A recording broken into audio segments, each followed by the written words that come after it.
จงกลายเป็นจุดสนใจซะ This your moment. Let it go, be the best of the best.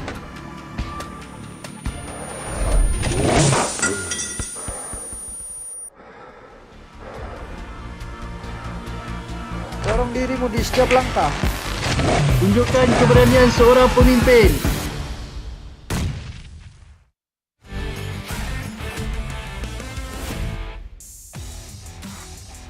Chúng ta lại gặp nhau rồi. Cảm giác được mời thẳng vào mùa này với tư cách là nhà vô địch mùa trước chắc không phải ai cũng hiểu được. Vậy nên mục tiêu của chúng tôi thì cũng đơn giản thôi, bảo vệ chức vô địch. เรื่องนั้นมันก็หลายเดือนมาแล้วนะแต่ได้ข่าวว่าพวกนายเกือบไม่ได้แชมป์ในรายการเวียดนามทำคะแนนเท่ากับอันดับที่2แล้วยังจะมีหน้ามาบอกว่าจะรักษาแชมป์เอาไว้เนี่ยนะ Brother, I advise you all to be more realistic. Set small goals like us. Something like getting first place for 4 week straight. Hai boy, kita ketemu lagi ternyata. Waktu liga kemarin kelihatannya gampang banget ya untuk menang. Sekarang kita ketemu di SEA, yuk pasti udah nggak hype lagi nih. ทีมของพวกนายอ่ะมาเพื่อล้างแค้นแต่ทีมของผมอ่ะมาเพื่อทวงคืนเกียรติอยู่ต่างหาก Korang tak payah beria lah. Si spring lepas pun saya tak nampak korang. Kali ni korang rasa korang boleh ke? ทีมของพวกนายอ่ะเข้าไปได้2 ครั้งอ่ะอย่าพูดมากเลยรอกินกระสุนของผมในสนามดีกว่า Seingat gua di aturan nggak ada poin buat tali sejarah deh. Kalian percaya diri banget ya. Gua jadi nggak sabar lihat muka kalian waktu aku kalahin. รอบนี้มีทีมไทยเข้าร่วมทั้ง6 ทีมแค่นี้ก็ดูออกแล้วป่ะว่าภูมิภาคไหนแข็งแกร่งที่สุด Mùa này có nhiều đội hơn thì đã sao? Mùa trước Thái Lan cũng 5 team nhưng nhà vô địch vẫn là DX đấy thôi. Tapi peluang korang untuk kali ni nak juara 1/16 terlalu nipis lah. This GIDS a bit overconfident. But no matter where you go, I will make sure you guys as the backdrop of big contender. ทุกคนน่ะคิดว่ายูไฮเป็นเด็กอัจฉริยะแต่พวกผมไม่คิดงั้นนะพวกผมเองอ่ะก็เป็นตัวแทนประเทศไปเจอในสนามดีกว่า Don't stress so much. Losing to us is actually not that embarrassing. Gue yang di akhir gue tutup ya. Kalian semua tim teratas dari setiap region. Kata-kata tauntingnya juga udah gue dengar semua. Gue tunggu kalian semua di PMGC.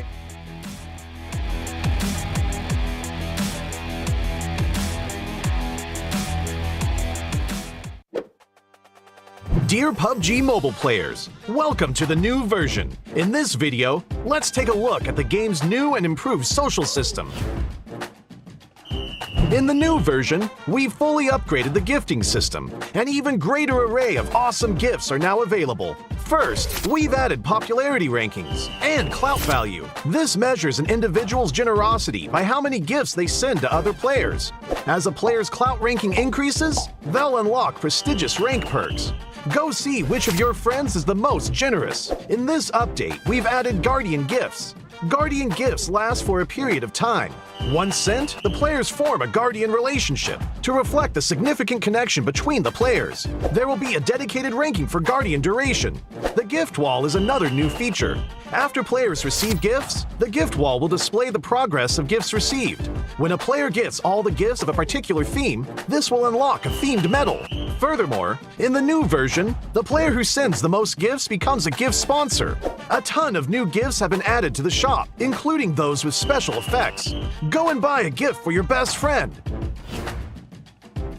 In this update, we have revamped the Synergy system. We have created a new Synergy Anniversary gift. During special anniversaries, players that have built connections will receive rewards via in-game mail. What's more, players that have built connections can obtain Synergy ranking rewards.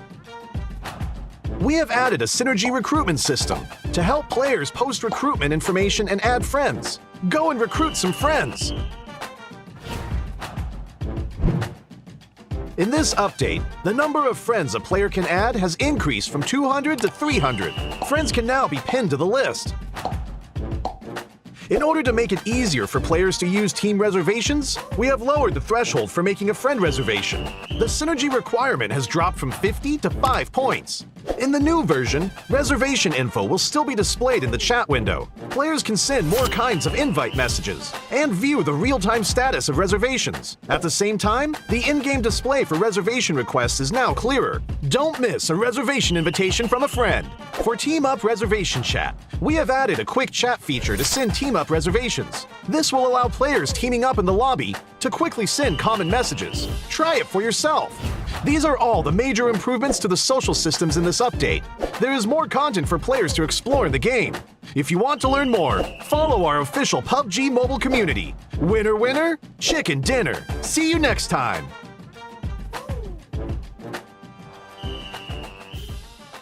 Have you gotten your hands on the new weapons in Nusa yet? Let's start with the tactical crossbow and firebolts. Firebolts are a new type of bolt that can only be used with the tactical crossbow. Ordinary crossbows can only be used to ambush one enemy at a time, while the tactical crossbow and firebolts can set certain buildings on fire for blazing tactics. This is especially useful against enemies who are hiding inside. Next up is our highlight, the NS2000 shotgun. It uses 12-gauge shells when hip firing and shoots single-round slugs when aiming down sights. If you encounter an enemy at close range, don't bother aiming down the sight. Just take them down with one shot. Even if you're fighting alone in an urban area, you can easily wipe out all enemies by yourself at the tap of a button. You can also aim down sights and use the single-shot mechanics to easily eliminate enemies at a distance. Nusa is a small map, so the play zone shrinks really quickly. Not only is it important to offer exhilarating gunfights, exploring the map has to be fun too. That's why we've prepared the quad for you. Climbing slopes is a piece of cake with the quad. Now, you don't have to avoid rocks anymore. Ignore the terrain and charge right up to enemies whenever you see them. They won't have the time to react after hearing you. The quad is fast and doesn't flip over easily. It doesn't matter even if it flips over, as it can recover quickly. Call your friends and try it now. Zip lines in the elevator can both be used to help move about. So what are the interesting ways to use them? Zip lines usually appear at places of high elevation, such as the roofs of buildings or at the top of a mountain, allowing players to quickly travel between them. Players can quickly search for supplies and escape the blue zone. When being pursued by enemies, a zipline can be used to quickly get away. It's even possible to drop from a zipline halfway through to catch enemies by surprise. Furthermore, ziplines can be destroyed. Players can use the zipline to quickly reach the other side, then destroy it to prevent enemies from giving chase. Damaged ziplines also make good locations for ambush, as enemies may try and repair them. The elevator can be found in the tallest building of Telepack Town. The elevator can be used to quickly go between different floors. In actual battle, players can use the elevator to quickly get to the roof and to intercept enemies that come up from the lower levels. It's even possible to hide in the elevator and wait for unsuspecting enemies to enter to score a surprise elimination. Ziplines in the elevator are sure to help players out in battle and create all kinds of unexpected situations. So play PUBG Mobile and try it out!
Hey there, fellow PUBG mobile players! Along with the version 2.2 update, we have made a series of improvements on the game's basic controls. Let's take a look at the improvements. First, improvements to the controls and display. We have increased the display priority of the wheel when the throwing wheel is activated. Now it'll be easier for players to select the items they wish to throw. In this update, a countdown will be displayed whenever the play zone is going to shrink. This way, it will be made more aware of the next play zone, and players can plan their routes more effectively. We've improved the feedback effect of marked items. Whenever you tap and hold to mark an item successfully, the feedback will be more obvious. When the player is aiming down sights, the markings within the scope have been optimized, so the sight is less obscured. When a player jumps, after respawning or deploying an emergency pickup, it's now possible to mark the battleground with light columns. After a team wins, the buttons for MVP likes and summon statue will be combined. Now players can send a like automatically whenever they summon a statue. On the results screen, we have added teammate numbers, so now players can use the number to identify each other and give likes to their favorite teammates. To make spectating more convenient for players, we have tweaked the button size on the spectating screen. This reduces the chance of tapping the button by mistake. I'm sure firearm balancing is a concerning issue for many players. In this update, we have significantly improved the burst shot of both the SKS and Mini 14 by greatly improving their handling. This will increase their stability fired consecutively and increase the damage dealt to enemies. Perhaps these two firearms will become your weapon of choice after the enhancements. For airdrop weapons, we have made some adjustments to the controls and damage dealt to better balance the airdrop weapons. In the new version, there are lots of new features worth checking out. When you acquire a firearm finish of your liking, you'll definitely want to admire it from time to time. In this update, we've added a Firearm Inspection feature. Players can now use this to admire their favorite firearm. During combat, players can tap the emote to enter first-person perspective to inspect the current active weapon. A friendly reminder, never inspect your firearm during combat, or you might overlook the enemies before you. Do keep in mind that this feature is currently only available for certain firearms, but it will be gradually rolled out to other firearms in later versions. The recommended layout feature is one of the many new features. When players customize the controls, it's now easier to apply a custom layout recommended by the system with one tap. We've also added a trunk system. Players can now make exchanges while riding vehicles. Use this feature to exchange supplies with teammates. But remember, the size of the trunk depends on the vehicle type. The visual presentation of profile cards have been improved. Players can now set their gender on their profile cards. On the results screen, we have streamlined the results process and improved on the layout, as well as the MVP results emote. On the new results screen, assists will be included in the stats. In future matches, you can try cooperating with your teammates. Even if you don't make the final strike, assists will help boost your results. We have added stationary targets to the training grounds. After firing, the damage dealt and bullet trajectory will be displayed. This helps to more closely recreate situations that players may face in matches. To make it easier for players to practice shooting, the most recently used firearms configuration will be applied by default when entering the training grounds the next time. These are the major improvements for the basic experience in version 2.2. If you want to learn more about this update's content, don't forget to follow the official PUBG mobile community. Winner, winner, chicken dinner. See you next time.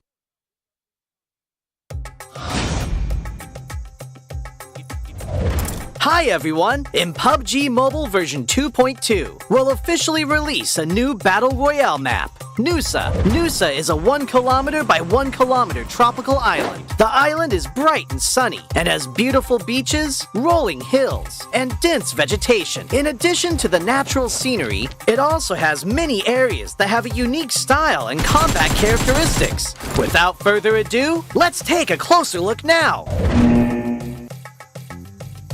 As a whole, being a 1 kilometer by 1 kilometer map, Nusa is the smallest map PUBG Mobile has released to date. It also has the most compact structure among all the Battle Royale maps. We can make some comparisons by looking at the data. Erangel is 8 kilometers by 8 kilometers in size, and 100 players participate in each match. This means there is an average of 1.56 players per square kilometer. In Nusa, an average of 32 players fight in a 1 square kilometer area. Conflicts are intense, and players will start shooting right after landing.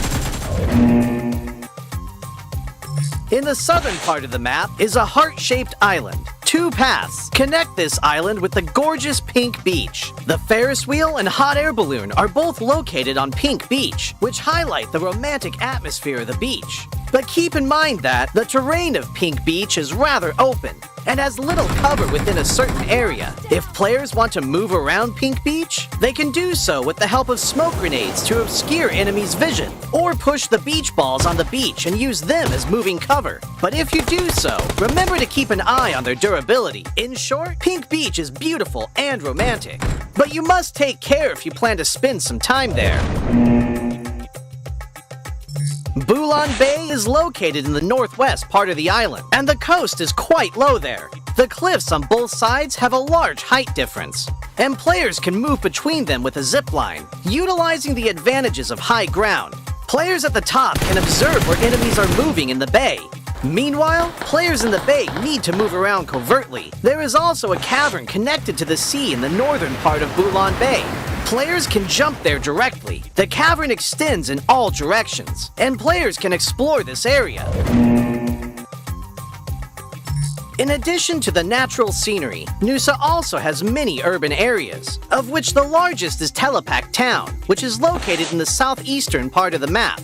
Buildings are scattered everywhere in the urban area, and close-range street fights can break out at any time. There are premium apartment buildings in Telepak Town. These buildings have elevators that can be used, which adds another dynamic to searching, attacking, and defending in the building.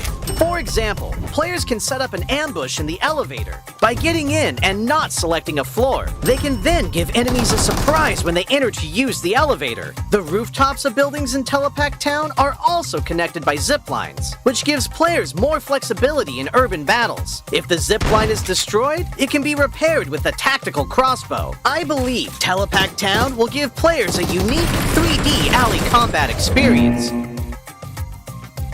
If you like fast-paced battles and enjoy thrilling shootouts right after landing, you can land at the Science Center at the heart of the map. The design of the modern orbital satellite roof feels really high-tech. The Science Center has 3 floors. Each floor is spacious and contains lots of supplies, which attracts many players to loot this area. As you can imagine, very intense battles will break out between these floors. At the top of the Science Center is a rooftop with a multi-layer structure. Players can look far into the distance from here for a great visual advantage. However, they'll also be exposed as there's nowhere to hide. If you want to land directly on the rooftop, you must check if there are enemies nearby to ensure your own safety. In short, if you're confident in your close-range shooting skills, you're welcome to land at the Science Center. Like the Science Center, Flame Village is also located at the center of the map. The terrain is quite low there, and the village is surrounded by mountain slopes. There are many huts in the village, and there are many places where you can stand on the beams of the huts. Players can climb or jump onto the beams to ambush other players. But there's one thing you mustn't forget. A tactical crossbow used with firebolts can set the huts on fire. This will expose the players hiding in them. Of course, firebolts will burn and deal damage to enemies when they are hit. In addition to huts, there are also brick buildings that cannot be set on fire in Flame Village. They occupy a large area, contain plenty of supplies, and are high conflict areas. If you're confident in your shooting skills, you can choose to land at Flame Village or Science Center at the heart of the map. It'll also be convenient for moving to areas along the edge. Other than the previously mentioned areas, this island also has winding and rugged mountain paths, a shipyard where the whistle roars, a regal resort with wide and open terrain, Sunset Street, which is planted with many banana trees, Crystal Bay, which has secret rooms, and more. These are all gorgeous locales that can bring players different gaming experiences. After hearing the above introduction, I'm sure players already understand what makes Nusa so uniquely fun. Lots of supplies for fast looting. The verticality of the terrain increases the strategic depth of battles. And the 1 kilometer by 1 kilometer size makes firefights inevitable. What are you waiting for? Gather your friends and enjoy a rowdy vacation on Nusa. For more details, don't forget to follow the official PUBG mobile community. See you next time!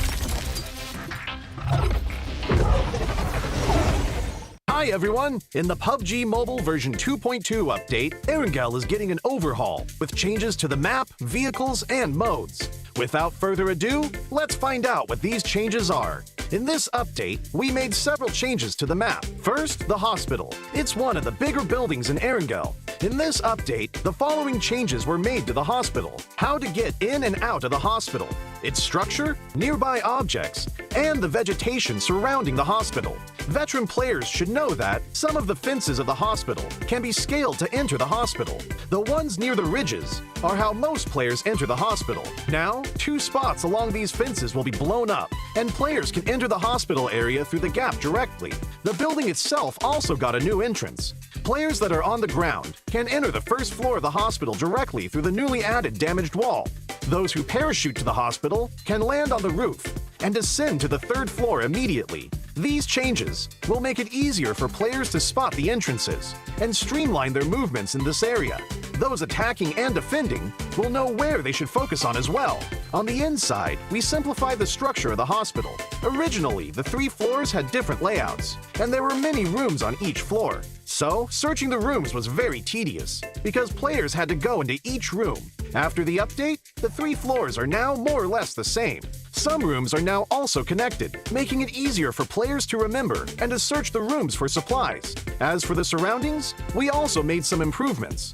We added abandoned ambulances and ruined medical crates to the areas surrounding the hospital, so now it feels more authentic. We placed some objects at the entrance of the hospital so that it wouldn't be too empty. This gives players heading toward the hospital a covered area to protect themselves, so they are not directly exposed to enemies inside the hospital. Outside the fences on the side of the hospital, we added a new climbable spot. Players can hide here, or they can scale the fence to enter the hospital. As for the fences by the ridge, since there are now 2 gaps to enter the hospital, we've reduced the number of objects in this area to make it more visible. So now, both attackers and defenders can see each other clearly. Further out from the hospital, we've added some new vegetation, so that players hanging around the hospital will have more places to hide. Milta Power also saw some changes that are mostly in the generator area. Players who are familiar with this area should already know that this section was quite a choke point and was not easy to get in and out of. Those who entered either came out the same way or had to take a detour to the other 2 buildings. In this update, we added a new entrance on the 1st floor to make this area more reachable and easier for players to get in and out. The layout was also modified. We simplified the complex floor plan so that players can see more and plan their routes better. When battles break out in the generator building, players will have more offensive options, making these battles more exciting. In this update, 3 new ports will be added to Erangel. The first port is by Ferry Pier.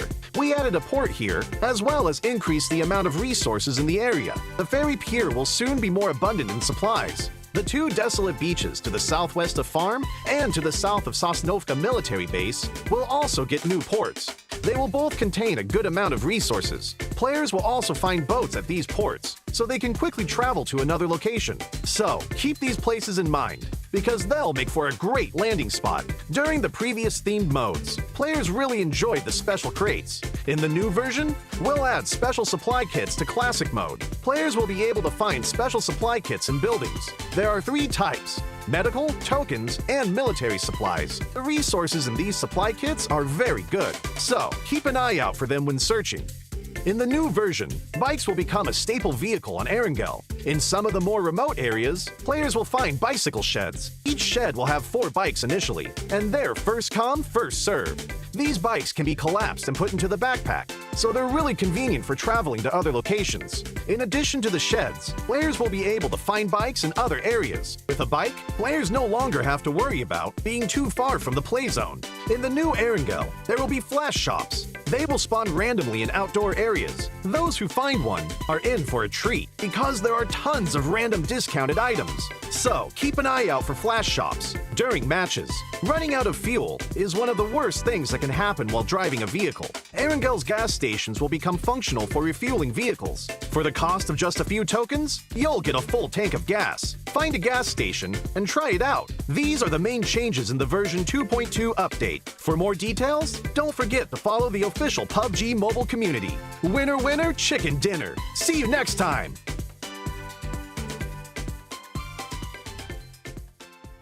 It's here! The long-awaited new Nusa Map is finally here. With a size of only 1 by 1 kilometer, Nusa is currently the smallest map in PUBG Mobile. It may be small, but it definitely offers a massive amount of content. Not only are there new firearms, what's more, there's also the highly interactive tactical crossbow. Setting huts on fire and repairing zip lines are not a problem. Speaking of map interactivity, Nusa is simply full of surprises. An elevator that lets you go to different levels of a building, a pool that restores your health, fast-moving zip lines, and crates in the wilderness can all better assist you in drawing up tactics to defeat enemies. Even if you get careless and get defeated, there's no need to let it get you down. Nusa's Super Recall will allow you to respawn once more. The small, fastest-paced map lets you rank up faster. All right, I'll leave it to you to explore the rest of the content for yourself. Hope everyone ranks up and gets that chicken dinner. The new map officially launches on September 13th. Stay tuned.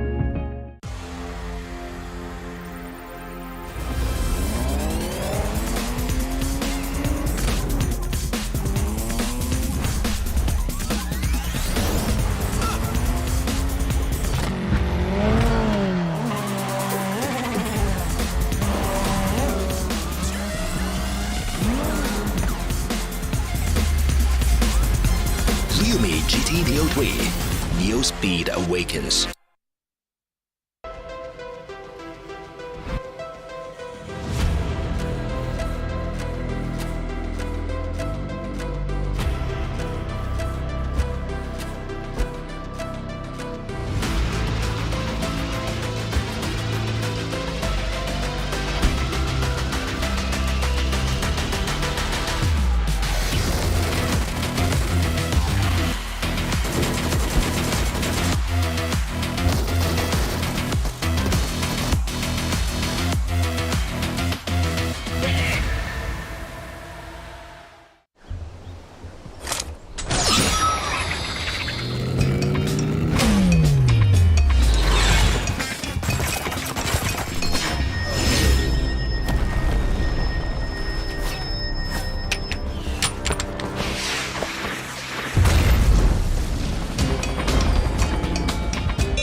Thank goodness it's Friday! This is 2022 PMPL Southeast Asia Championship Fall, brought to you by PUBG Corporation, Tencent Games, Lightspeed, and Quantum Studios. My name is Sir Cloud, together with the wonderful Choo Choo beside me.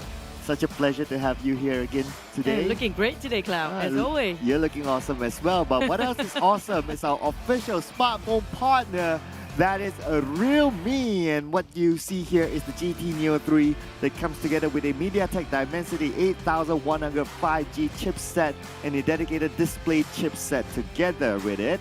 And our official livestream partner, that is TikTok, hashtag #BeTheOne TikTok challenge, and follow our official PUBG Mobile page, that is PUBG Mobile My Official, PUBG Mobile Esports.my, PUBG Mobile Esports.sg, as well as PUBG Mobile Official PH. And don't forget as well to grab away with our official food delivery partner, that is GrabFood.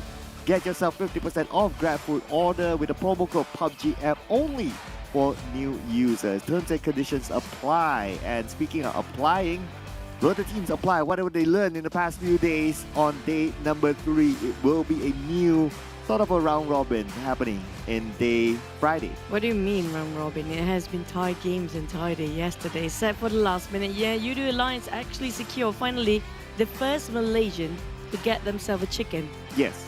The only Malaysian team got a chicken. And first day more towards the side of Indonesian, but on the second day, it's going to be majority of the side of the Thai. But today, who's it going to be? Is it going to be Vietnam the entire day? Is it going to be Malaysian the entire day? Is it going to be Indonesian the entire day? Or it will be a mix of everyone else, like, you know, what we hope for. Yeah, I know, right? It's tough. I mean, day one, it was like, we got like 2 Indonesian teams getting chicken dinner. 3, right? 3, and then we got Thai, which is like 4 out of 5 yesterday. It almost became a 5 out of 5. For now, the Thai teams generally are looking really hard. I mean, that's the reason why they're on top as well. Now, we're going to recap about overall rankings later. I do want to see the Bacon manage to squeeze in for the first page, by the way. They're the only Thai team that they actually didn't make for the first page. But here comes for schedule and format in case you guys just joined us today. Thank God it's Friday. We're already on the 30th of September. Tomorrow going to be the 1st of October, which a lot of things happening.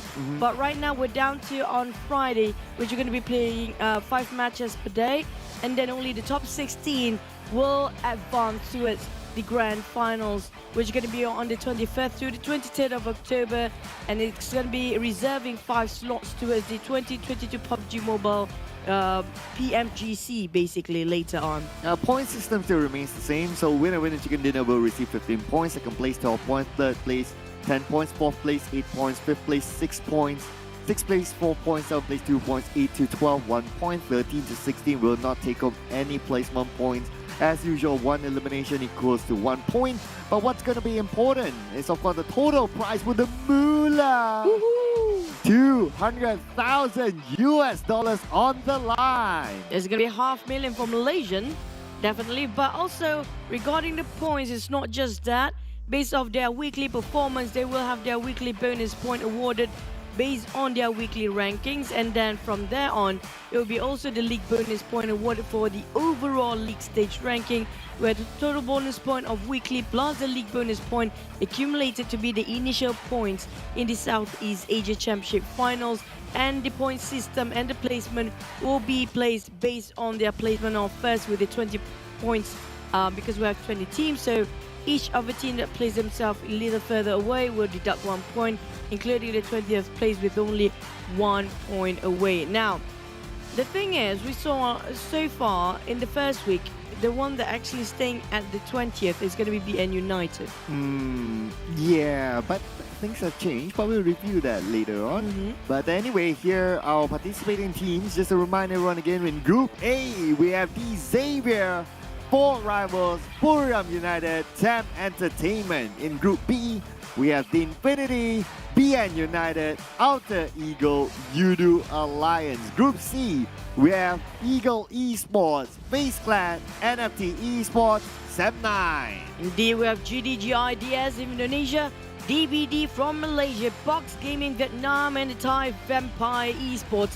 Group E, Geek Fam, Boom, BAC or Bacon Time, and NSLD. Here comes our weekly ranking so far for week 1, day number 2. Now we're down to day number 3.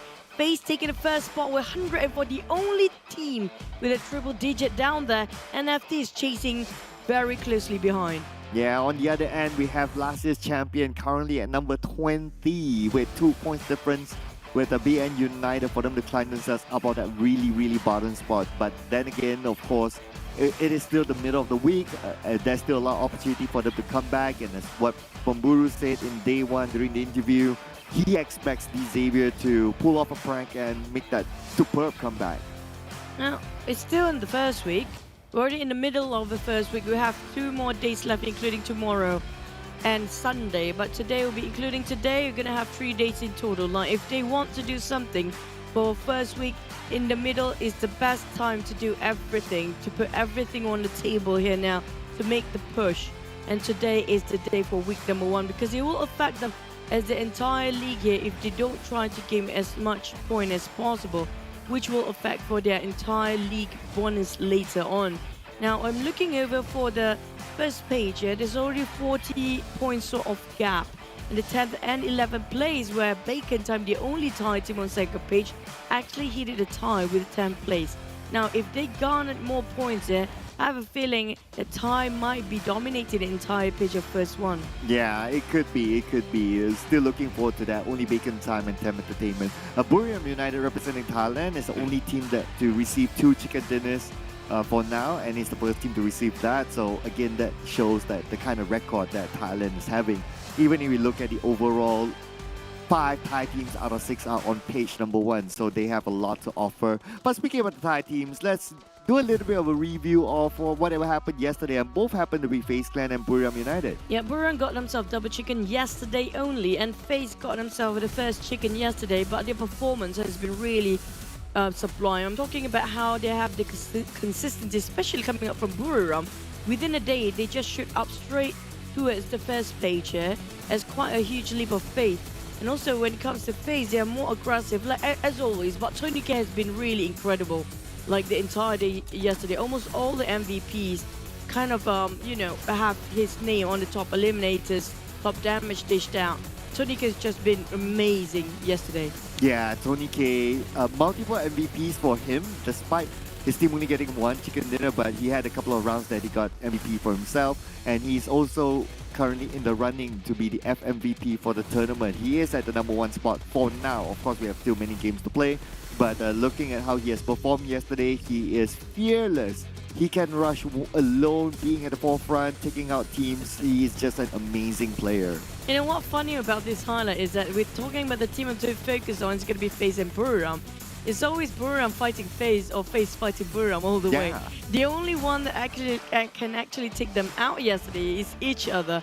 But when it comes to Sunhawk team to focus here, it's going to be Infinity, Yoodo Alliance, GIDS, and Buriram. For what reason? Because yesterday we had Buriram for our chicken in Sunhawk. The first day it was Infinity. At the same time, Infinity, we do know they have more to offer, because we've seen their best before. Yeah, so far based on record, they are the kings of Sanhok for now. But anything could change today. But looking at their playstyle, even in Sanhok, they have multiple plans. They have like the healing game plan, they have like the just going for it plan. So they are ready for any situation inside Sanhok. And we talked about Tony K earlier on. He is individually leading the charts. So now top eliminator is Tony K, top damage discharge is Tony K. His teammate MR5 is a top assist. I'm not even surprised if Tony K make up all the three stats just now up to that point. But for today's match, it's going to be the same old, Sunhawk, Double Mirror, Martin and Wrangle. We're going to start the first match in a couple of more minutes there. But definitely it's going to be A, B, C, E. Group D is not playing in this one. It's going to be GDGIDS, DBD, Box Gaming and Vampires. Now we did mention about Vampires yesterday quite a lot. And they have been in the center of a map. They kind of remind me, the way they play right now feels like a bit of a from China team here. I guess adaptation, right? Yeah. Seeing how successful some of the Chinese teams are, so bringing them that kind of gameplay into their routine seems to be working out as well. And if you kind of think about it, like most of the Thai teams especially, that's how they play. They play very, very aggressively, they are fearless, they like to take fights, and when they take fights, they tend to win. Like their win possibility is so high that the other teams will fear if they are around their compound. That's true. When they hold their ground, when it comes to Vampires, it feels like they're adapting towards the global sort of a stage in the future better than the others. But you know what? You guys need to adapt to the latest meta, which is going to be the latest Nusa Map with the shortest chicken dinner duration, which is going to be your map to play and a lot of map to go to if you want to push your rank in a very short amount of time. This is it. 1 by 1 kilometers with a lot of good places to visit. Just feel like you're having a holiday for a bit there. Yeah, plus of course the new tactical crossbow, something that you can try inside of this map. You won't find this in other maps, so give it a go. And of course, you should give this a go as well. Our new Ultimate set is currently on sale. So the Clairvoyant Fox set together with Midas Fortune set. Sorry, it's not this is the RP15. Oh, we have just so many sets. But anyway, it's also available in game right now. do get your Royal Pass set, and of course, when you get this, play lots of Nusa. That will help you to level up your Royal Pass as well, and you get the most value out of what you get. Yep, just make sure you log in every single day, especially Wednesdays, where you can have more, not just these sets. There's also like the Rubber Padu and everything else, but definitely the Clever Fox set do remind me a bit of a Phantom of Opera plus a bit of a Japanese of a Geisha. And for some reason, I don't know how it can collaborate with the Midas Fortune set, but it is looking good and looking luxurious. We do have another set going on, which can be a double ultimate set lucky spin for you guys available. I think you guys saw the trailer just now. I think it looks amazing. The Spectral Swan set and the Cosmic Inquisitor set, which feels like a bit of from the other world, entirely different dimension sort of set here. And I think this feels, the Cosmic Inquisitor set feels like the previous set we had before in the country final set, right? Yeah, they had a little bit of a dance video before they started. Yeah. It was kind of cool as well. So the country final set was amazing. Hope you guys got that. And now you can add this to your collection as well. I mean, there's so much, right? There's the RP collection and there's this collection. So that was amazing. But what the teams are looking at to add to their collection is a new shiny trophy, which is the PMPL SEA. So we're going to get the action started very, very soon. I can't wait to see if the Thai teams will continue on their momentum from yesterday. So far, first match mostly in Sanhok, won over by the side of the Thais here. We're talking about since day one, Infinity got Sanhok. Day two, Buriram will be Bacon, land themselves their first chicken when it comes to Sanhok. We do have our prediction drop down here definitely right now. But I'm going to just recheck again which group is not playing here. It's going to be only Group D. So yeah, Bacon can actually have a slot. But I'm going for SLD for once. SLD, okay. Yeah. What's your feel about SLD? They are the only one of the few Vietnamese team. We do know Ego Esports is like one of the best right now for Vietnamese team. But for SLD, I have a feeling they have the potential, they have the consistency. It's just they need a bit more of a push. That's it. Right, and for me, 4 Rivals, I think we spoke about this like before, right? That 4 Rivals is that team that, especially in day one, they were fairly consistent. Day one was a little bit of slump, but if they were to be the next team from at least from Malaysian region, right, to get that chicken dinner, I think it would be 4 Rivals because of they do have that consistency in them. We have seen their potential in day one, so maybe it's about time.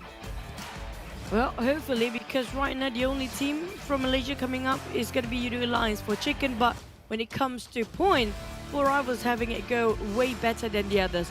But we're going to hop into our first map of day 3, week 1. First match, which is going to be back towards Sanhok. Now, the hotspot we mentioned previously is always going to be. There are times that we actually have very vacant bootcamp too. Yeah. I'm surprised. I think it was yesterday. Paradise Resort and Chem Alpha will be very crowded as usual. But also the circle has been crazy the past 2 days. Yeah, Paradise Resort, Chem Alpha. Well, I don't want to bring this up, but then again, since you mentioned Paradise Resort, the 1 minute 12 second too soon of DBD inside Paradise Resort. Record holder. I know, right? The record that you don't want to hold. So they'll be looking to get a revenge in this time around. So let's see if that happens. But Group D isn't playing. So okay. So they'll be chilling in this round. So we can expect that Paradise Resort might be a bit cool, but Chem Alpha might not be. Let's be sure by finding out inside of Sanhok.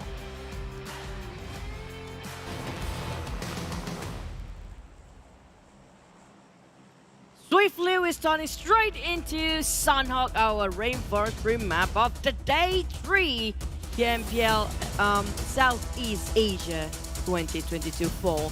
But this is a beautiful flight path coming all the way to the right side, down towards the cave, up towards the Hartin. But problem is, I don't think there's any problem here. I have a feeling the circle comprises all 3 islands, which is going to be difficult. Depends on where you're at. If you're around Camp Bravo, the chances are you're going to be okay. Or even Camp Alpha. But if it happens to be ended up in the main peninsula, in the main island, which is going to be the biggest one on the right side, if you're on the smallest one, if you want to cut across towards between the rivers, the junction of rivers, it's going to be a bit of a problem. So far, boom, ticket on Cow. You do heard a couple of teams might be clashing here. but I think Chem Alpha will be a bit crowded as usual. Alter Ego, Sem9, and also BN United is dropping himself there. Yeah, Chem Alpha is a little bit crowded. As expected, Paradise Resort is kind of okay, so D Xavier is going to be here because DBD isn't playing. If DBD and D Xavier is playing at the same Sandhawk game, then it's going to be a different story. Circle-wise, it's kind of okay for now. I can expect it to go to the main peninsula unless a surprise happens, which it could still go onto the Ruins Island. But looking at how the circle is, it seems to be a little bit unlikely. So because the fight didn't happen in there, so it looks like we're gonna have a chill moment. But okay, not that chill. BN United, Alter Ego, same area. Yep, also Sem9. I'm not sure where Sem9 is right now. Capone always being left alone for no reason, as always. Because Capone is alone. Cap 1. Cap alone. Cap 1. Okay, never mind. He got nothing to work with, literally. At least he got some weapons. That's gonna be all right. There's a cute Vespa is hopping on too. But the side of BN United, Chem Alpha, Alter Ego, and also Sem9 is going to be a bit of a scuffle, depending how they want to rotate themselves in. If you did want to mention about the circle just now, I think it might ended up on top of Painan, the usual ones. But these days, the circle is just so hard to read out. So, you know what? Just wait and see then. Yeah. The past two Sandhawks, all of them have been on the main peninsula, so that's kind of okay for the teams. It's just that today, it could not be there. There is a possibility. Anyway, we're going to play only one Sandhawk, so teams just need to deal with it somehow. And Sandhawk is the only map where they can play the healing game, so if they find it too tough to adapt to the circle, or maybe the circle is too scammy, it goes wonky left and right, they can always go for plan B. But I think when we talked about healing game, I don't think it's applicable that much anymore. But before that, just to remind you guys to join in the PMCC 2022, where you can win over 40,000 ringgit of prize pool. And also getting yourself a shot at PMPL 2023, coming out from the route of PMCC. And also, this is for 16 years and older. If you're a student, you can actually form teams with other universities or other campuses as well. As long as you are a student and you're 16 years and above, they can join in and form a team not under the same banner of a university or institution, but it's okay if it's different. But Infinity lost one man quite early against Boom, actually. I'm surprised that Infinity have been going down the slope of a hill these days. I mean, their performance is a bit haywire here.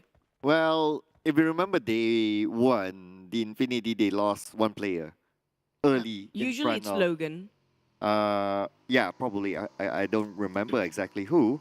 But they still managed to get the chicken dinner. So if you tell me that, oh, Infinity, they lost one person very early on, it's going to be a disaster. No. Come on. They've shown us that they can play as a trio to the end and still get the chicken dinner. So I'm still giving them the benefit of the doubt. But at the same time, I don't know. It's kind of a shame for Mela because he's the one who's being shot away just now. And he's actually running for the FMVP now. This is going to be making it a bit tough for him since he's not going to have any run for this time. But BN United resort to going for a dip of a swim, taking a bit of a dip into the waters.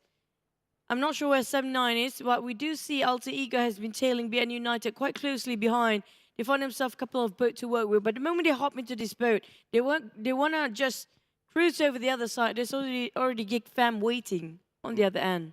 Yeah, we got, okay, these two teams still inseparable.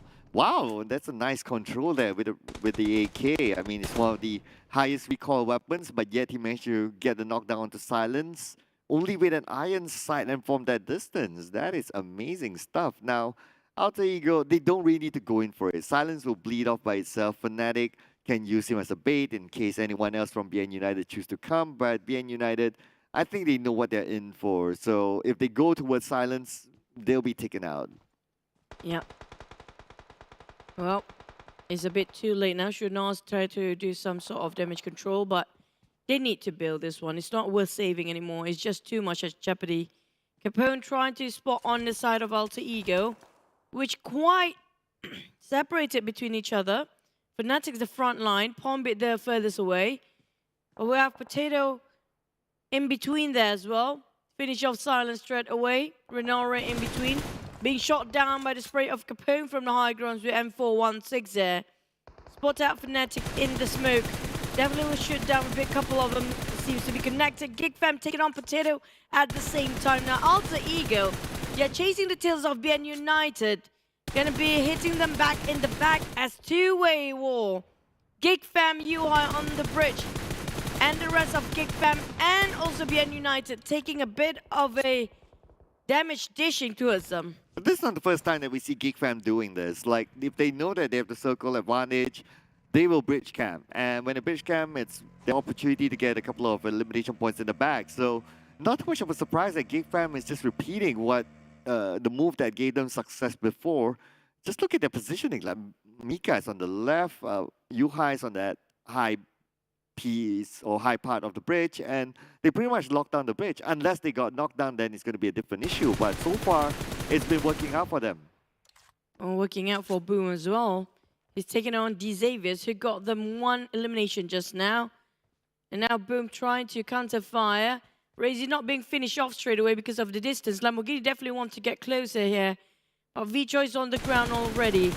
Octar spot out a Lamborghini, but lucky enough they have a distance in between. Infinity Nuzi seems like they are moving the same rotation towards this area of compound as well. But I'm not sure if they want to put their nose into this business too. But Lamborghini definitely have the space and time to just revive their mate while waiting for Boom to not push, hopefully. Nuzi happened to be squeezing there in the last minute. Only him himself. That's a steal. All right, Nuzi stealing it away. So the first point for the Infinity is through a steal. That first knockdown was by Xavier, but he happened to be there and, you know, just steal it away. I mean, if you can do that, why not, right? That's just part of the game, and collecting points is the main goal. Logan is sharing the same compound with Boo Boo Hoo. Okay, 3v1. Let's go. I don't feel like there's going to be a happy ending for Boom. They're losing men here, one by one, taken bit by Xaviers and Infinity. Spot out Boo Boo Hoo with the UMP with the DPS. Now that's a brutal ending for Boo Boo Hoo, but we're not done yet. Nuzi, well, Poundbit taking on Capone, but Nuzi trying to spot the others of Boom on the other end. They don't have Mela, no problem. They still have a couple of nades on the working hands of the other Infinity players. But Pombit spotted out Capone still bleeding out again. He can finish this off. He can see it through. Just finished it, Pombit. He's using it as a bait. So he's waiting if anyone wants to come and pick him up. So anyway, if he doesn't, he'll still get the point in the back. Unless, of course, someone comes and steals it away. But that leaves Max. I mean, there's nothing much he can do to pick up his teammates. Again, it's BN United Alter Ego from the Camp Alpha Island up until this era. Well, he's still within the Camp Alpha Island, but they are still fighting since the start of the game. Like, somebody give BN United a break. Infinity now taking on Hexa's Boom, trying to just go away. His DBS! Oh! The shotgun, the spread, the DBS is just...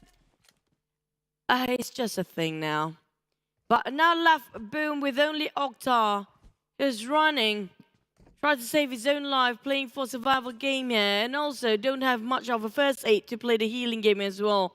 He needs to compound harping just to be sure he can survive longer with a couple of more first aids. But he couldn't find any. Yeah, and it's a little bit harder. Well, a lot harder, considering that the Infinity is like... They're like going around just looking for eliminations. They don't have a care for anything in the world, like whatever is going to happen. And now they're just looking for people to shoot down. Octar could be the next victim. Octar's waiting in the next compound. He's proning. Logan is searching for him. They know that Octar's around. They're just not sure which compound, but as they go house by house, there's no way that Octar is going to survive this. They're just going to come in left and right, sandwich onto Octar. He gets one knockdown, but that's probably going to be it. Oh, that's... wait. Down. It's going to go south really second. fast. Nuzi really low right now. Heal himself with DBS.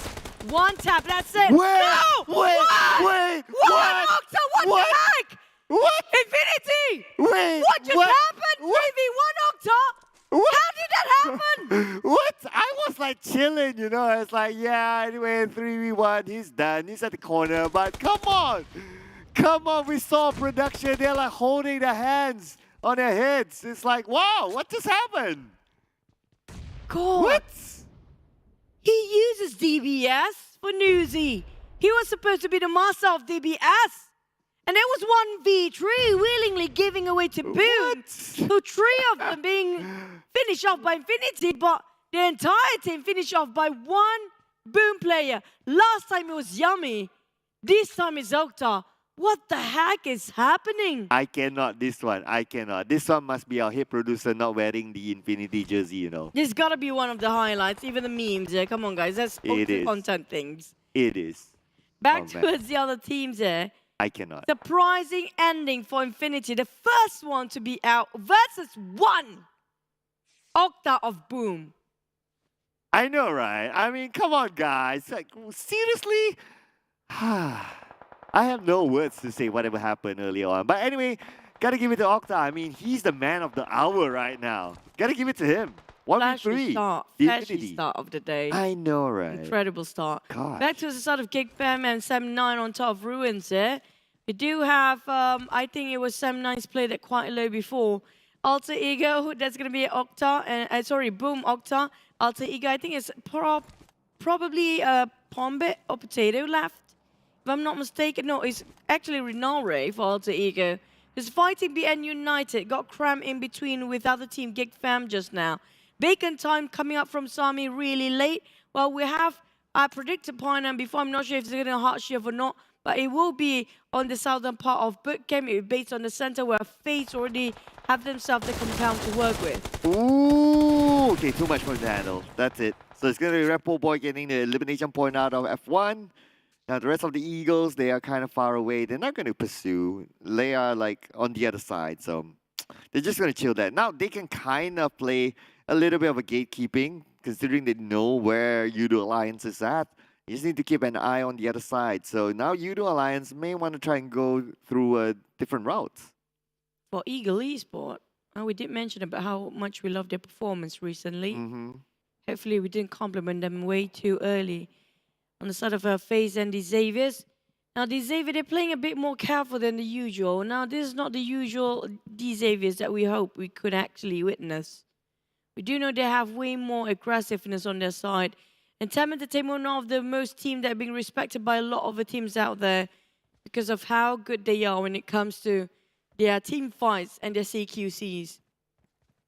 ASO, spotting out quite far apart from the rest of the team on top of Cave. Might be chances are Corey will be last few circles here, but it depends. It depends. When you mention his name, you have to mention the full name, okay? ASO. Can you not? Zip. Yeah, thank you. Geek Fam. We don't want to get cancelled, you know. Just saying. Yep. Oh, but hey, look. You wanted some action with TEM Entertainment, you're going to get some here. SLD, the team that you predicted. And they're playing by the outside circle. All right. SLD, though, is going to be just one player here. One. But he whiffed it too much just now. He should have stand first before he sprayed, but he sprayed as he stands. That's giving away a lot of information to the side of the other team, which is going to be TEM Entertainment. That's worse because they are really strong when it comes to their firepower. Map coming up from the flank side. Onsen tossing out the nade at first. It didn't explode and didn't connect. But Onsen really low at the time being. Bevy to try to actually spot out from the flank as well. And it's going to be one Chuang on the ground. Mormon did the job. It's like Mormon is one of the best players coming up from TEM Entertainment. We saw him clutch so much yesterday. Oh, yeah. Mormon, I mean, during the previous PMPL SEA Championship as well, he was one of the outstanding players for TEM Entertainment. Still being consistent, so that's great. Like, nothing much has changed in terms of his personal performance, so glad to see him still there. Hopefully he'll be able to challenge for one of the FMVP titles. But before going there, he has to overcome SLD right now. SLD, they lost one, but we've seen how they can do stuff. Not a team to be looked down upon. That's true. Smap. Try to clip on one. They're cooking up Nate for the side of it. So Zipper and Bavi try to give a support fire from the back line. We're talking about the teams that's not inside of the circle. There's going to be TEM Entertainment, 3 of them. Singers for SLD, who's trying to cut across. On the other end, we have NFT, Geek Fam, and Sam9. Seems like sharing sort of a triangle on top of Painan here. But we haven't got any clue about where the circle might ended up still. We haven't got the overview. sort of a, the drone view where we can actually see where the circle's going up. But NFT, they are one of the best Indonesian teams right now. Yeah, they are. They are like the best Indonesian team and also the second best team overall right now. Just behind FaZe Clan by 13 points. Not too bad. Like one round can switch that over. But Yoodo Alliance as well, if you look at the overall charts, like on the right side, they are like 4 points difference than NFT. So they can't be complacent, considering that Yoodo Alliance already got another point in this round, so that shortens the gap to like 3 points. Now, there's going to be a bit of a chilling for Pemburu. Ripple Boy, there's fences in between.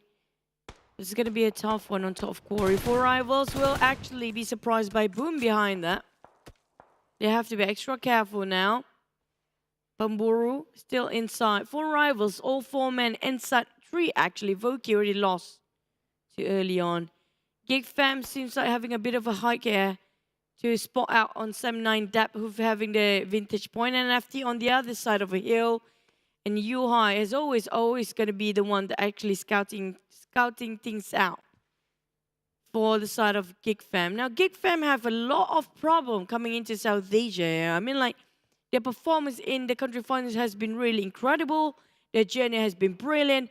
But when it comes where things really matter in South Asia, things just going really down south. And speaking about down south, that's where the circle goes. Wow. And FaZe Clan happen to be in it with the compound. So advantage to FaZe Clan, NFT just by the rim. Buriram United on the right with their own compound. So Buriram United, they're going to stop. They're going to block like what, Yoodo Alliance, 4 rivals, and the Eagles from coming through. So FaZe Clan, they can block the Xavier from coming through. So a lot of gatekeeping will be happening, starting off with Sem9 and Geek Fam. Also, TEM Entertainment versus SLD here. They're going to clash like it or not. Sem9, NFT, and Geek Fam still having a triangle moment. While Ego Esports having a go with 4 rivals. Pemburu sprayed down on 1. He finished it off straight away. What a nice, clean execution. Sealing off the deal as soon as he can. But back to the side of Ego Esports. Twanzi having a bit of a problem to see everything through. He's got himself in a crate here on top of Quarry, which is not great if you're down there and 4 rivals just gonna slowly pin them down from above. Happy's right on top, but he got clipped quite a bit. This might go really south here if he didn't actually estimate his teammate to help. But April having a bit of a trade with Eagle. Twanzi finish it off. Oh boy, 4 rivals. This has gone so wrong. And what's how they look? They shot Happy from afar. Now Pemburu trying to go and pick him up. Hopefully you'll be able to do it with Yoodo Alliance actually looking over them. At the same time, the Eagles need to move as well. The circle will be closing in onto them. The long range coming from Namshin. Namshin does connect his shots. And Namshin will eliminate 4 rivals at number 14. Was that your prediction? Let's not talk about that. Yeah. Thank you. So I didn't jinx it yesterday. It was him. We had almost the same predictions yesterday. I thought it was me, but I was wrong. We don't talk about that here, right? Oh man, Yoodo Alliance got a hand between 2 teams. They were talking about Buriram and also Ego Esports, who's trying to build things out. But Yoodo Alliance, they shot Ego Esports, giving away the position to the side of Buriram, and they spotted out the smokes come out from Buriram. Now cooking up the nade alongside the wall. By name, almost got one, but it's just closing off. Yoodo Alliance slowly closing in, eliminates it. But what happened there? There's the last player just now. It's going to be Octa. Oh, that nade went really wrong. Oh, Leo. Oh, no. And the nade from Buriram from Sky only takes down Olio. My goodness, if only that didn't happen, he could still be alive. We saw that right on the cam of the observers. Oh no, he got spotted out, but wait! Ripple Boy 2v1, but it's just too much now. Yoodo Alliance being separated between the walls with the DBS on Name. Name could spot people. It's just next to Name. It's just the silhouette. But Sky on the ground as well. Shaman gonna be a bit of a trade here. Olio tried to do redemption. It was well worth it. Olio, you know what? You're forgiven. Wow. Okay. They kind of save his face. But now NFT against Alter Ego, the 2 Indonesian teams. But Alter Ego couldn't take any more of that. Renari went out. Number 11, 2 elimination points, and NFT is still in this. But Olio, you naughty boy, you're so lucky. Rafael spraying over to Geek Fam on top of Pine 9, which is quite far from the circle. Almost clipping title of Mika. Rafael and the rest of NFT need to build this one because it's going to be a lot of teams there. Even Twanzi is on the other side. They do have an airdrop to upgrade themselves, but it's not worth it here since they are quite in the open. For Rafael and the rest of NFT, they have to build. TEM Entertainment still gatekeep. SLD goes to Entrongsen. The last two men remains in SOZ with the DBS. Just next to him. Oh no, good reset. That's it. I also jinxed my team. SLD eliminated at 10. Well, that's where we don't talk about it, right? But anyway, Geek Fam, well, still in full score, but one of them knocked down. Okay, NFT is going to start them at their tracks, but TEM Entertainment on the other side as well. Yuhai goes down to Dawn from NFT. Lamborghini taken out by Lycan, and the Zone takes out Momon. TEM Entertainment down to the last two men. Need to use the band-aids first. Couldn't actually have the time to use the first 8 there. On Zen TEM Entertainment, got 2 men. Definitely Bevy will be revived here. I'm not sure if can actually revive him. Just a bit more. Just crawl a bit more. I think Ons is shouting to Bevy a bit more. And Snipes is just next to the side of TEM Entertainment. Just literally 10 to 15 meters away. While FaZe having 4 men all went live. Ego Esports got themselves inside of a compound. The only compound. Mika spotted out. Mika can stand. Mika shoots. Mika got 2. Mika got 2 freebies. In the bag. In the bag. 8 eliminations now for Geek Fam. Geek Fam currently hot. Batman. Oh no, first 8's left. I don't think he'll make it. Okay, 1 tick left, and there you have it. NFT is out at number 9. They're down to 8 teams here. Corey, Yoodo Alliance, FaZe Clan still have a lot of men. Yoodo Alliance has been performing really good when it comes to Malaysia team. The Xaviers have 1 more player, but like FaZe spraying. What a beautiful, beautiful crispy spray just now by like a finish of Geek Fam straight away. And now they're down to 7 with dominating again FaZe Clan. Brian only took him 1 magazine to take out 2 from Geek Fam from afar. That's crazy coming in for Lycan. But now SOC will be taken out by the Zone, so it looks like TEM Entertainment is out as well. Number 7 for elimination points for them. 7-9. The Xavier Borden playing the healing game together with Bacon Time. 3 teams right now in the Zone, but Rabbids will be taken now. That's going to be it for the Xavier. Down to 5 here. Yoodo Alliance and FaZe having the most men to work with. Bacon Time and Semna only have a solo player. Victorious tried to push forward, but I didn't know we keep this so hard. They hardly can actually push in. Thing is for Olio, he needs to move, but he couldn't have enough first 8. Eagle Esports, Namche and Twanzi. He's gonna get that by Tony K. Bring over, finish up Olio straight away. FaZe, I mean like their spray like a Tony K, they are incredible. Last first 8 there for Adib's, likely to be 5th place here for 7-9. Yes, he's just going to give it a go, whatever that he can, but nothing's in front of him. 7-9, number 5, 4 teams to go. Yoodo Alliance slowly trying to exchange fires against FaZe here. But Victorious taken down by Eagle Esports. Twanzi, Yoodo Alliance also taken by Eagle Esports. Is this going to be Eagle Esports' game here? They got themselves the strongest compound. MR5 left with the side of another player. Tony K there. Yoodo Alliance, Shamil asking, pleading for help from Adi Clerk, who's cooking up the nade. But I couldn't revive his mate yet. It's too open. Twanzi got his eyes on him. Oh, now the shot's coming in for Twanzi. Tries to connect into Shamil. Tries to secure that elimination point, but can't do so just yet. Adi Luke is still active. Tony K spots on Shamil. Who will get that elimination point out of Shamil? It's either FaZe Clan or Ego Esports. Tony K is ready to take that home. And Tony K will toss a nade onto Shamil, but it's going to be the Zone taking him out. Twanzi, Namshin, this is it, but Tony K got shot from behind. I didn't look, it's gonna be the bait for the side of FaZe. This is it, Yoodo Alliance, gonna make it, and down to 1, Eagle Esports, can they secure this? FaZe, MR5! MR5! Whoa, what a shot, it was like 1v1 towards the end. Twanzi shoot, does not connect. MR5 counter fire, and FaZe Clan takes home that second chicken dinner for the Southeast Asia Championship against Thailand to open up the day. It was the same scenario of last time where Ego Esports almost got them that chicken again, but just, you know, slipped through their fingers and FaZe finish it off. What a nice player. Coming from Tony K, the like spray to his Geek Fam was remarkable. It was so crispy and so precise, very efficient play. But the ending with the MR5 survivors spotted out Ego Esports, Namche and Tuan Z just now. That was the winning point for them. But regardless, congratulations to FaZe, who's still standing strong when it comes to getting themselves at #1 spot and another team to get themselves 2 chickens right now in the overall league. I know, right? And even with the chicken dinner, Tony K did superb. We saw those long-range sprays coming in for Tony K. MR5 was incredible as well. That was something. But you know what? What kind of stole the show away from me in this round is not a FaZe Clan chicken dinner. Is this the Octa moment?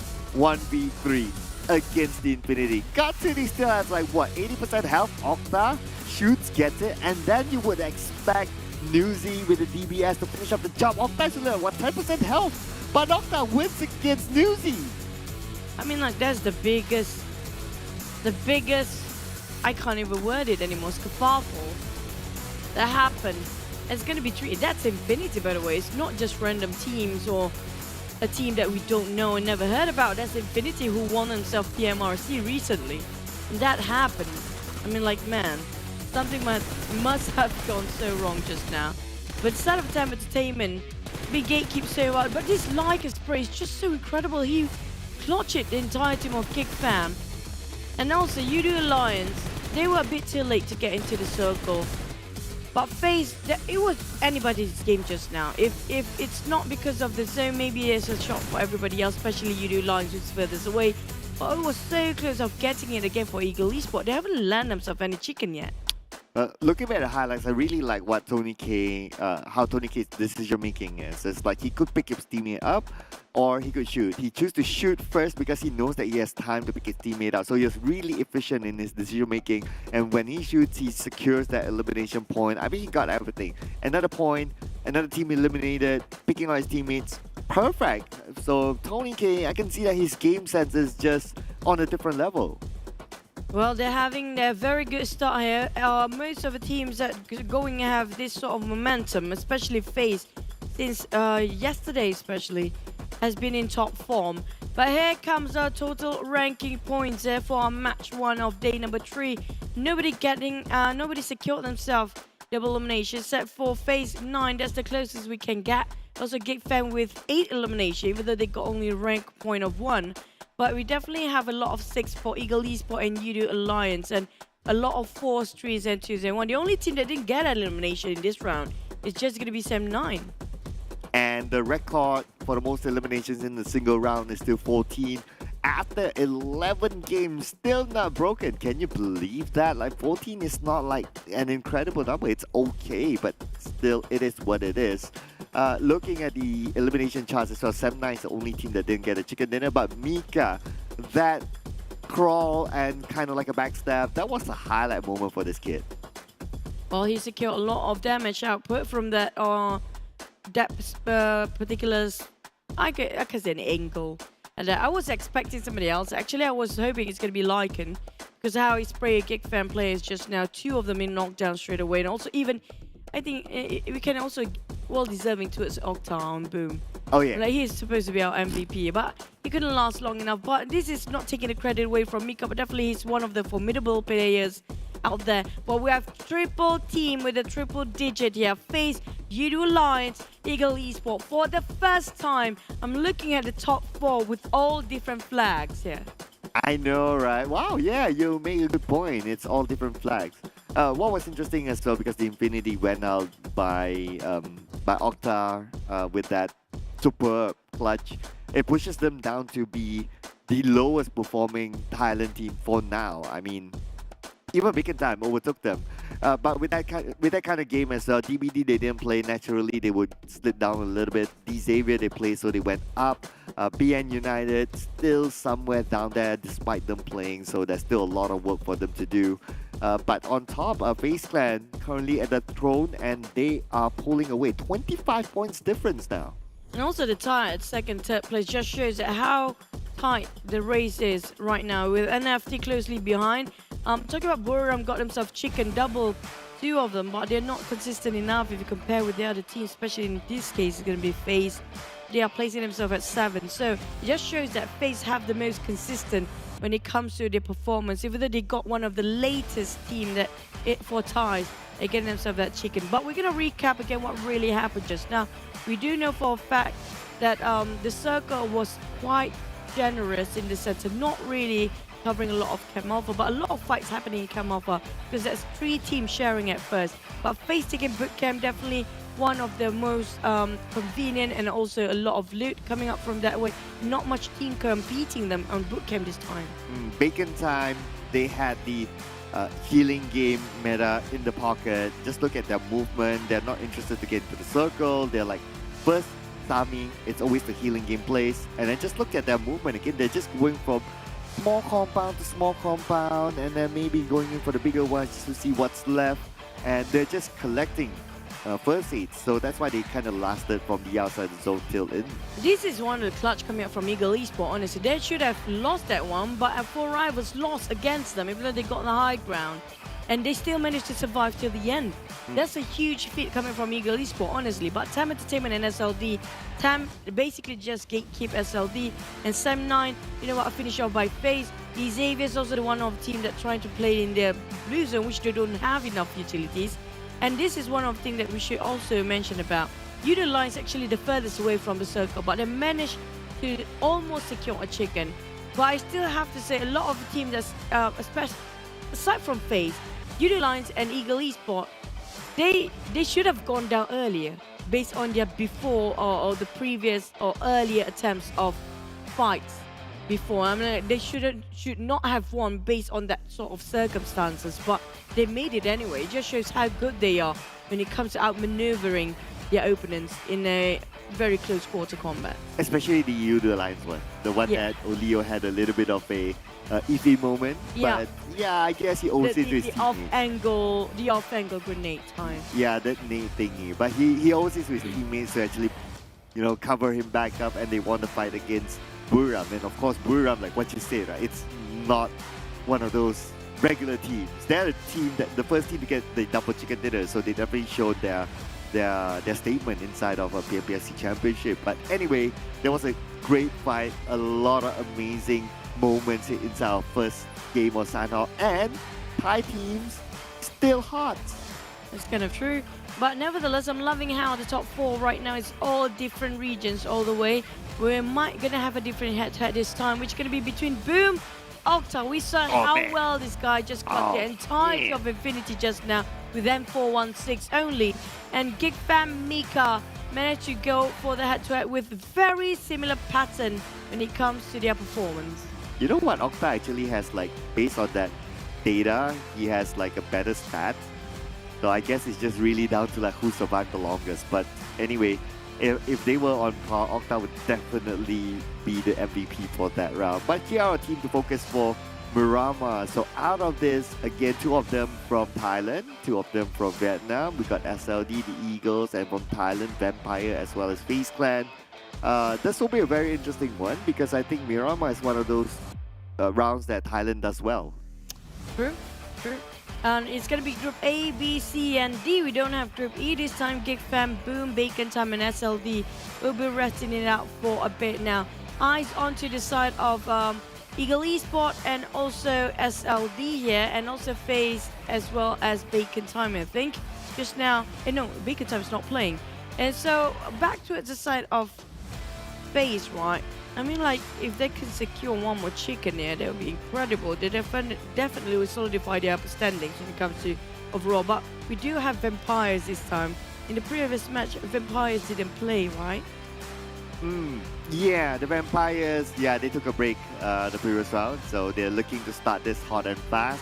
DBD as well. Yesterday wasn't their day. If you remember, their first game was 1 minute and 12 seconds, and that's about it. So hopefully this round it will last them a little bit longer. Expect so because of its Miramar. Lots more places to play. You mentioned about DBD. I mean, like, yes, we do know DBD is in the tournament, but I don't feel their presence at all. We don't feel like they're there. There's never a moment for DBD because every single time we hover around, either them being finished off or they're just running away. True, I can't deny that. Yeah, we haven't seen, like, you know, back in the day during the PMPL YCPH, we got Jimmy moments, and then at some point you got like a couple of highlight moments, the nade and all that, but we haven't seen it much. But what we'll be seeing very, very soon is, of course, today's already the 30th of September. That means tomorrow is October, so keep an eye on the game, whereby the PUBG X Mobile World collaboration will be launched in October. Now, will it be exactly 1st of October? We don't know, right? It just says October, but keep an eye in game, and you never know if there's an early bird special. Yep, boy. It's gonna be one of the collaboration we're waiting for. We have no clue what the cosmetics or whatever it is, even if it's not cosmetic, I don't know what it is, but maybe something else. Maybe a voice pack, maybe a bag like you mentioned before, Cloud, and maybe even a vehicle, like a cute one. I have no clue.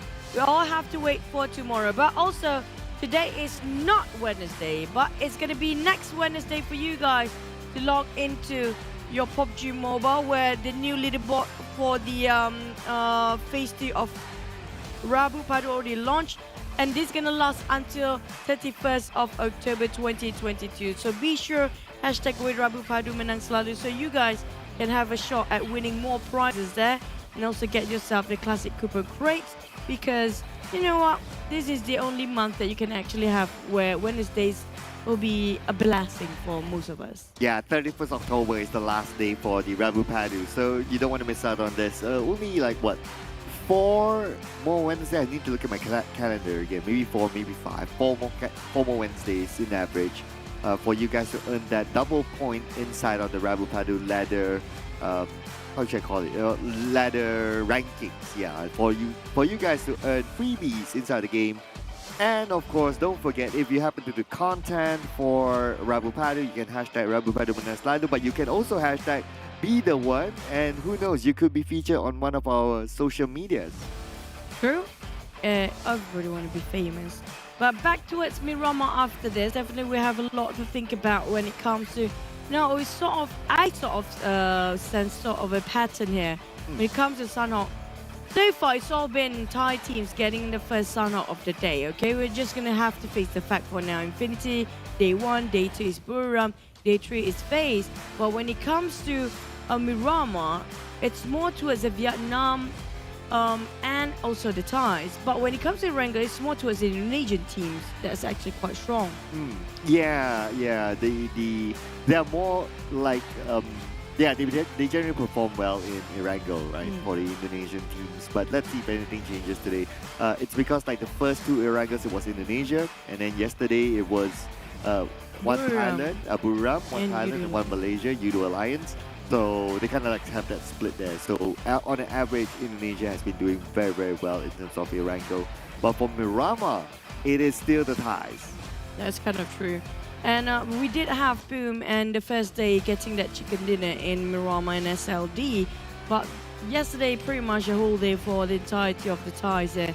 So we're definitely looking for the performance of the other teams. They need to step up their game here right now because they don't have any more time when it comes to week number 1.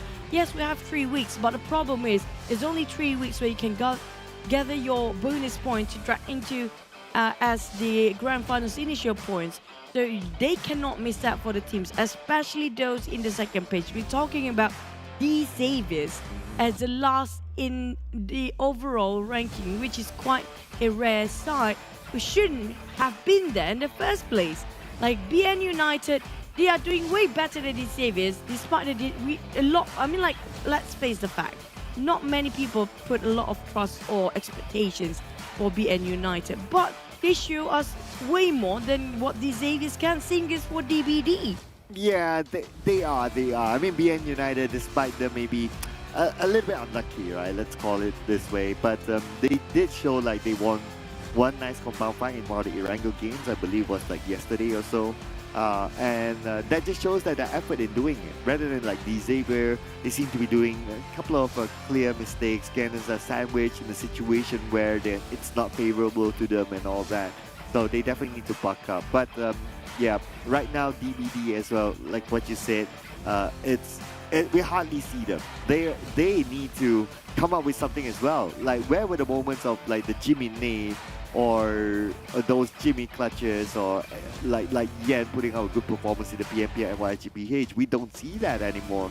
So DBD is definitely looking to just do something, basically. Just do something.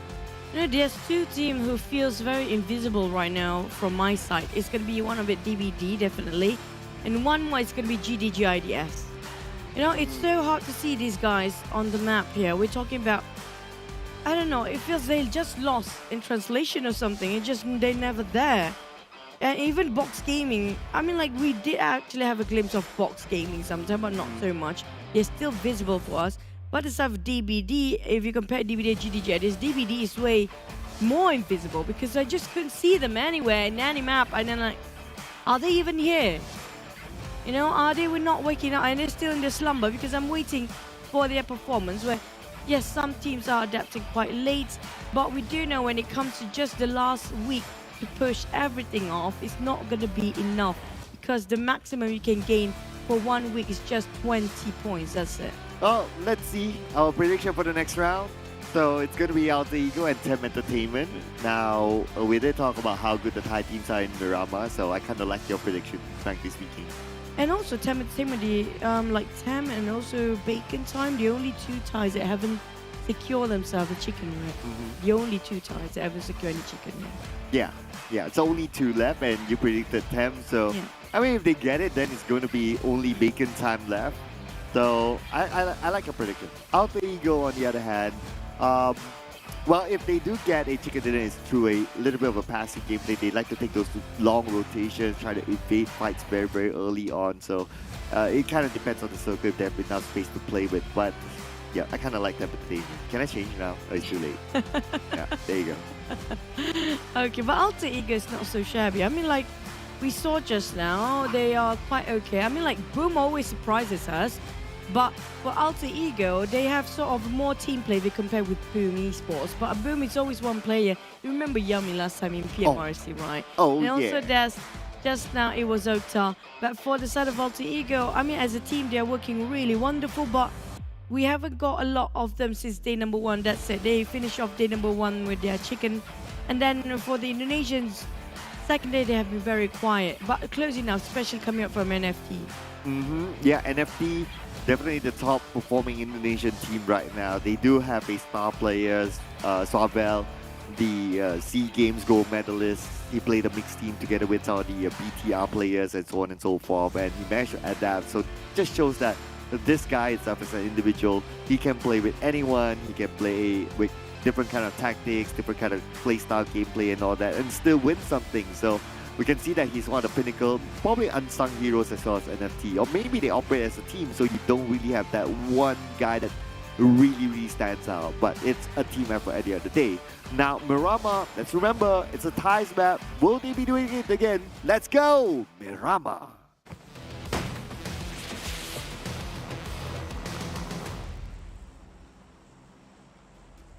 Into the biggest map of PUBG Mobile we go, starting off our second match of the day of day number 3, week 1 here, Miramar. And now we're looking over this, the flight path. Definitely we're waiting for the circle. The circle in Miramar has been really incredible.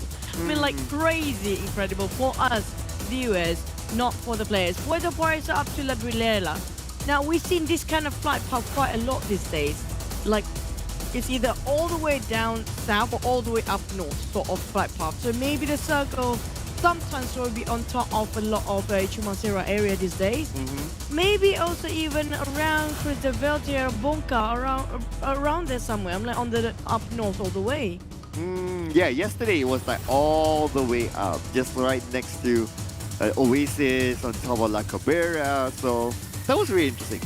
We hardly see that kind of circle. In fact, we haven't seen that kind of circle. It feels like teams like trying to adapt to that kind of circle. So it was really fun for us, like just looking at the teams, like trying to figure out what to do, where to go, what kind of slopes to play, and so on and so forth. Now this next circle will be interesting.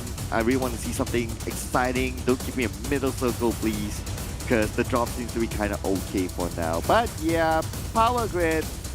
Well, okay. I mean, after whatever circle yesterday was given to us, we'll take a chill circle. Oh, it's gonna be a power grid. It's just a power grid. But yesterday, a lot of crater fill area. Yeah. Like 2 Miramas just next to crater fill.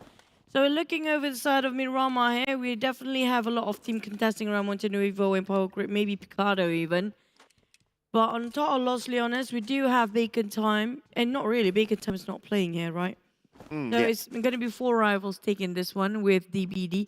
Now, I do want to see more of DBD, honestly speaking. I mean, like, I'm okay with whatever standings you are at right now for the teams. But I don't want that point gap. It's just too big, Right now, if you compare with the 20th place, it's 20. And it compare with number 1, it's 128. It's 100 points different.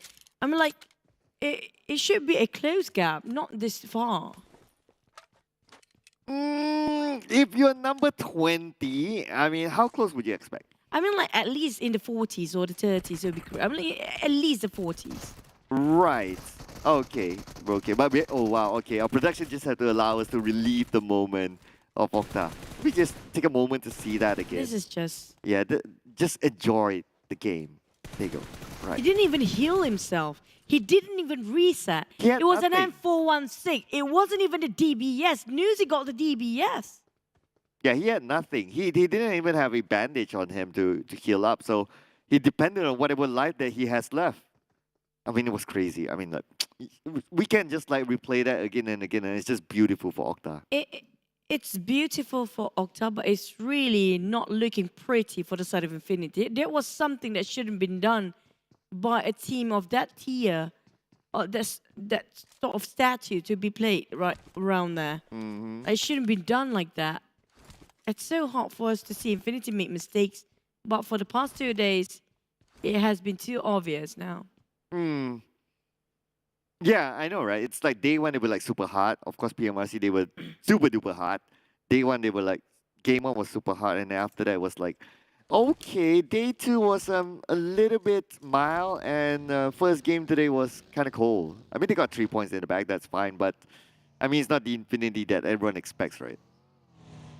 But what you guys expect is going to be PMCC 2022. If you want to join in, just register right now with the scan of a QR code. And also, just to notify you guys again, this is not... How do I explain this? This is not just within your same institution. You can actually mix and match with other institutions. As long as you're 16 years and above, you're a student, you can actually be a pro player one day. Yeah, so you can team up with your friends in case you have any. Sometimes they have this if you have varsity any event.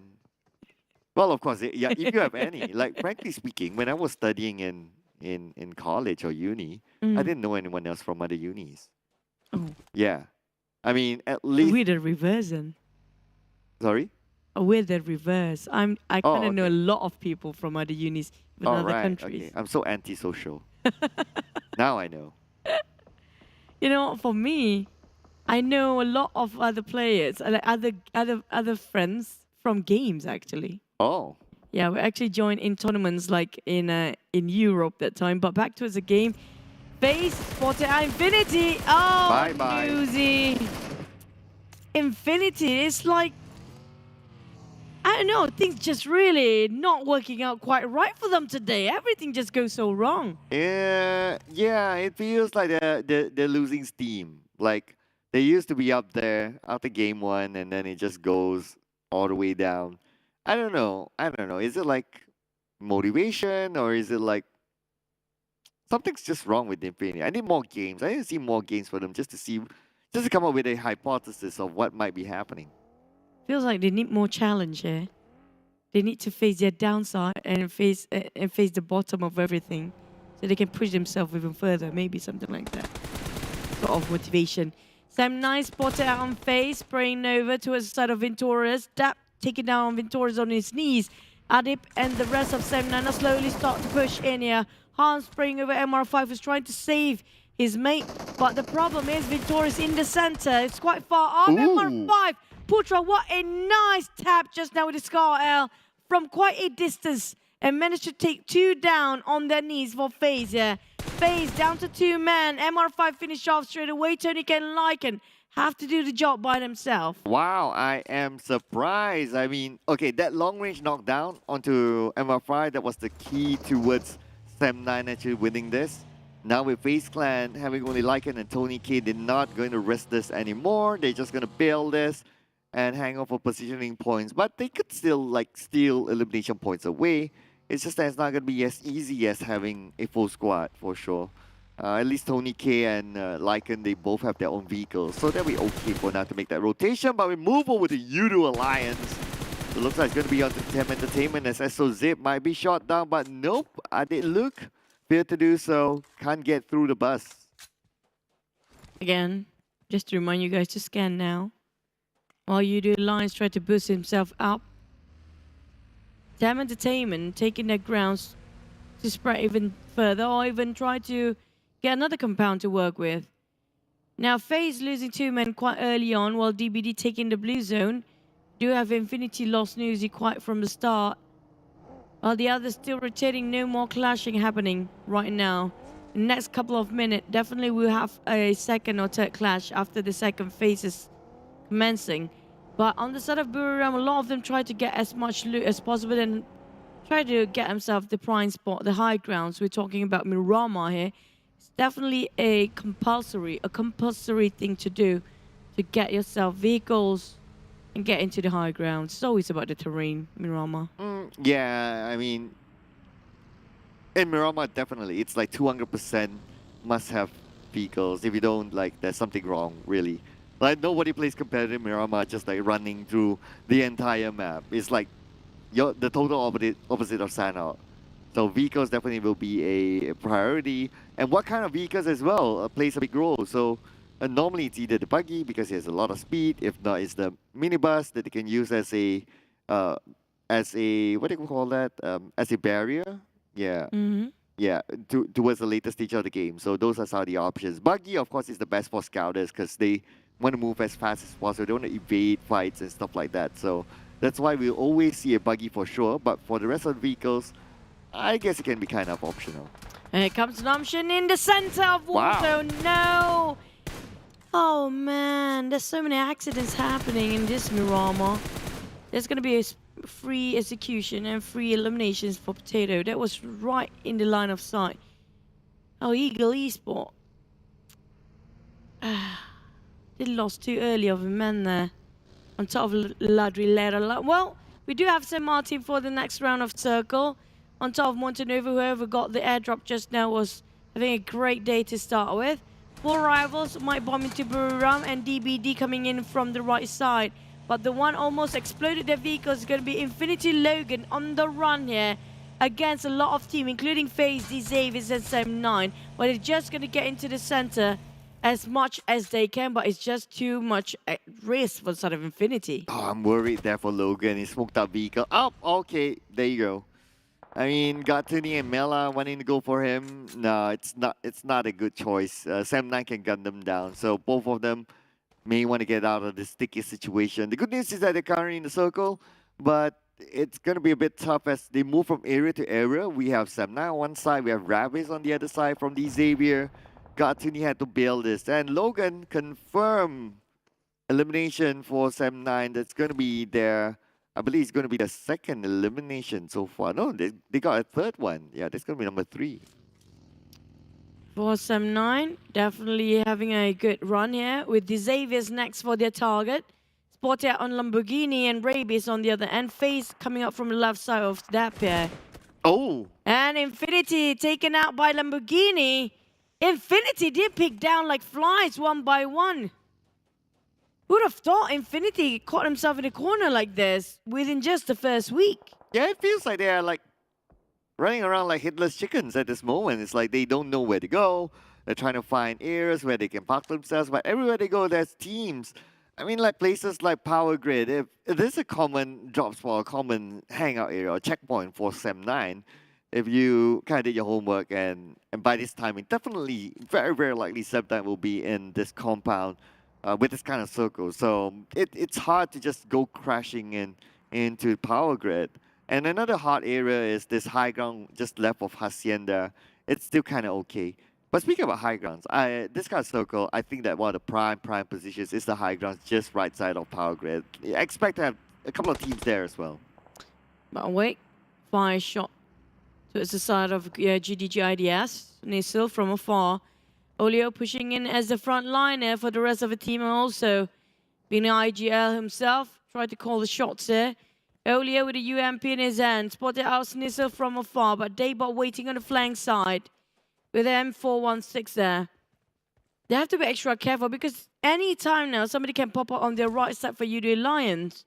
They don't want that to happen because that's the case mostly for these guys where you are too busy shooting and the gunfire shot will attract the other players. You know what? They want to go for the hunt. So they're hunting for sounds and that sound will be their compass of direction where to go. So that's how they're rotating towards the center of the circle for these guys mostly.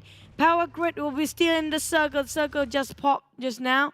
But Ego Esports at the foot of the mountain with Empire's Ravenclaw on top of it. Well, they are guarding this place for a bit more time with TEM Entertainment Bevy on the other side. Well, it's going to be a bit of a gatekeeping game. Okay, let's see. Gatekeeping Ravenclaw on the outside of the circle. Yeah, he can wait for Eagles to come out. He kind of knows that. Okay, as we can see here, Chua is going to reveal himself. Ravenclaw scopes out. As long as he doesn't get counterfire upon, he'll be fine. But SEM9, not that fine against Buriram United. That's really low right now. Sky. Look at how saturated the pool is right now. It's just too much play on top of St. Martin. The Alliance coming in very late. Alter Ego is coming up on the left side, the furthest away. But will be guarded by these Avies and Infinity Miller just squeeze in the last minute. I'm not sure how much he can stay there for a bit more maybe. Hopefully he can actually survive to the end, but there's too many teams in the center. We're talking about where SEM9 is fighting here, as well as all the others of Box Gaming, FaZe, BN United, all of them right on top of St. Martin, which is quite an urban place to have a bit of a war. Yeah. A lot of high grounds around this area, like the bottom of St. Martin, the left side of Hacienda, a lot of high grounds to play with. It now depends on which high ground that you can, number one. Number two is you choose to be at. And by this kind of timing, you can expect that all the key high grounds would have been taken up by a single team. Now that leaves the rest of them. Where are they going to go? They can go inside the compound of Hacienda. They can go inside St. Martin. That can be some of the secondary options. That's still pretty okay in this kind of circle. True. It's all down to positioning here. Definitely whoever comes in first will get the prime spot. Here comes spray from GIDS. Alan Esso zip on the ground. Eagle Esports fighting Yoodo Alliance. Adeglu cooking up the nade. Couple of smokes and Choice cooking up the other nade as well. Tanzi doing the same thing. But nade clip just a tiny bit on Eagle Esports. Yoodo Alliance. Olio is really low right now. Shamil trying to backfire that. But we do have those on the high grounds. TEM Entertainment taken down by the side of GIDS. But we do have eyes watching, which is going to be Ravenclaw. He can actually put his nose in this business. Ooh, Shamil with his own nade onto the other side. And Shamil, wow! One nade onto Chua, takes him out. Shamil! What a nade that was, but Ravenclaw's going to steal it away. I am waiting just this to happen. Now get another one. Ravenclaw is just having the best day of his life. Thanksgiving for Ravenclaw. Look at that! He got one more easily. Nobody spotted him out yet, and he just barely making into the circle. But you know what? Fun times is over. He needs to get into the circle first. Yeah, he'll let the blue do its work. But anyway, even if it doesn't, the priority is to survive. Of course, this is a survival game. Now, Ravenclaw confirm elimination onto Shamil. There's going to be another point in the back there for the Vampires. And Vampires, they are in the running to challenge for the #1 spot. 1Z will be taken up by the zone. So that means the Eagles now down to a solo single one player. There goes. Coming up, I did look. Quite a rage there. Moving forward to the side of Eagle Esports F1. On top of Power Grid right now. Oh, calm down. Alter Ego on the other end. The rest of Alter Ego just joined in. And NFT got himself a couple of compounds to work with Buriram trying to dominate this area as well. BN United on the other end. Infinity Mela. Oh, man. Feels bad looking at the whole cavalry is just slowly swarming towards the side of Mela. Yep. Yep. Got Buffalo on the ground, removes. And the rest of them, Mela still can secure one here.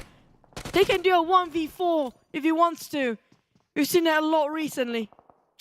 Oh, but looks like it's going to Swabel. Okay, it's a bit tough, but Swabel was a little bit smart to use those corners to save himself, so he'll be picked up by his teammates. Mela tried to find a good angle. The door is closed though, so that's not going to help him. Now NFT knows exactly where he is. They'll just charge in, and Mela will be out again the second time in a row. The first team to be out. Who would have thought it's the Infinity? Again. But Vampires, now, before this, he was Ravenclaw and a fluke of getting a lot of eliminations on the kill fit, while the Alter Ego, shooting from afar, being the third party about the teams that having a bit of a war zone in the center of the crossfire. Power grid, we do have Ego Esports F1 coming up from behind, which going to be backstabbing Alter Ego all the way, but they have to face against Yoodo Alliance at the same time. F1, I'm not sure how much first aid he actually secured himself, but this time it's going to be painful as the blue zone will burn quite a number of HP at the fourth phase here. Oh, somehow Ravenclaw has been nailed down by Alter Ego. That's pretty interesting, considering that he was moving from the high grounds back to his team, but got caught out somehow. Now, inside this compound, okay, we're going back onto the outside of the compound. We have Ade Luke, 1v1 against Renare. Renare goes down. Ade Luke secures 2 elimination points back-to-back for Yoodo Alliance, but he's not done yet as Pombit bumps into the Vampires. Vampires takes him out. Ravenclaw will be saved. He clutched for Yoodo Alliance just now. Yeah. He was alone for Ade Luke, but it's not done yet. He can actually clutch one more team here. Stone, put it up the smokes all over the place just to make sure that everything's covered for their back end. But at the same time, F1 is still there. But we're talking about FaZe next against Box Gaming with Vampires in between here.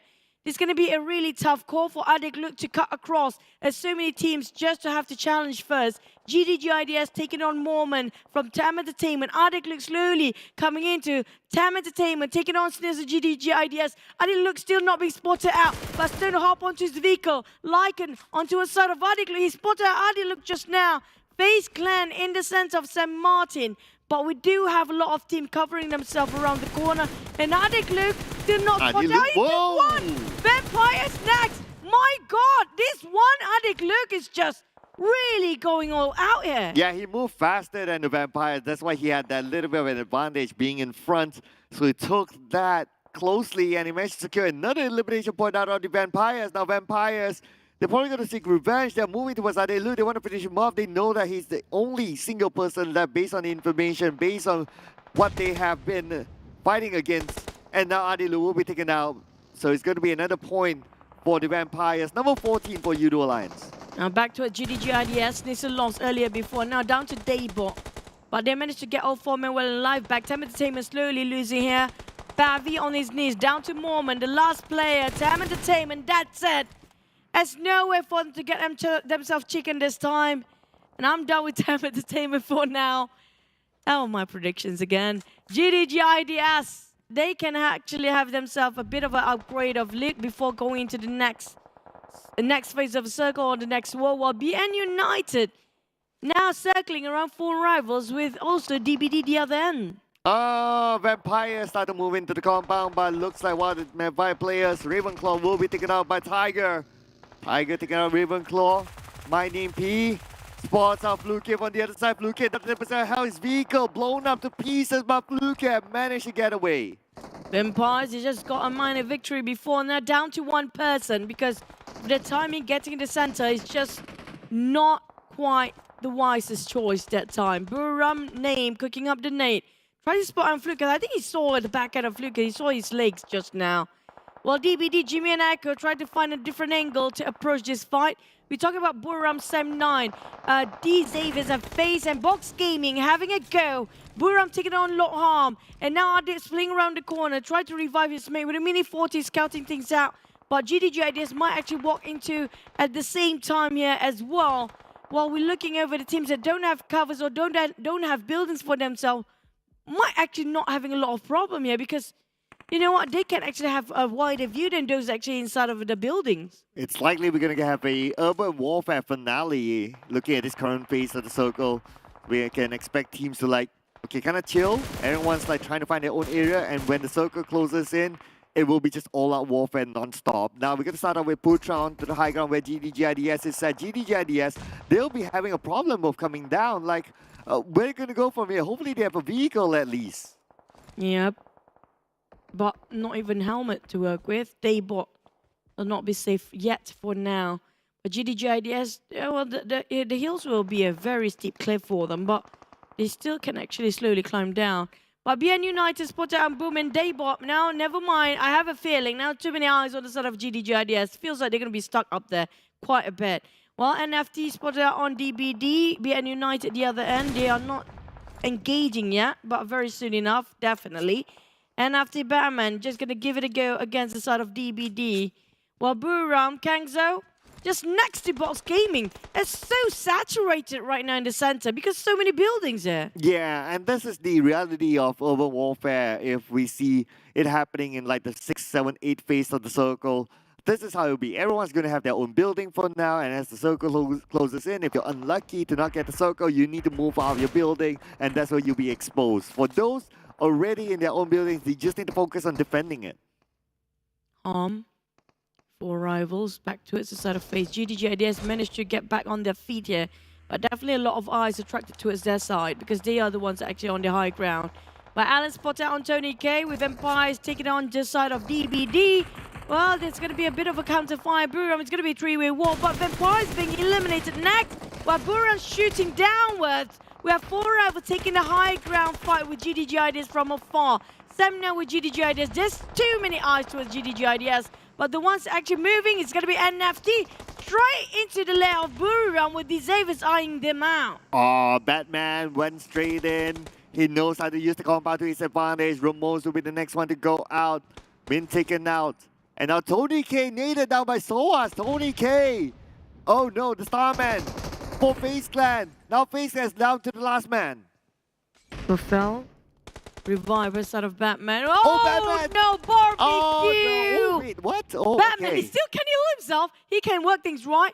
Oh boy, NFT really kind of stuck in rut there. Sam 9 coming up very late on the corner. But Buriram finish off DBD Yen just now. It's actually just knocking down. Sky just going to share the walls with another DBD player. Ziggs being shut down. But the one that's actually just kneeling off him is going to be right across Sky only. It's going to be Yen. Here comes Neem. Trying to actually do a bit wonders. But Ziggs tried to save his mate there. Playing around, ring around the Rosie. And Ziggs spotted out. Sky will actually be knocked down first. But close enough. DBD still eliminated next. But we have BN United versus four rivals on the run right now. Oh, silence on the outside of the compound. April on the inside of it. April waiting for the right moment, but Pamburu being down by Capone.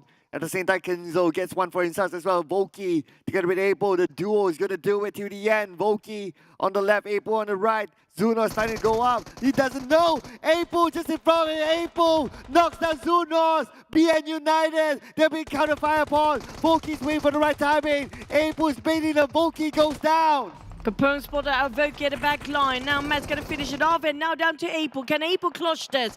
It's going to be 3v1 here with Silence slowly closing in. April with a UMP only trying to work wonders with this. There's going to be a jump shot coming up from the side of BN United. But April covered by the tree. But we're looking over Sam 9 on the other end. Also fighting against Box Gaming. But Capone, April, is being surrounded. How can he get out from this? Oh, April moves to the second floor, but now we move forward to NFT versus Buriram United. So Bell will be taken out by Buriram United. Buriram United, once they reset, they still maintain a full squad. They have 10 elimination points in the bag. The Xavier, they're currently in the circle as well. Look who's unstoppable. Again, is Buriram. Now four rivals. April stick and clutch this one. So close yet so far. Now he got himself one more. Here we go. Max finally finish off four rivals. April, the longest fight against 1v3, but these Xaviers knocking on Heaven Zoya. It's going to be Buriram knocking on their door. So on the ground. And Frankie on the ground. So it's going to be a bit of a trade here.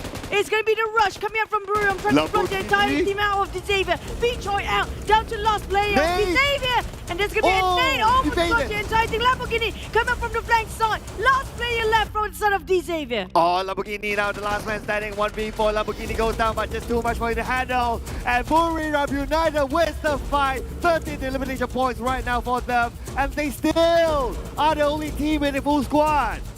BN United, I'm loving this. They're showing us a different side of them entirely. They have the drive to get themselves a better placement this time with Max and Capone. Try to circle on Bantu. Box game being discovered by Max there. Well, Buriram still have 4 men. They got the most advantage. I'm not sure how about Lycan to cross over that open route, but Buriram definitely have this in the back. I mean, like, no way they can lose this one, right? Yeah, come on. It's going to be tough for Buriram to lose this one. It's a matter of how many points they can get. Now there are 13 eliminations. They can even break the record set so far. 14 is the number to beat. The nade onto the other side. Capone goes down immediately the moment he got picked up. Kingzo with the jump shot. Kingzo eliminates them all. And now 15 is the number. The record is currently set. Benzu coming in from behind. Benzu 1v3. DC Benzu. Benzu. Big counterfire upon. Benzu from Box Gaming is out. Down to FaZe, it's gonna be Lycan. We definitely can see where this is going, but Buriram, this is gonna be their third chicken for just the first week here. And they might actually take over FaZe in the #1 spot, as FaZe Lycan, the last remaining member, cannot do much. This is gonna be also the first elimination, reaching up 17 points there, breaking off by the side of Buriram. Yeah, I mean, Lycan, as amazing as a player he is, 1v4 against him. Okay, he gets 1, can he get more? Counterfire point, 80% help them, but Lycan secures the elimination point at least before he goes out. But the number to beat now, the new record, is 16 eliminations for Buriram. That's a number that we all want to see. Still no 20s, but definitely a new record down by the side of Buriram with a third chicken in within 3 days. Wow, what a nice game here. We're talking about yesterday where they start coming up really strong for Buriram. Double chicken yesterday and now ended up with a third here. Definitely all they need to do is just having the consistency of every single game. They can easily secure #1 spot. Yeah, I mean, they are definitely challenging for that top spot, without a doubt. FaZe Clan, however, because they still survived their second place finish, so they're still kind of okay. They had a 25-point gap with #2, so they could still be at #1 after this. But no doubt Buriram will be challenging them for that top spot. I mean, Buriram, the first team to get 2 chicken dinners. Now they're the first team to get 3 chicken dinners, and they also broken the previous record with 16 eliminations right now. Buriram, I mean, only Kengzo is the experienced C player, and they are making it like, you know, they've been around for a while. Kind of true. I mean, like, the way they actually push themselves in the fight just now, it was incredible. You can see how organized, how they move in unison, and how disciplined they were when it comes to calling out the shot as the entire team, and how they play their teamwork right. They didn't whiff, and they moved as a team. You can feel like they are moving as a team. It doesn't feel like they are sort of in a organized or whatsoever. There's rarely in the case where Buriram leaving 1 man behind or something like this. It's always moving as a 4. And the way they actually approach towards the fight is going to be 2 different angles entirely. It was really smart. It was what we expected a team to do. Coming out of, like, example, Infinity, but Infinity really losing it today. Well, at least it's still, again, another Thai team. That's getting true. the chicken dinner. Right. Can we go like all 5 Thai teams today? Like yesterday it was almost, but today can we go all 5? Keep your eyes on that. It's just, even the second place is FaZe Clan. You can't think about it. I have a feeling it might ended up like a half-half team here. We're talking about maybe a Vietnam maybe going to get the next one, or even Indonesian, which been very quiet the past 2 days. Box Gaming also have been stepping out their match and game, including BN United. Buriram secure 17 eliminations, the highest so far. The only team secure double-digit eliminations as well, because other than that, it's going to be Vampires with 7. That's it. That's the highest they get. It's like 10-point difference just by eliminations there. Yeah, so okay, 17 is the number to beat now. They're holding the record now. The Infinity. Well, if anyone told me that, well, the Infinity gets 0 points while everyone else at least gets something, I'll bite your head off. But Wow, 2 rounds in a row. The Infinity, the first team to go out. They're lucky that the first round they got a couple of elimination points, so they got 3 points. But this round, nothing at all. 0 for the Infinity. But for the side of FaZe, they just got themselves chicken today earlier. Now they landed themselves in the second place. Now that's consistency. I mean, like, if that's not, I don't know what else to say. But Xavier is working quite okay this time as well. But I'm loving how Tiger X now being the MVP. It's so hard for us to get Buriram players, but Tiger X definitely with 1,000 over damage dished out and 8 eliminations. Now that's a big contribution. I think most of it by grenades as well, because the longest elimination distance was 90. That just shows that this sort of damage output usually done by the hand grenades. Yeah, and it's also that the urban warfare helps as well.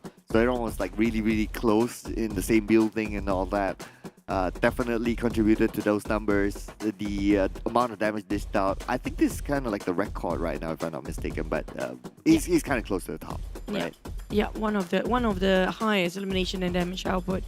But when it comes to the scoreboard here, definitely been pushed down by Buriram. A lot of teams are climbing down the hill back. FaZe still standing at number 1 with 30 points, 3-0. 30 points difference. That's quite a gap between Buriram and FaZe still. But Yoodo Alliance just a couple of points away difference. It's going to be like around 6 points there, or 6 to 7 points.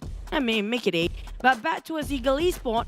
They are the only Vietnam team on the first page. Same goes for the Malaysia Yoodo Alliance. But all of the Thai teams are squeezing themselves up to the 10th place here. We're talking about Infinity. Still have 6 points gap between SLD and GIDS on 11 and 12. I know, right? I was about to point that out as well. Like, yesterday we talked about like the Thai teams being on page 1. Like, one of them, Bacon Time that time, was on page 2, the only team. But today it's like, okay, despite whatever happened to the Infinity, they still, all of them, all 6 teams of them, we're talking about 6 teams here, all of them are on page 1. That is insane from the Thais. The Titanics are still in effect, and they are still the team to be feared upon. That's kind of true. I mean, like, okay, just to recap again, we're talking about the placement and the slot going to PMGC, right?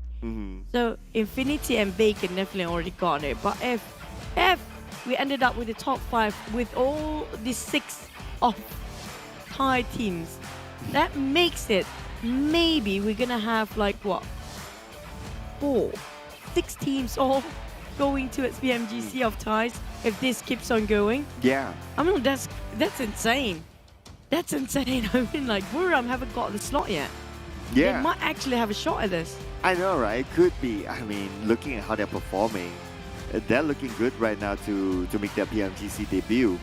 So do keep an eye on Buriram as well. And imagine the other place other than Kingzo, right? Like it's their first time at sea, and then it's going to be their first time immediately inside of a PNGC. It's crazy coming in from Buriram United. And yeah, I mean, as a brand as well, Buriram United, they make their debut inside of this stage, and if they can go far, can go all the way. An amazing story, Cinderella story, basically. Well, they can. At this state, as long as they keep this going for the next couple of weeks, it feels very easy for them to get themselves the slot that they needed. But just now, the circle was, when it comes to the urban warfare, or sort of a circle that comprises a lot of buildings, it's really hard for the players to just pinpoint where the exact location of the enemies, because of the corners of the building. There's so many windows to pick upon, and also there's so many walls in between. In this case, I mean, like, FaZe is just almost impossible to win this one. There's a huge wall in between. The only way in is either climb over or just going the other way around. And they definitely kind of secured this one. Like, if they lost this one, bro, I have nothing else to say. Like, today has been really crazy for Infinity, and I just hope it didn't impact the other teams to have that sort of performance. But the fact that Lycan could get that 1 point out of that fight was considered very good. Yeah, it was really good. It's good enough. Yeah, there's no way that he could fight all 3, because just look at the opening, like one person goes up to the top flank, and one person on the bottom flank, and one person is shooting from behind. There is no way that he's going to get out of that. Even if he can get another one knock, because of the flank, he will shoot from behind. Anyway, Lycan needs to reload. That it's impossible for him to actually counter back. But you know what? We gotta thank our official smartphone partner, that is Realme. PMPL, and this is the GT Neo 3 that comes together with a MediaTek Dimensity 8100 5G chipset and a dedicated display chipset. What an amazing phone this is right in front of us. Comes in 2 different colors as well. And our official livestream partner, TikTok, hashtag #BeTheOne TikTok Challenge. Follow our official PUBG Mobile page, PUBG Mobile My Official, PUBG Mobile Esports.my, PUBG Mobile Esports.sg, and PUBG Mobile Official PH. And while we're heading to dinner, don't forget, you guys can grab your own dinner as well through our official food delivery partner, that is Grab. 50% off Grab food order, promo code PUBGM, only for new users. Terms and conditions apply. It just shows that we're gonna head into our dinner break after this. So don't forget your code for the Grab code, okay? But see you guys in a minute. We're gonna head over to next Miramar map, but we're gonna hit the break for a bit. See you guys in a couple more.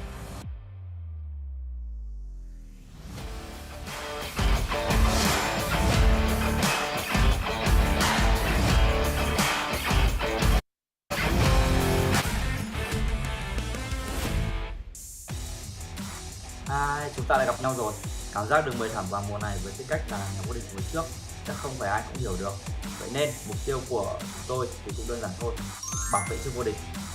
เรื่องนั้นมันก็หลายเดือนมาแล้วนะ แต่ได้ข่าวว่าพวกนายเกือบไม่ได้แชมป์ในรายการเวียดนามทำคะแนนเท่ากับอันดับที่ 2 แล้วยังจะมีหน้ามาบอกว่าจะรักษาแชมป์เอาไว้เนี่ยนะ Brother, I advise you all to be more realistic, set small goals like us, something like getting first place for 4-week straight. Hai boy, kita ketemu lagi ternyata. Waktu liga kemarin kelihatannya gampang banget ya untuk menang. Sekarang kita ketemu di SEA, yuk pasti udah nggak high lagi nih. ทีมของพวกนายอ่ะมาเพื่อล้างแค้นแต่ทีมของผมอ่ะมาเพื่อทวงคืนเกียรติอยู่ต่างหาก Korang tak payah beria lah. Si spring lepas pun saya tak nampak korang. Kali ni korang rasa korang boleh ke?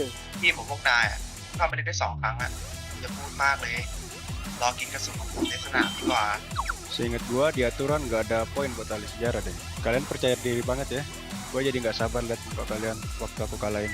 รอบนี้มีทีมไทยเข้าร่วมทั้ง 6 ทีม แค่นี้ก็ดูออกแล้วป่ะว่าภูมิภาคไหนแข็งแกร่งที่สุด Mùa này có nhiều đội hơn thì đã sao? Mùa trước Thái Lan cũng 5 team nhưng nhà vô địch vẫn là DX đấy thôi. Tapi peluang korang untuk kali ni nak juara 1/16 terlalu nipis lah. This GIDS are a bit overconfident, but no matter where you go, I will make sure you guys as the backdrop of Geek Fam. ทุกคนน่ะคิดว่ายูไฮเป็นเด็กอัจฉริยะแต่พวกผมไม่คิดงั้นนะพวกผมเองอ่ะก็เป็นตัวแทนประเทศไปเจอในสนามดีกว่า Don't stress so much. Losing to us is actually not that embarrassing. Gue yang di akhir gue tutup ya. Kalian semua tim teratas dari setiap region. Kata-kata tauntingnya juga udah gue dengar semua. Gue tunggu kalian semua di PMGC.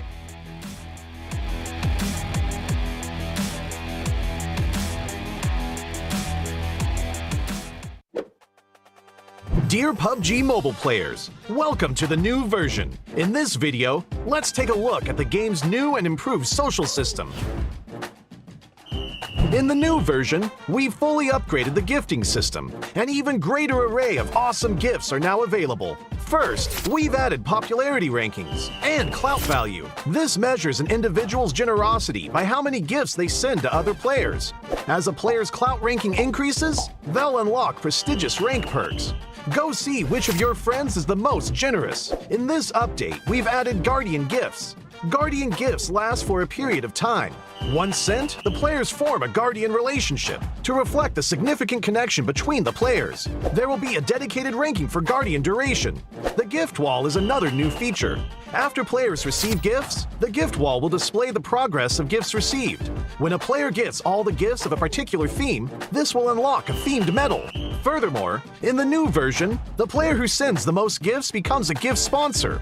A ton of new gifts have been added to the shop, including those with special effects. Go and buy a gift for your best friend. In this update, we have revamped the Synergy system. We have created a new Synergy Anniversary gift. During special anniversaries, players that have built connections will receive rewards via in-game mail. What's more, players that have built connections can obtain Synergy ranking rewards. We have added a Synergy recruitment system to help players post recruitment information and add friends. Go and recruit some friends. In this update, the number of friends a player can add has increased from 200 to 300. Friends can now be pinned to the list. In order to make it easier for players to use team reservations, we have lowered the threshold for making a friend reservation. The synergy requirement has dropped from 50 to 5 points. In the new version, reservation info will still be displayed in the chat window. Players can send more kinds of invite messages and view the real-time status of reservations. At the same time, the in-game display for reservation requests is now clearer. Don't miss a reservation invitation from a friend. For Team Up Reservation Chat, we have added a quick chat feature to send Team Up reservations. This will allow players teaming up in the lobby to quickly send common messages. Try it for yourself. These are all the major improvements to the social systems in this update. There is more content for players to explore in the game. If you want to learn more, follow our official PUBG mobile community. Winner, winner, chicken dinner. See you next time.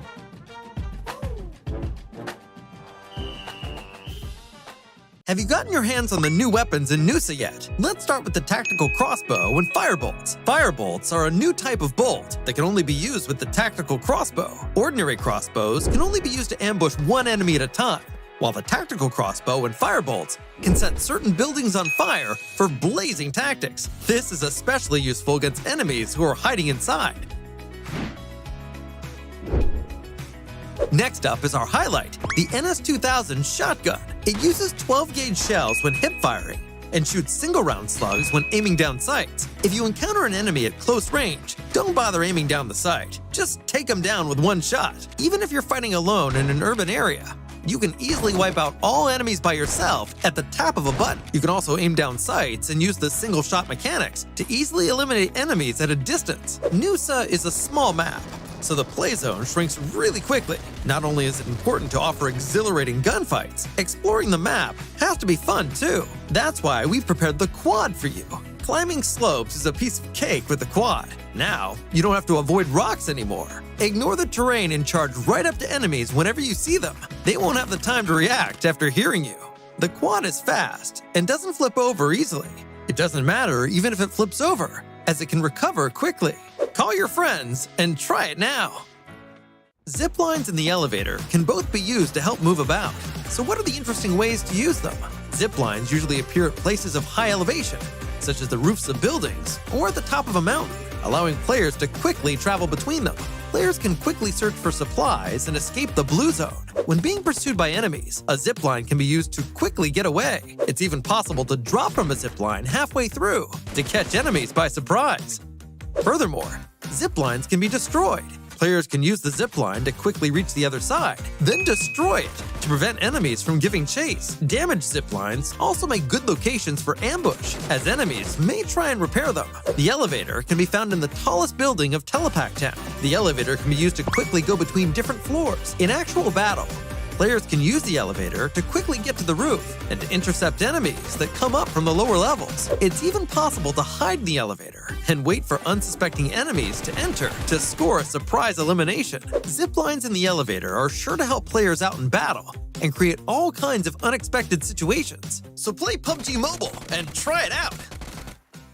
Hi everyone! In the PUBG Mobile version 2.2 update, Erangel is getting an overhaul with changes to the map, vehicles, and modes. Without further ado, let's find out what these changes are. In this update, we made several changes to the map. First, the hospital. It's one of the bigger buildings in Erangel. In this update, the following changes were made to the hospital. How to get in and out of the hospital, its structure, nearby objects, and the vegetation surrounding the hospital.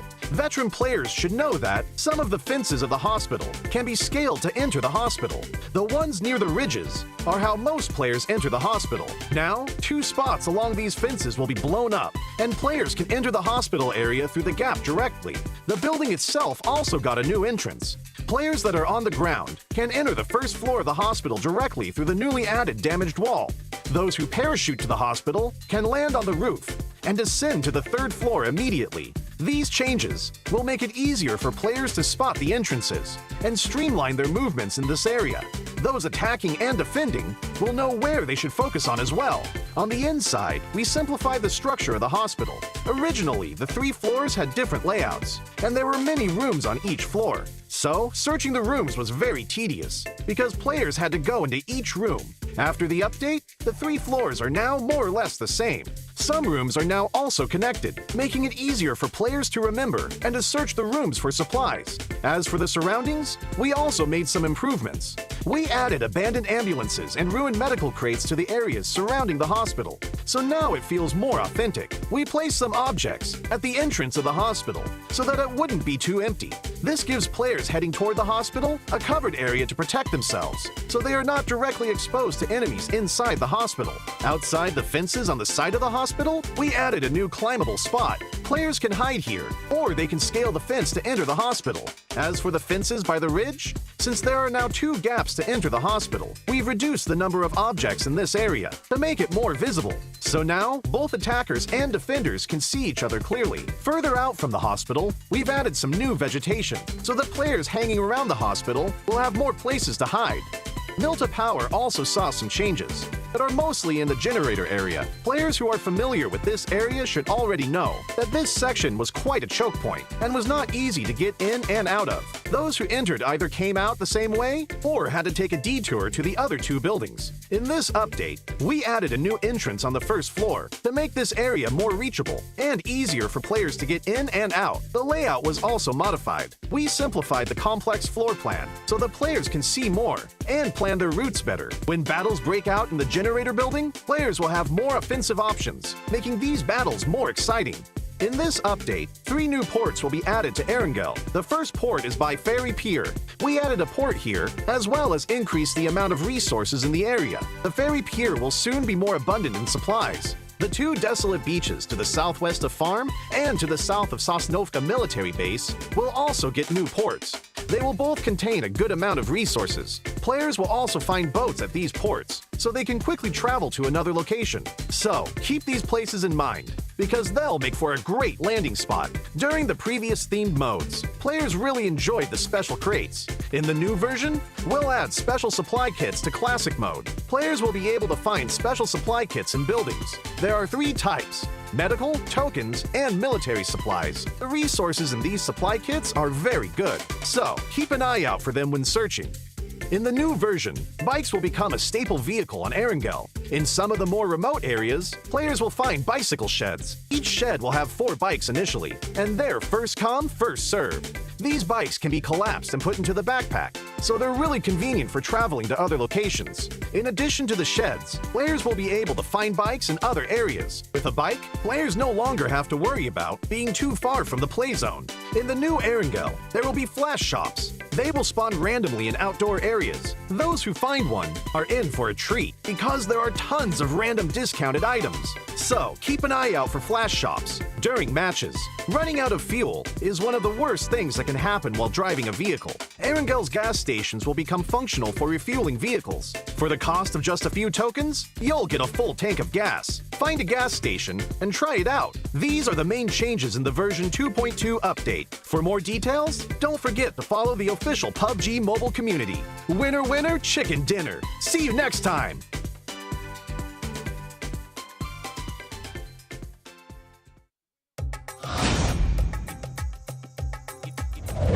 Hi everyone! In PUBG Mobile version 2.2, we'll officially release a new Battle Royale map, Nusa. Nusa is a 1 kilometer by 1 kilometer tropical island. The island is bright and sunny and has beautiful beaches, rolling hills, and dense vegetation. In addition to the natural scenery, it also has many areas that have a unique style and combat characteristics. Without further ado, let's take a closer look now.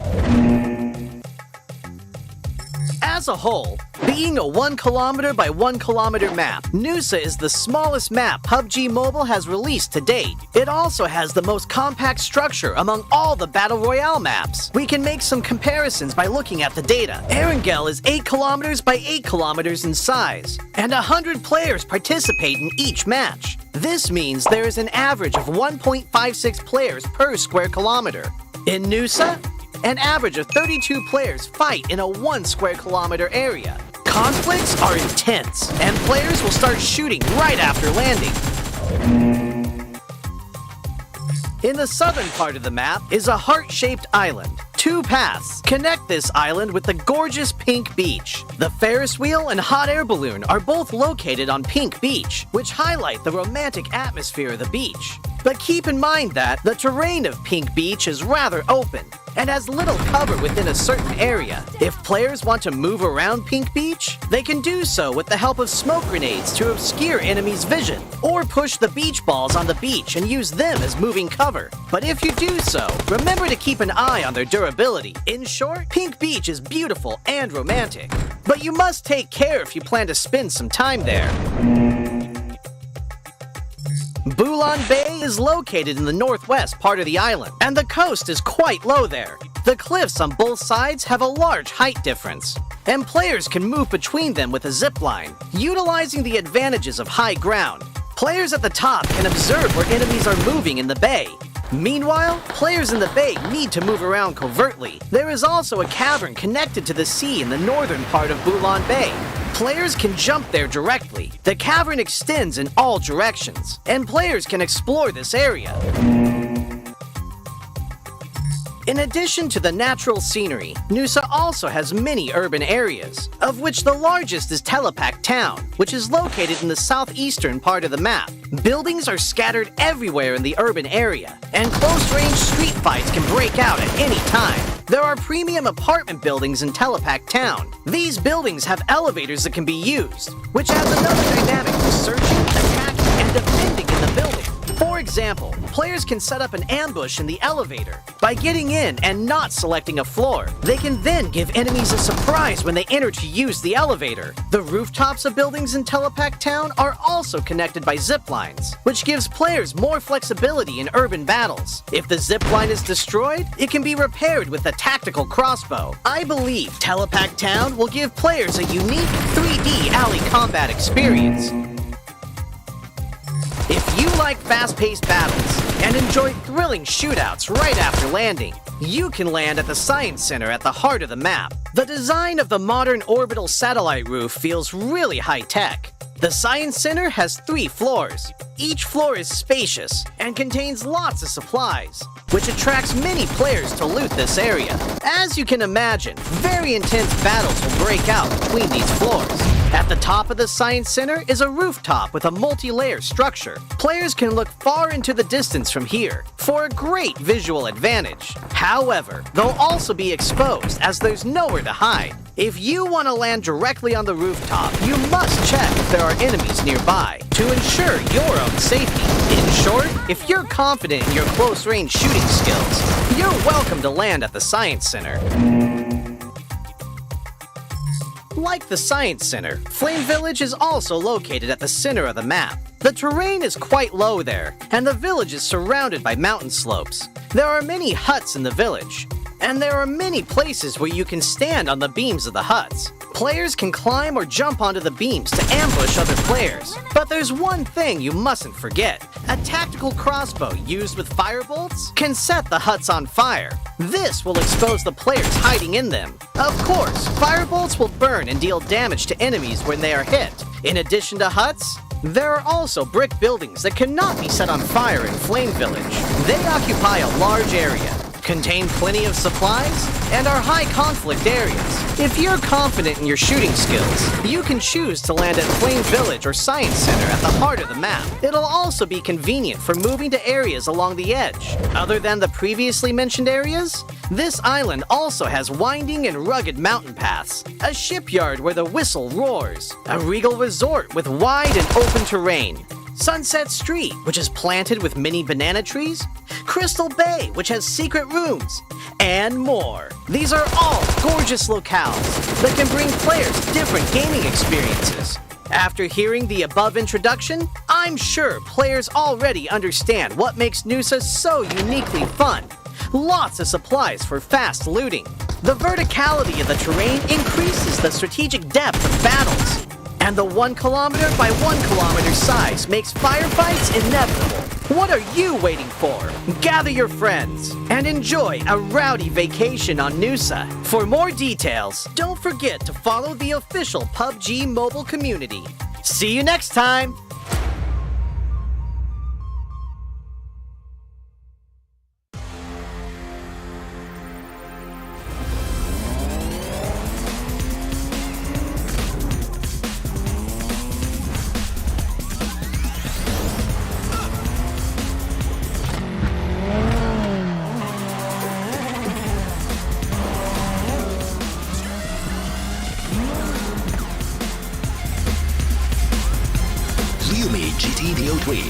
Neo Speed awakens.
Assalamualaikum, welcome ladies and gents. Hopefully you guys are having a bit of a feel there just now with the dinner break. But we are back tuning into 2022 PMPL Southeast Asia Championship Fall season. I'm Chen, this is Cloud. This is brought to you by Tencent Games, Podgy Corporation, Lightspeed and Quantum Studios. But before that, thank you for Realme GT Neo 3, the latest chipset of MediaTek Dimensity 8100 5G. The best phone that is out there to play PUBG Mobile. And thank you so much for TikTok. Don't forget to hashtag TikTok PUBG Mobile, hashtag TikTok be the one, hashtag be the one for TikTok challenge. And follow our official PUBG Mobile page, which is going to be PUBG Mobile MY official, PUBG Mobile Esports.my, PUBG Mobile Esports.sg, PUBG Mobile official PH. And also thank you so much Graphic for being our partner. But back about our recap regarding the last match. The first Mirama of the day with Buriram 17 elimination. I mean, like, you can't compare them with anybody else at this stage. Yeah, I mean the first team to get three chicken dinners and the first team to break the record after 12 games. And yeah, I mean everything else. The only thing that they're lacking still is that number 1 spot, but they're very, very close. They're number 2 right now. But here is the most damage. So we have Min 1,180 damage, Tiger 1,099, Lamborghini managed to slip in 769. We need more of these Xavier. This is the first time we're looking at the Xaviers on the board finally. After such a long time, the first time ever we're having them on the most damage. It's a good start for them, but next one we have Group B, C, D and E. Group A will not be playing. The moment they got themselves the momentum for the Xaviers, they will not be playing next. Well, Buriram, they got chicken, now they're resting. TEM Entertainment will be resting as well. And 4 rivals. These are the 4 teams who will not be joining for our second Mirama. Now, speaking of which, we're welcoming back Geek Fam, Boom, Bacon Time and SLD. Yeah, so welcome back. We're going to see maybe Bacon Time getting the chicken dinner because, well, right now the trend is still like towards Team Thailand, right? So Bacon Time, TEM Entertainment, they're taking a break. So Bacon Time is the only Thai team to not get a chicken yet. So I mean, at this point, like if any money were to be put online, I think anyone would just say like, just take any of the Thai teams. But Bacon Time right now is not the best performing when it comes to, I mean, like Infinity has been really going slope the hills just now. And so far, like you mentioned, Bacon Time and TEM Entertainment, the only 2 teams that haven't landed themselves their chicken for the ties. And so far, we're starting off another strong. You know what? It's very similar to yesterday. The difference is just Buriram first yesterday. Today is FaZe first for the chicken. But we have a lot more going on, which is going to be for you guys. Let's just roll the graphics there, which is going to be none other than the Nusa Map already for you guys to be available to be played with. And definitely one of the shortest chicken dinner journey for you with a 1x1 kilometers map. Yeah, it's only 5 minutes per game inside of the Nusa Map. You can try it out in the next break, which is going to happen after the first Erangel. But do try out the new tactical crossbow inside of Nusa as well. You can go from place to place. You can create that flying fox in strategic areas. So make use of that to collect your elimination points.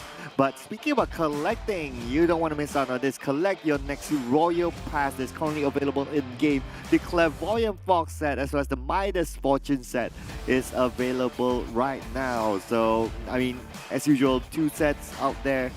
You just need to play through the missions. Sometimes you can skip missions using the mission card. You guys know that by now. And as you reach a certain level, you will unlock one of these sets. So when you purchase it, you get 1 set. When you reach a certain level, you unlock another set. 2 sets for you to take home. Speaking of 2 sets, we have another 2 sets going on, which can be the first ever. Our first double ultimate set, Lucky Spin, available for you guys right now. It's going to be on sale as well. It's going to be the Spectral Swan set and Cosmic Inquisitor set. So speaking of the sets of the collectors, is for yours to grab. I'm like, we feel like on a replay mode right now because we keep on saying the same stuff. But definitely because we want to stress you guys, this is going to be it. This is the only time you guys can actually have your ultimate set during this time. But back about the game just now, we're going to walk straight into Mirama again, where I did mention before, yesterday we started off with Buriram getting the first chicken. And then FaZe getting their chicken. Today starting off with FaZe and the Buriram. Based on yesterday's trend, we have Vampires getting the 3rd, Buriram getting the 4th. So are we looking over that we might have sort of the same sort of sequence or even TEM Entertainment, or maybe Bacon Time finally learn themselves chicken today? Well, I just want to see might as well the whole day let it be a Thai team. And even Again. better if it was a Thai team that haven't got the chicken dinner. So if it was Bacon Time after this and then maybe TEM Entertainment later on and we end the day with another Thai team, okay, perfect. Finally we got the perfect line. Yesterday we asked for that. We didn't get it because Yoodo Alliance had to get the chicken dinner towards the end, which is fine. But it's just like, just for fun's sake, right? Just for us to come up with the memes of like, oh, okay, today it's just a Titanic day. That's kind of true. I mean, like, we can put out the ship down there, but it's still too early to say so because why? So far, Vietnam has been rising up the occasion where today they have been better than before. I'm talking about these Xaviers, BN United and Box Gaming have been really increasing when it comes to the performance. But the difference right now is just, can they make it as a constant thing to do? Right now, we're going to drop a prediction. It's right or wrong. It's never, wow, I'm going for Bacon Time this time. Oh, I yeah. forgot about this. Wow. But NFT is really strong though. A very good call. But I want to see Bacon to secure finally their chicken. Yeah, join the elites, the Thai elites, right? And now that they're charts-wise, they're above the infinity, that could be kind of like a sign to like, okay, it's time for Bacon Time to just seal the deal, get their chicken dinner. I wish I could say the same for TEM Entertainment, but they're not playing this round, so that's okay. So let's reserve it for Bacon Time. I'll go with yours. Hey. Yeah, you see, I'm rooting for Bacon Time. But at the same time, it happened.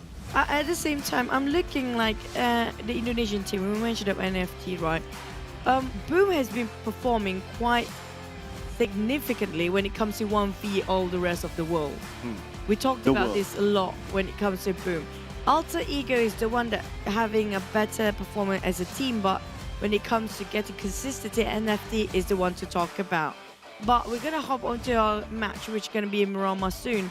But the thing is, it's all down to the circle. Like, so far, we had a lot of circles of creative fill. Just now, Power Grid. It's so hard to have the circle on the right side these days. Yeah, we haven't seen an Impala Puerto Preso yet. Or even better, that one time that I did see the circle on the island outside of Impala, yeah, that was amazing. That was like unforgettable. I think after that, there was another one, but I wasn't involved in any of that.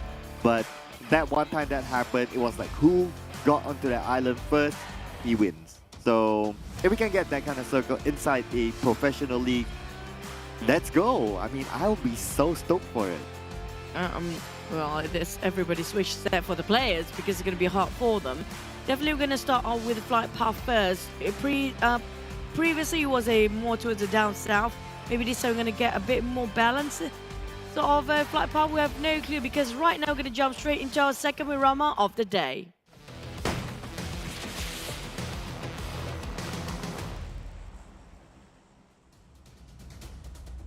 Yeah, it is Buriram. So it's going to be the second Buriram for today and also the final Buriram for today as well before we head on to Erangel. So the flight path will begin from Ruins all the way down to Impala. Kind of nicely cut in the middle somewhat. We're just waiting for the next circle. And let's see. Looking at the first Buriram, we didn't see any very early skirmishes, like no early fights with Mikado, for example. We might expect the same in this round. Possibly. I mean, it depends though, because just now we have a bit of a different dynamic going in, and aside from this group, it's going to be an entirely different group. Might be some skirmishes. We have no clue yet, but this is going to be no group A. So the one that actually have these Xavier four rivals, Buriram and TEM Entertainment. So Chris Deville will be very anti. His four rivals not there unless it'll be taken by another team here. Boom taking around, well, Trailer Park, or we call it Alcantara, which is not even in the map. But for those dropping around Impala, it's going to be Alter Ego usually. Infinity taking out Monte Nuevo. Well, we do have Ego Esports definitely going to be on top of Chumacero with FaZe taking Picado just now. The same Bacon Time Los Leones as usual. Geek Fam on top of Power Grid, Oiba, Seda de Patron. And FT taking a look over Ria as usual as well. GIDS is going to be the teams that I'm looking out to because they sometimes just randomly drop whenever they fancy. It's going to be Puerto Preso this time. Yeah, so it's kind of like not the first time they do that. They kind of adapt to the flight path. So considering that this flight path is suitable for Puerto Priso, so they kind of chose that spot. It's not going to be challenged by a team that drops into Impala, so that's kind of okay. But looking at the circle, it's going to be a fairly common-ish sort of circle with Hacienda right smack in the middle. It's actually not too far from the circle we saw in game, the first Miramar today. So I think that, well, it might be a different team, but it surely will be a different team because, Buriram's not playing. But Maybe FaZe again, I don't know. Because FaZe came close. They could be. They got second. Maybe this time they can get first again. So it's just closing. No, I mean, like, every single day, if you actually saw a pattern here, right, Cloud? The team that ever got a second, in the end of the day, like, when it's another round of that map, they might actually have a shot at getting a chicken now. And it's really close. But here it comes for the total damage, 5,000 over for Tony K. My name from a BRU. Infinity Newsy pushed down because of today's performance of the total damage. Yeah, Tony K was superb. Yesterday, he was amazing. He's actually the #1 as of yesterday to get the MVP award. And looking at the difference of damage between like between Tony K and my name, and then you got Nuzi, which is not too far from my name. It's like almost 2,000 difference. I mean, it just shows this guy is just playing on a different level. Your name? Yeah. Between Tony K and you? Oh. Oh yeah. My name between Tony K and Nuzi. Wow. It's a big he happened to be in the middle, right? It's nicely set up, And also, you guys can actually just try out for your PMCC 2022. Last call for it, guys. To actually win over 40,000 Ringgit Malaysia prize pool. They also might have a slot and it has a chance to participate in the 2023 PMPL as professional players. As long as you are 16 years old, you're still studying, you're a student in any institution. If you want to represent your institution as a whole team, why not? If you want to have a bit of a mix and match between high schoolers or even college students, like within your siblings. We never have siblings anymore these days, right? For the players, not so much. Well, yeah, not in this tournament, not that I can recall. Yeah. It's been a while. Maybe in PMGC we have Bigatron still. The others not so much now. Well, they did get the ticket to PMGC, so I'm just saying, yeah, so sure. That's why I said only during PMGC, not now. Yeah. Anyways. We don't have any Malaysian siblings, do we? Let me think. No. The short answer is no. Except for the coaches. Yeah, unless if they choose to play. Yeah, true. True. Yeah, but that ain't happening. No. Maybe in the future, Hopefully. Well. Because if you actually notice, like, the players having a family bond, it's easier to manage is one thing. And they have a better sort of chemistry when it comes to their playstyle. I'm trying to reflect that for myself. I kind of doubt that, but never mind. Oh. Long story, but it's okay. I didn't know your siblings play game too. Do I really want to tell? I'm curious now. And that's a long pause coming up from Cloud. Yeah, so which one do you want? Do you want to hear about my brother who ran away from home? Oh wow, that's really dark, really quick. Yeah, or do you want to hear my other brother who's I was asking a simple question whether they play games or not. That's it went really dark, really fast. So that's why I was like, okay, which story shall we go for? Or we keep that for another day? We keep it on another day. Thank you. SLD. You can just say no just now when they're not playing I'm games. obligated to answer if you ask. Okay, back to the game, guys. San Martin, is it going to be the same circle here or not? We're going to have to wait and see. Hasina Del Patron taken by Box Gaming. Box Gaming have been performing better, definitely, but Geek Fam and DBD. Now, DBD is the bottom of everything right now. Even BN United slowly climbing up. Well, Box Gaming and Xavier's like still in between everybody, but they're not playing this round. Ego Esports is the one that we should look up to because I'm loving the fact that Ego Esports used to be down there. They used to be the bottom of everything for the Vietnam. Yeah, Right. Yeah. There was last season, I think. was it last season or the season before? It was either one of that. Yeah, either one of those. They were like really bottom, and their lineup still have some of the key players from there. Actually, they kind of switched their lineup as well. It's just that they kind of maintain, like Chua, they maintain. That's definitely Tuanzi one. they maintain. Tuanzi, they Now, maintain. I think they're all the same players except for Mune and F1. Yeah, so a minor change, right? Yeah. Yeah, so that's a good point. That's interesting. So they kind of changed it a little bit, and it seems to work out for them. So that's great. I mean, during the PMPL SEA, the last one, they were kind of okay. I think it was the previous one that they were like super bottom, that they didn't made it through, something like that. Yeah, and, During the era. and the last season, I think they were kind of in the middle, in the middle bracket, so not so bad. But this time we have St. Martin's Circle again. Is it going to be ended up on top of Creative Fields, just like how we witnessed before? Because sometimes the hard share of a circle is so unpredictable, but still within the reach of most of the players, since they are, most of them, already in the safe zone. Now, Infinity having a really tough run today. GIDS already in the blue zone as well. Well, nothing else happening except from that. I mean, like, there's a lot of territory being marked by the players there. There are a lot of respect given by some of the teams.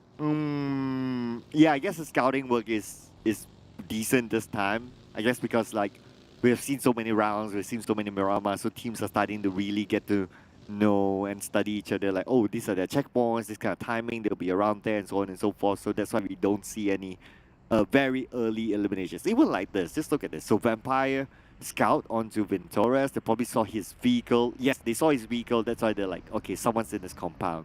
So they're not going to take the risk. Looks like they're just going to let it be for now. We are still early anyway. And there's no big reason for them to crash in. I saw the animation. It feels like somebody's shooting, but I can't hear gunshot. Never mind. Newsy now with his a bit of shenanigans there. Try to get himself on the high ground with a buggy. The only player coming up from Infinity, in fact. I'm not sure where are the others. But you know what? They might try to read out the circle like how we do. Like, you remember I think it was yesterday first Mirama match sort of this circle, right? The creative field, where he ended up right on top of it. So Newsy trying to secure himself a vintage point at first. But thing is, it's quite hard for him to do this alone, though. Yeah, I guess that's why he's like, okay, maybe the idea is not that good. He might be spotted out, so that's why he kind of like changed his position. Or he goes up to the super duper high ground. But the risk is that if he stays there, I mean, he can try to like get information, try to get a tap out of anyone who passes by. But as long as he doesn't get knocked down, if he gets knocked down up there, it's going to be super hard to pick him up. Now, Mela is down there to give him back up with the toss of a nade, so they have information where their opponents are at from BN United. It's just that they don't have a clear view yet. Yeah. And a mini 14 now. Swap over to M4. Try to spot on Capone, but the smokes really was a perfect cover coming up from BN United. Logan tried to push from below. Logan pushing in, while BN United split it into 2-2, and Logan being found out on the other side of the mountain by BN United. Now they're going to go for a retreat. Silence, try to run. Same goes for Capone. They cover themselves at the slight, on the slope of the hills there. So definitely they're going to be securing their survivability for a bit more longer. GIDS Daybot, on the other hand, running away from Bacon time. Omstyle, the only person here. I'm not sure where are the rest of Bacon right now. Nowhere to be found. Error 404. So looks like he's been sent out as a scout to get information at the high ground, send it back to his teammates, and then they'll make a better decision from there. Now, it's a different case for Bacon time. They are at the areas of Graveyard, and looks like this compound is kind of like theirs. We can see the spread on the side of Graveyard. They are locking this place in, so if anyone passes by, if anyone tries to come by or come through, they will take them down, and they have an idea where Yoodo Alliance is coming from. True. Yoodo Alliance, the ones that rising up since yesterday for the Malaysian teams. First one to get a chicken as well for the side of the Malaysian team. But right now, they're kind of in a tough spot here. Noise tapping it out. Seems like perfectly connected on Rapper Boy. But in the meantime, the terrain making it hard for Bacon time. Just finish them off, even though they managed to knock one down. They're going to take a bit of more time here for the side of Yoodo Alliance as well as Bacon. On the side of St. Martin, you do have FaZe and Box sharing a different compound entirely. We got themselves a warehouse for Box Gaming. FaZe, they have a couple of apartments. But they're still waiting for the circle that's going to be popping off in any second now, less than 20 seconds.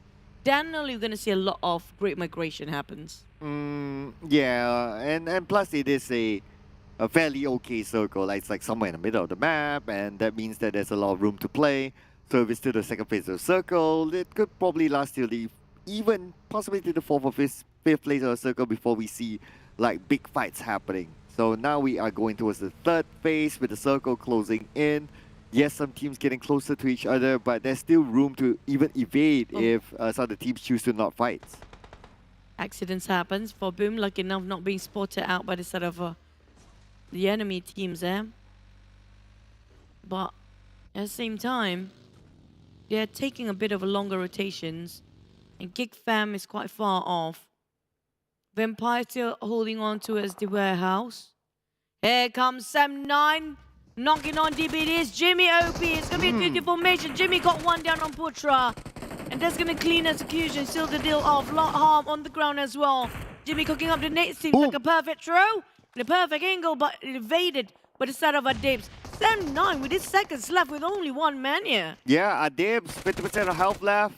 The Molly's buying time for him. But the nade will still land onto the second floor. Sam9 is out, but DBD is the one that eliminates them.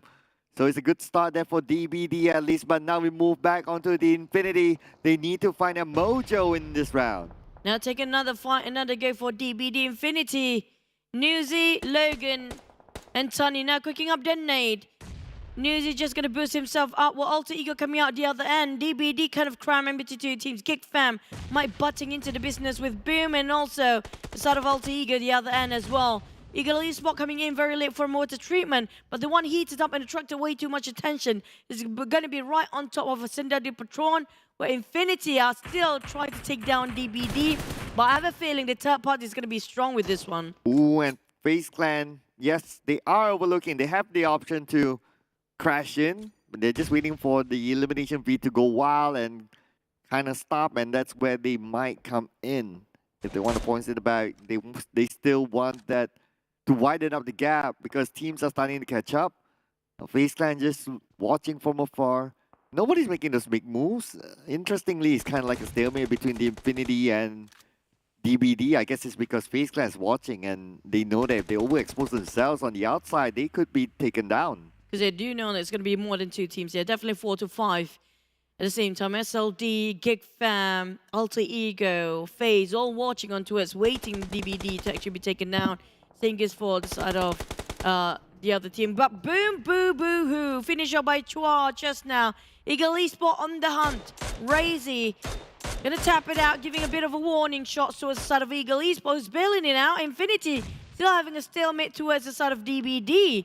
Now, Boss Gaming waiting for the right time to butt in as well. But the thing is, none of them willing to make a move first. While Tony got clipped quite a lot when he's cooking up that nade and finally landed Echo. Big Kobe on that one. That's going to be the entry point coming out from the side of Infinity. Big burn off. Jimmy OP on fire. DBD, they're slowly being closed in by Infinity. It's going to be the attempt of Infinity trying to flush the map. Oh! But again, what a nice counter grenade just now. Beautiful, and immediately Gatuni gets eliminated by Tony K. FaZe Clan managed to steal away. No, DBD could use those points, but it's going to be FaZe Clan having to come in from afar. And now the Infinity has Mela together with Logan, but at the same time move over to Gosu 1v4. It's going to be really tough for the side of SLD. It's going to be quite separated, but Infinity taking on DBD, and Logan's on the ground. DBD eliminates it on 15. Infinity won that one. Box Gaming fighting against one Gosu with a DBS. He got 2 knocked down. Make it 3 almost. Cooking up the Molotov, but it's not going to be enough. With the rest of SLD now rushing into to give extra hands there. Chuang is actually cooking up the nade. Seems like a perfect Kobe, a perfect angle. Vintoris taking the nose into this business and just putting his nose everywhere and just gonna steal off the eliminations there. Wow, FaZe Clan, they can see this compound, they can see the other compound as well, and they can steal away eliminations. But Soas will be taken out. That's going to be it for Box Gaming. No points in Miramar. It's really tough for the side of Box there. Same goes for DBD, who's already at the bottom of the chart. But the side of FaZe, they still want to go for more. Spotted out an SLD again. Ventoris keep his nose into this. And SLD is not really happy about it. Infinity want to get to the side of SLD, but the moment they step in, it's going to be being gatekept. But Boom, on the other hand, has been holding their ground so well against the push of Ego Esports. They have to cut across to get into the circle, and Boom's holding and gatekeeping this one quite tough. They need to do this quickly because the zone will start to put pressure onto them. The Eagles secures the elimination over Hexas. There's going to be one person down from the side of Boom. Octa, the Starman for Boom, sees whatever that's happening on the other side. They now can play the gatekeeping role and try to stop Eagles from coming to the circle. They're gatekeeping this for the longest time, and Eagles have to force at a halt here. Definitely when they be pinned down by such pressure. There's no room to come in at all for F1 and the rest of Eagles. Having stopped and denied their entry entirely. Here comes Boom Racing, keep on springing on F1. There's going to be two of them, Najim still left there. But at the same time, Boom, there will be also Geek Fam on the other end, so they have to be finishing this deal very fast. This is not going to stay long anymore, as Namshi still forcing himself forward. Managed to land a couple of shots on Razor, nothing seems to connect yet, but Namshi with the UMP now. Playing ring around the Rosie, found around the corner, got one on Boom. That's it, Eagle managed to come in with elimination of Boom for that, but it's not done yet, as Snipes coming in with Geek Fam. Geek Fam is going to butt in here. F1 will be taken out. So now the Eagles are down to Namshin. Namshin 1v4 against Geek Fam on the outer side of the circle. Snipes at the forefront. Snipes wants to secure that elimination point. Snipes going in for the flank. He's retreating though. He's going to get his vehicle and going to focus into the circle. And GIDS against Bacon time. We got elevations for this side on Bacon. But GIDS got the covers of the terrain. Tossing up towards Ice. Boom seems like a perfect one. And got himself played quite a bit for Booms. Down to 2% for GIDS. Only Snizzle and Booms fighting the entirety of Bacon time as a full force there. On the other end, we do have another team which is going to be Alter Ego waiting to get into the corner as well and try to steal with a fight. And Snizzle's on the ground. Seems really great for GIDS. They're bowing out at 12th place. GIDS eliminated by Bacon Time. And Bacon Time now has 4 elimination points. They are in the top 11. We still have 11 more teams, but the circle seems to fail. Not only Bacon Time, but FaZe Clan is in the circle as well with the compound. And FaZe is just next to Bacon Time. And after the furthest away, Geek Fam might have a go against Namshin. Infinity forcing the fight towards the side of ShineLikeDiamond. Of Empires having a bit of a skirmish with another team here. Which is going to be, if I'm not mistaken, never mind, they just finish off easily. That's going to be BN United. Vampires taking the reign from the southern part. Yeah, deleted just like that. The Vampires swooped down and eliminated. But speaking about elimination, looks like the Eagles are out at 10th place with 4 elimination points as well. Batman moving gun now from Yuhai. And now Sharps is starting to move in, going towards the right. They know they need to clear their flags before they get into the circle. But Bacon Time has high guard advantage against Stone. And back to his NFT, got himself in the center of attention here. Geek Fam not quite in the circle. But the thing is, they are trying to shoot down everyone and attracted way too much attention. And they are the one who need to keep on moving because they're the furthest away. It's really a risky game they're playing. Infinity take it on NFT, but fell on the ground. Infinity start to fire whoever that actually tried to position himself in the center of the circle. With that, NFT Esports plays themselves at 9, but Geek Fam still on the move here. Looking over to FaZe, taking on NFT as well. NFT in such a hard spot just now, nowhere to go in. But we do have Bacon Time with 1 man knocked down. Vampire down to 1 last player. Infinity playing as a trio, starting to go in, but another team seems to be eliminated. It's going to be the Vampires by Bacon Time. Bacon Time is still in this. The Thai teams, okay, it's only Bacon Time, Infinity, and FaZe Clan right now representing Thailand. That's still active. Bacon Time has an easy entry into the circle. Back to a side of Bacon. Try to push in. Really low HP now coming up from Noise. There's going to be a lot of Thai teams remaining here. We're talking about 4 Thais is still in the game. Make it 3. Yoodo Alliance, last member. Bacon Time, Infinity, and FaZe still there. SLD taking the blue zone with 2 Malaysian teams also. Geek Fam and also Yoodo Alliance remains. Bacon Time taking the fight against SLD. Infinity on the lower ground here. SLD in an open field. taking a bit of a damage on the blue zone as well, being pressured before their entry.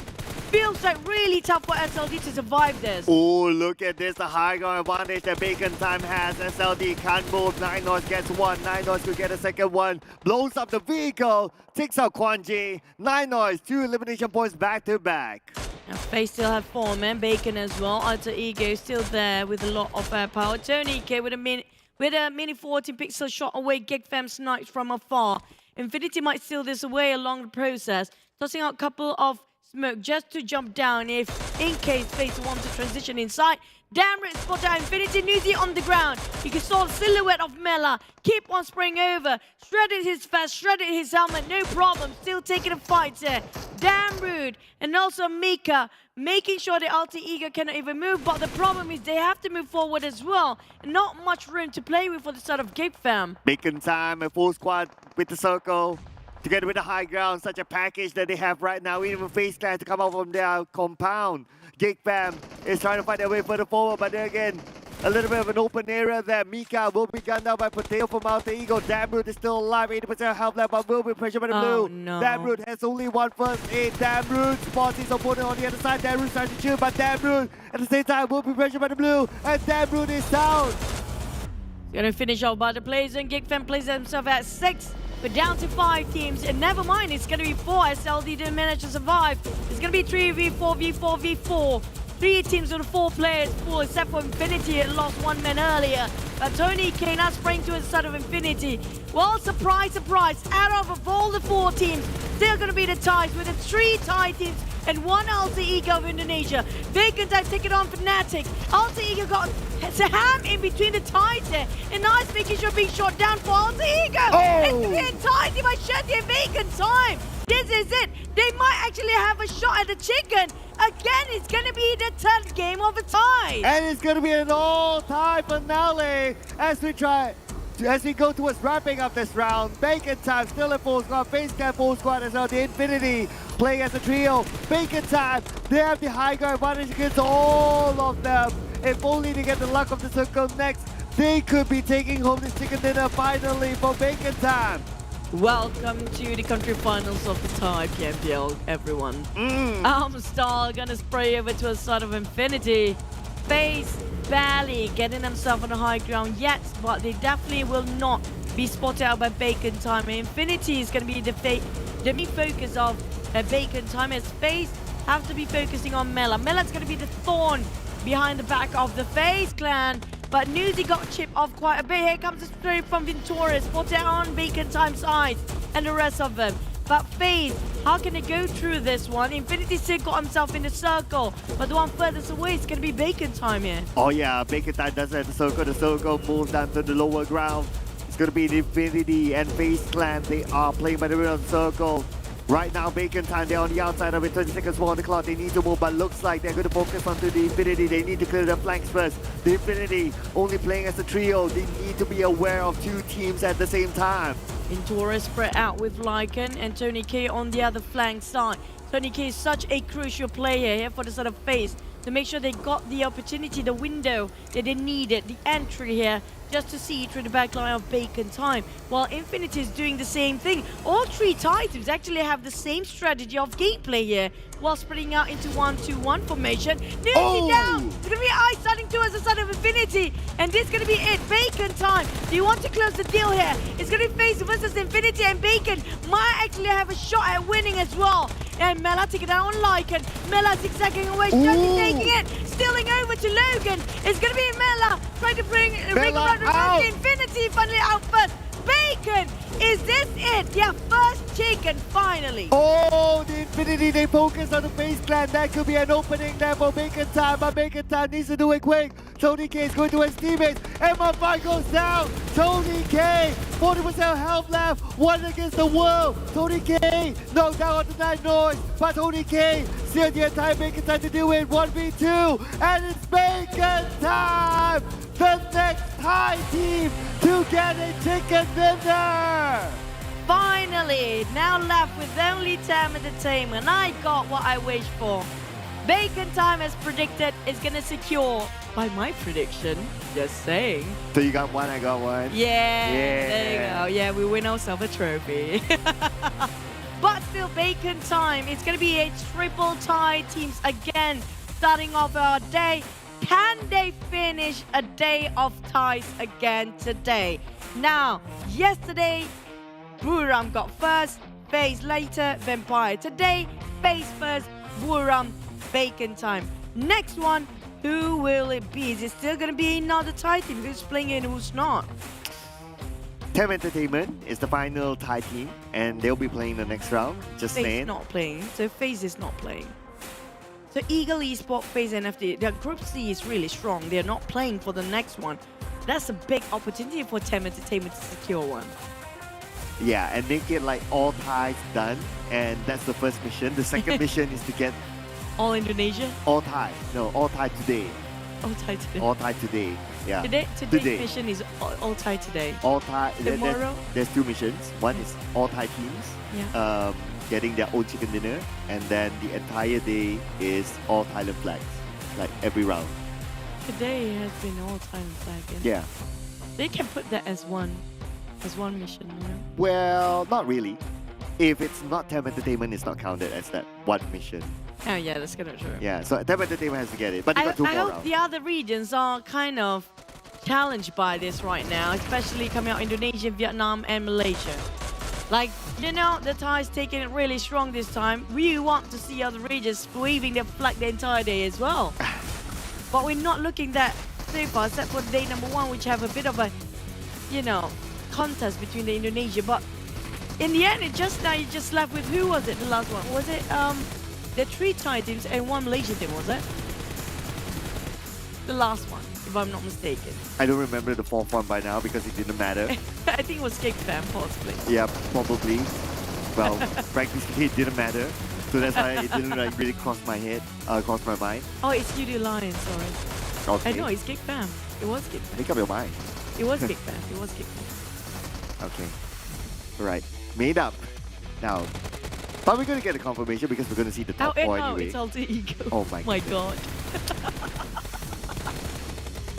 But, you know what? Infinity is back. All of a sudden. Well, yeah, it's just that they were caught in a sandwich, so you can't really fault them. Anyway, because Bacon Time, when they come down, they need to choose a side to fight through.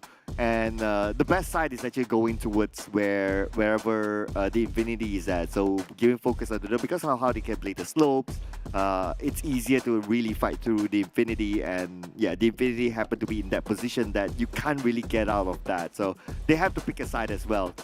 So they try to pick the right side, which was for them, FaZe Clan. It's easier for them to shoot FaZe Clan because of how the terrain is.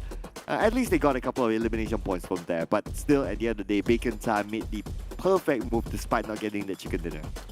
Still, for me, it was a really close one. But back to it, what really happened. Bacon Time got themselves finally their chicken dinner they needed with 15 elimination. Even though that's not the highest, now taken by the side of Buriram with 70 eliminations.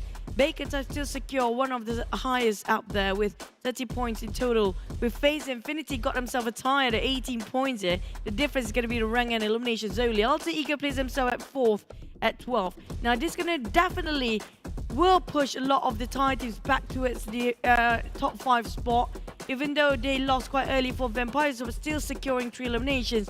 Box Gaming this time is always up and down for this. I mean, like, they did okay before, but now back to it's down there. Oh, down there? This guy's up there. No, I mean, Ice is always up there. Yeah. With 7 elimination points, 884 damage, and 6 MVP points. I think this is one of the highest though. Gotta check back. Gotta fact check that a little bit. But 34% team contribution, and Ice definitely has been one of the pinnacle players in this round. Their decision to go up to the high ground that paid off for them, and from that kind of position that they will be able to see other teams clearly and farm elimination points. And because of that, Bacon Time now they have made themselves above Vampires. But at the same time, Vampire just 1 point shy from cracking the triple-digit code there. Infinity and TEM Entertainment, I'm not surprised if all the ties are getting triple-digit by end of today. With FaZe almost already halfway towards the side of 200 points, like only 47 points away, 37 points away from getting the 200 mark. I'm not surprised if they can secure that just within a week or maybe by even tomorrow. But the top 4 is not going to budge anytime soon unless Bacon Time start to really going crazy, which we have also the next one, FaZe not playing. So definitely giving a bit of a pause there, and Buriram still can get over the number 1 spot if they want to. Yeah, just look at FaZe Clan's rank points, right? They are like, what, 31 points difference than Buriram. Super consistent in terms of survivability, and they can be up there. They can be one of the top few teams left all the time, so that's why they got themselves that amount of rank points. It's just crazy. Yes, Buriram, they have 1 game in hand, but even if you add in that 1 game, what do you get? Maximum 15. It's still a decent gap between FaZe Clan and Buriram United only for the rank points, so they definitely know how to survive. That's why they're up there despite only 2 chicken dinners. That's kind of true. But those actually on the second page, they really need to do something right this time. At least, yeah, some teams, even like for these Avies, including, they already got themselves a PNGC slot. Maybe they are still experimenting. We had this conversation yesterday before and behind the scene. So some teams already got themselves, so maybe they are trying to do something new when it comes to the first week here. But when it comes back towards the recap, what really happened in Murama just now, definitely it's going to be the usual drop spot that we witnessed and we mentioned before. It's just the things that's going to be different, the flight path and also the circle, which for most of the teams out there coming up from the southern parts, there's not many teams coming up from the north at all. But Infinity coming up from the crater fields, it was a long hike before this coming up from Newsy. But in the day of the day, like everybody knows which compartment they want exactly. But in this case, I think because of Infinity fought against the side of FaZe first, giving Bacon time space to actually push towards them from the elevations where they're standing. Yeah, just I mean, you kind of like if you look at this visual, right? Like where the Infinity is at and where Bacon Time is that. If Bacon Time goes towards the left and they go towards FaZe Clan at some point they have the compound. So maybe they're like thinking like, okay, if we go there, what if someone's in the compound? Basically, the compound is like a fortress and it's hard to penetrate through.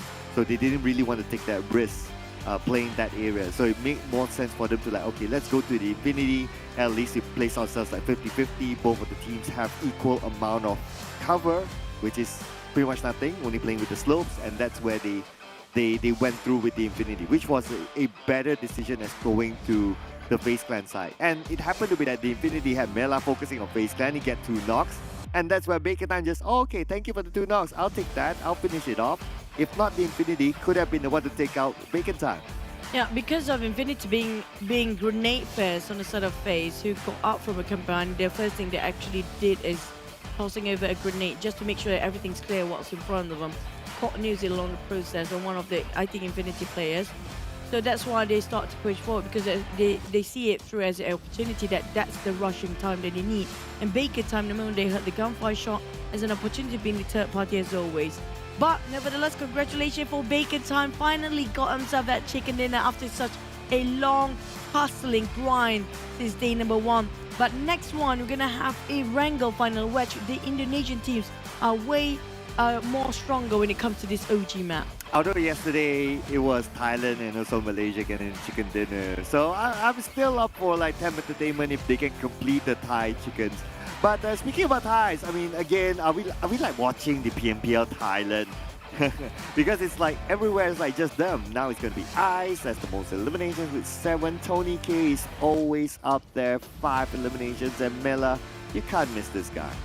But for team to focus in a wrangle, definitely NFT, like I mentioned before, it's going to be one of the Indonesian teams that should be watched out for. TEM Entertainment, Yoodo Alliance and Ego Esports. This is the first time we're having team to focus in 4 different flags to represent. Each of them will be the strongest when it comes to this map. TEM Entertainment, is this the time for them to get themselves that chicken when FaZe is not playing? There's no there's no group. One group will not be playing, yeah? I think it's going to be Group C for a wrangle. I'm not sure if I got this right, but if Group C is not playing, it's going to be Ego Esports not playing this one. Yep. So Ego Esports definitely one of the biggest contender when it comes to the last few circles. Always. And what was interesting about the stat earlier on is that we're talking about like, okay, if TEM Entertainment can complete like the Thai Trinity, I'm not too sure what word to use for that, but basically complete the cycle of all Thai teams getting the chicken dinner. Statistic-wise, they were one of the teams to watch. So, I mean, I'm just saying, data-wise, statistic-wise, it does favor TEM Entertainment. So if any team were to get that in this round, I guess it will be TEM Entertainment for Thailand. But it's kind of hard for TEM Entertainment to secure the elimination, secure that chicken dinner, because one of the reasons they're in the same group as Buriram. So far, Buriram is actually having a stronger presence if you compare it with TEM Entertainment. They got themselves quite a number of chicken already for now, and for TEM Entertainment to be stuck with Buriram, it's just so hard to, you know, get that sort of opportunity. But you guys have a better opportunity, which is going to be tomorrow, Cloud. Yeah, it's going to be, well, hopefully tomorrow. So, you know, we don't want to be like, okay, if they open tomorrow and it's not that, we kind of scam them, because it does say that in October. So it still can range between the 1st to 31st of October. I'm just saying, just setting some expectations out there. It's the 31st, though. Well, I'm just setting some expectations, you know. I mean, it's not specifically said like what date, so you know you don't want people to come by and like, hey, tomorrow is October, but you know it's not there. So we're just putting it out there, setting some expectations. So PUBG X Mobile Boy, keep an eye on your game within October itself. And also for Wednesday, we already passed that for this week. There's still a lot of Wednesdays. Wednesday. What? What's wrong with me? Wednesdays. What? Wednesdays? Where's the days? Okay. Every Wednesday, you can just collect your points where we have the phase 2 of Rabu Padu. So it's going to be only 4 more Wednesdays left, which is going to be ended up on the 31st of October. And that's it. There's no more Rabu Padu from a production team. Or maybe phase 3, I don't know. Phase 3? Yeah, phase 3. Wow.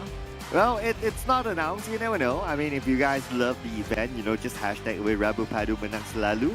And then you never know if there's like a lot of those hashtags, like kind of content put up in social medias, and then they see that's like, oh, a lot of people love it, and maybe they'll do phase 3. Maybe. Phase 3 of freebies, why not? Yeah, we always love freebies. Yeah. But back to today's performance. Now, the entire day have been really generous circle as a whole, since the start of Sanhok is like more towards Painan or Korea, around the area, like over the center of everything.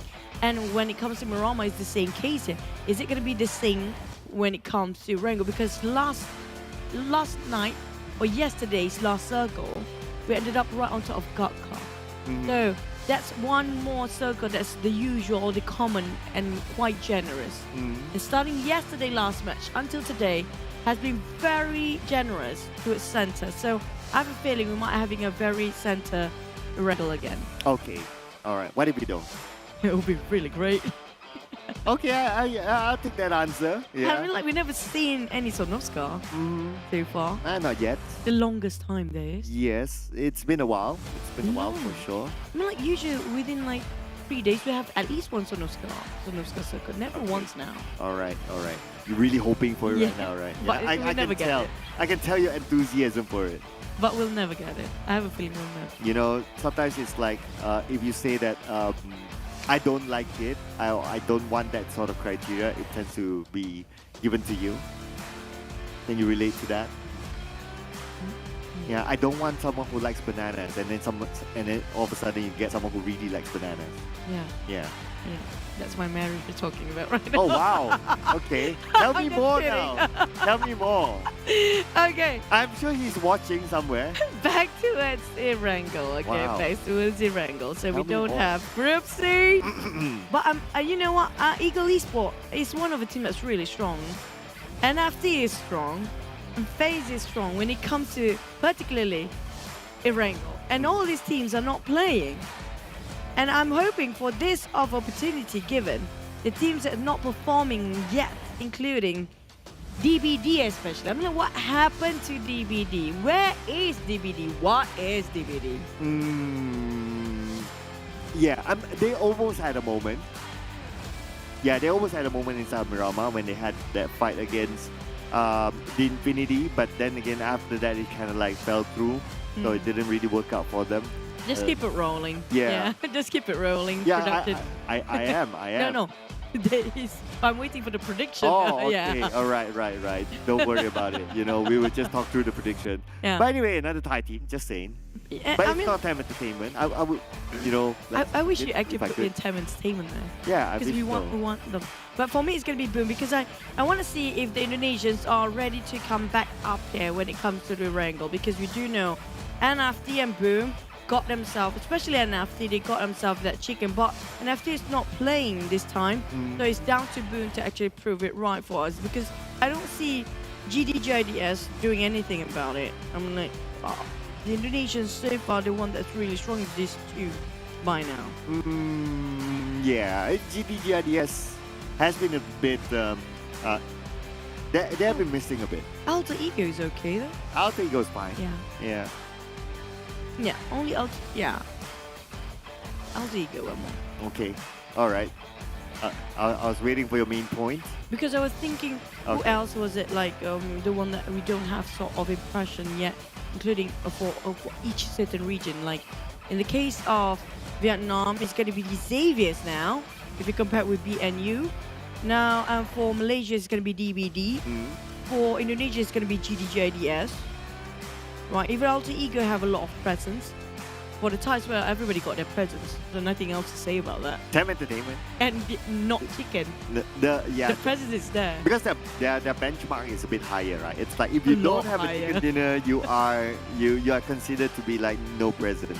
That's their benchmark now. The other team's benchmark is like we want to get at least point. For them, their benchmark is at least a chicken. Yeah. That's a big difference of benchmark. A very different, like heaven and earth sort of difference there. Hopefully they really rise up to the occasion for the other teams because we're going to head to our first wrangle of our day 3.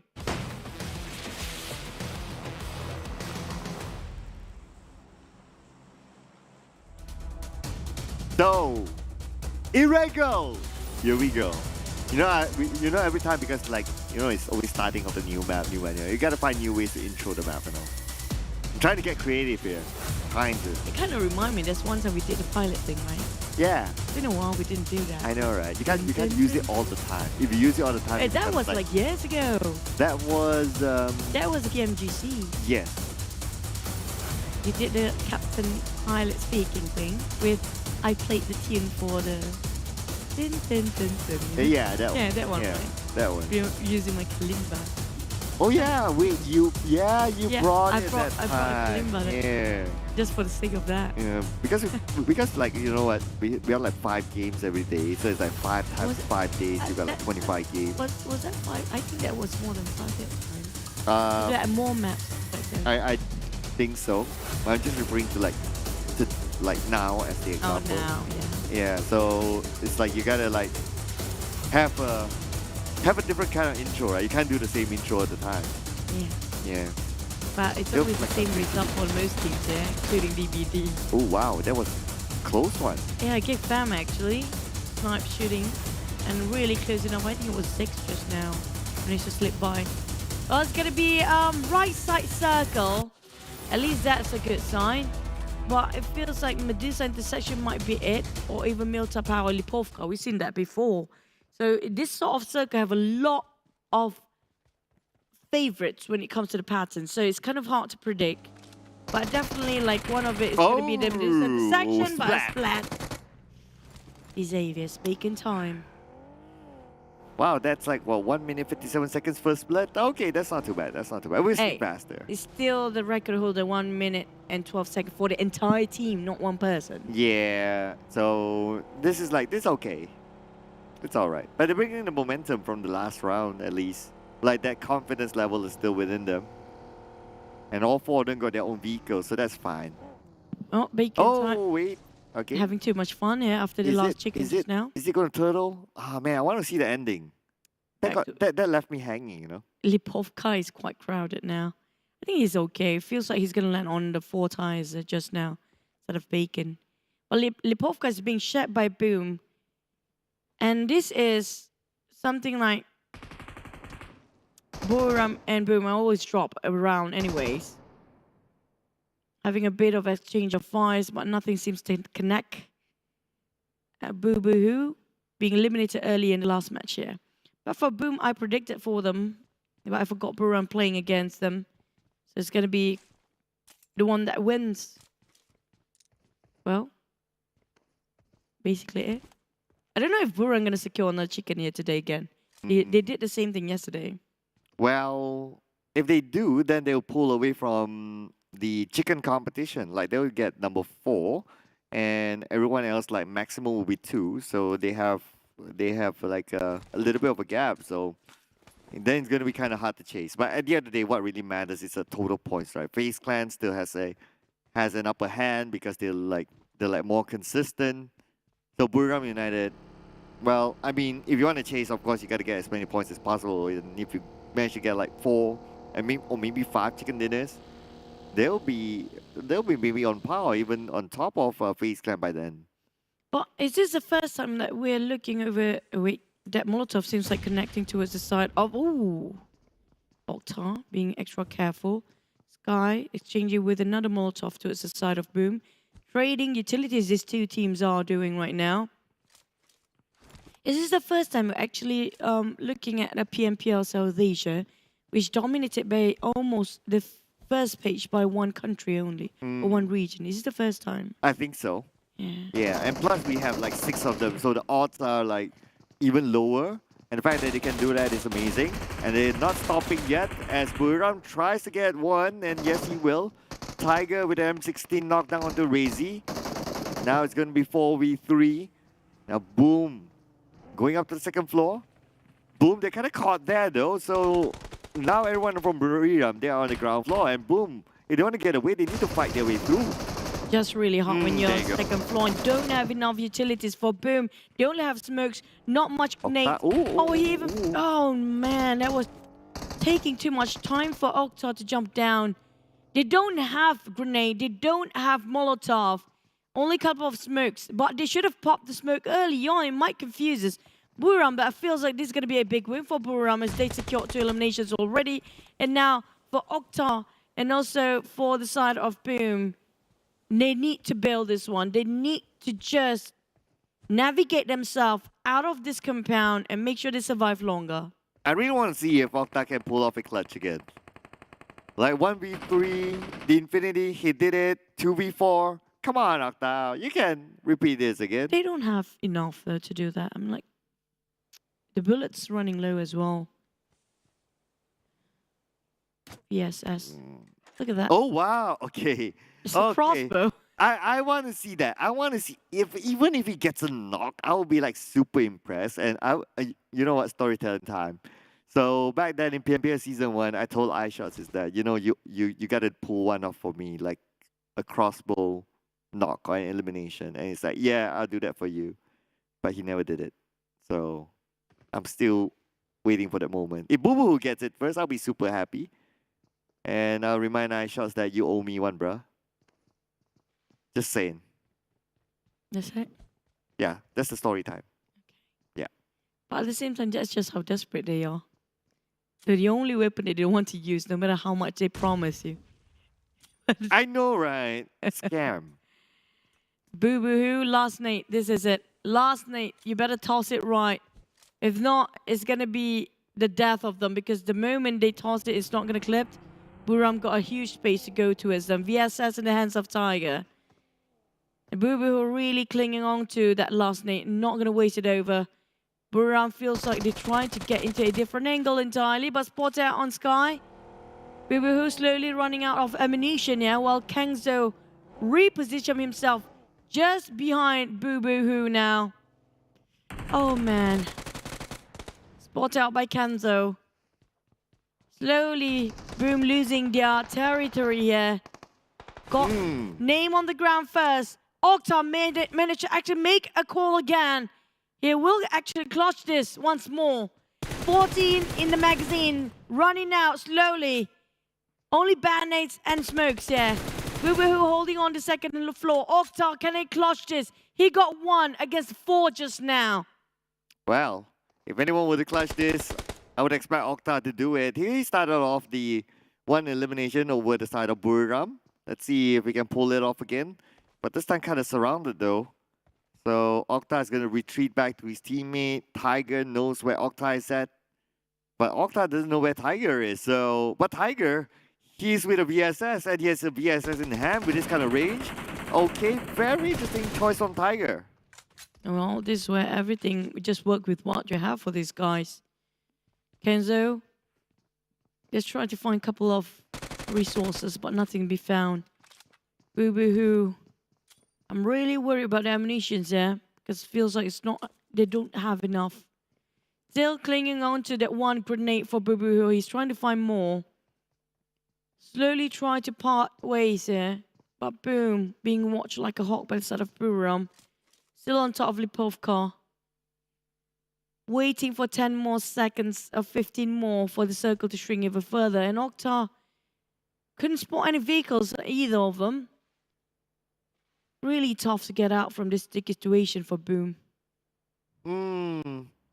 Yeah, I think either way. Because if Boom tries to like get away, or even if like Buriram tries to get away, they could be shot down from behind. Because like there's a lot of space to play with.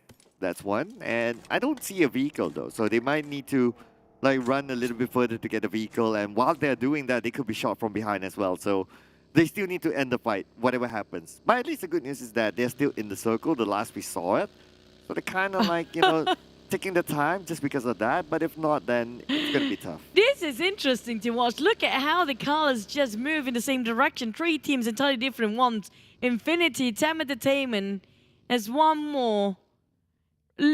Just driving in the same direction. None of them happened to stop by. And they've been clashing. Interesting.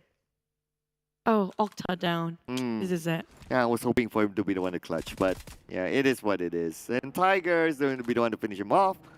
Boo Boo Hoo, last man standing. Come on, at least a crossbow. Come on. Does he still has it with him? No, he doesn't. Oh yes, he does. He still has the crossbow. So he has a choice. Over. Feels like a perfect name. Oh, nice. But at the same time, can he secure this clutch? Really close enough. 1v2 on top of a rooftop right now for Boo Boo Hoo. Swap over to shotgun. Back towards the UMP. Try to listen to the footsteps slowly approaching on the... just beneath them. Right on top of them.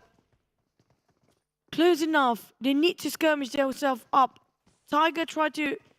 just putting up a smoke to confuse Boo Boo Hoo. Kangzo. This is going to be a huge clutch for Boom if they made it through. The biggest one yet. And Boo Boo Hoo doesn't have any first aid, so he's dependent on bandages. Let's see where's he gonna go. A little bit of a random spray on the left, but at the same time, Buriram will pick up their teammates. Sky only will be revived, and they'll reset as a trio before they go in for Boo Boo Hoo. Boo Boo Hoo, okay, a little bit of a stalemate here though, but I understand it's tough for Boo Boo Hoo. Like, if he goes down, he needs to fight 1v2, but now it's gonna be 1v3. Oh, they're going for it. More. One knock. One knock, Boo Boo Hoo. another one almost. Ooh. Boo Boo Hoo. He's trying to clutch this so hard. Got a bit of an upgrade of a loot there with that box. And Tiger have to be extra careful. They couldn't pick through at the same time because of how small the doorway is. Boo Boo Hoo can actually do this. All he needs to do is just the right timing opportunity for them to pick him over. But AKM and Kenzo fighting against the UMP in a very short distance. Running out of bullet for Boo Boo Hoo. Not great. Not great at all. You know, the only reason why we're not seeing the map is because this fight is just so super interesting. It's like, what's gonna happen? Who's gonna win? Boo Boo, even like 1v2, but he looks like he has a chance. And now he has a Scar L because he picked up for his opponent. Scar L is obviously a powerful weapon, especially at this range. Shotgun, he held that from before. But then, you know what? If they both rush in, Boo Boo Hoo could take them out. So I can understand why Buriram is like not going all out committing. Oh, boy. I'm so worried when Boo Boo Hoo switch over to that shotgun because it's going to be one shot reloading. Going to take about, 0.5 seconds before you can shoot another one. This is the longest time, the longest slow death for both teams here.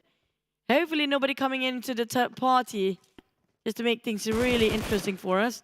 Boo Boo Hoo tried to spot out one of the players. You have to be really extra careful about his resources up there. Not much to play around with. Kangzo and Tiger gonna spot on different angles entirely, but Boo Boo try to outsmart them with playing around the corner. Tiger's still hopping around that same place. Peekaboo, I see you. Well, I think they'll be forced to move. Now they're actually not in the circle. Okay, so with that clip, 15 bandages. Oh, I just got one more! Boo Boo, we can actually do this! Oh, my God, band-aids! Oh man, Tiger, the last one survived! Okay. Buriram, what are you thinking? Committing this too much for one person? Here it comes with his scar out. He knows he's reviving. Try to spot on a different angle. It's too late. He's gonna reset. Boo boo hoo. Oh man. Oh man. He tried to climb back. Oh my God. He's got another one. Oh. Boo boo hoo. Oh. Almost clutched this. Can he? Can he do it?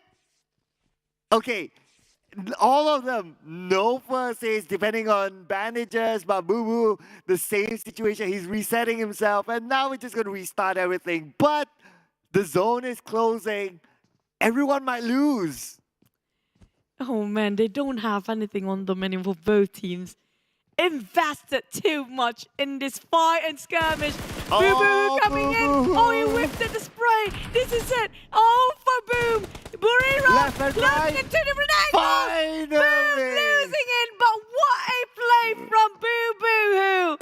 Tried to outsmart the entire Buriram. It was 1v4. Goodness me, still going down as the first one, but secures 2 points. Still better than nothing. I kind of wish that he clutched though. I wish that too. Yeah, then that would be like a big clippable moment. But yeah, okay, 1v2, he lost at the end of the day after that standoff. It's like, I'll go like, yeah, okay. But hopefully he clutched, then he'll be joining his teammate like in what a Hall of Fame for today. That's the longest team fight we had. Oh yeah, because of two circles. 2 circles we missed just for that fight. I know, right?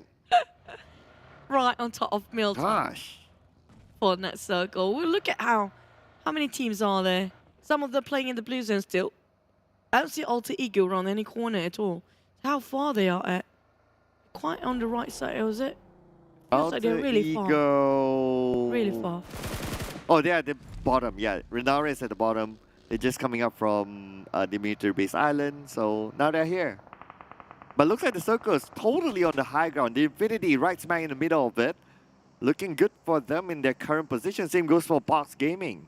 Buriram got shot off along the process of transitioning into the circle while the Xaviers and Infinity hammed them down slowly but surely. Tiger, we shoot off from afar. Lamborghini start to approach from the lower ground. Getting the climb up here. Not sure if he spotted them out, but definitely he will park himself, saw them through. Lamborghini, this is going to be buy one, free one moment for him. Oh, he whiffed it again. Oh no, he should have started off with a nade at first. But unfortunately, he's just closing in with the rest of the team here, moving against Unison. But lost one. Lamborghini on the ground first. Too risky for DC. They're still taking shore and making sure that Buriram will be eliminated, even though they got themselves that minor victory against Boom before. You know what? Both are lose-lose for those teams. Yeah, I know, right? Because like, you know, they didn't get enough loot because of how late they were, and then when they move, like all those positions are already taken by other teams, and it's easy for them to get knocked down upon. So I mean, that's just unfortunate for Buriram. But at the same time, it's like they made their own choices. They decided to fight for like 3 circles in the same place. You know, overcommitted. Back to SBN United, GDG-IDS. Still being shot down. It feels like GDG-IDS losing 2 men in this process. And for Vampires, they had the gunshot split it into 2-2 formation on top of Milto, different apartments entirely. DBD trying to run. As always, when we spot about DBDs, they're always running. BN United these days have been shooting a lot of people as well. Geek Fam try to challenge Vampires from the flank side. They try to find on the blind spot here. And they found out on straps and spotted out the vehicle, try to just flat their tires. And there's going to be always somebody on top of this mushroom tower.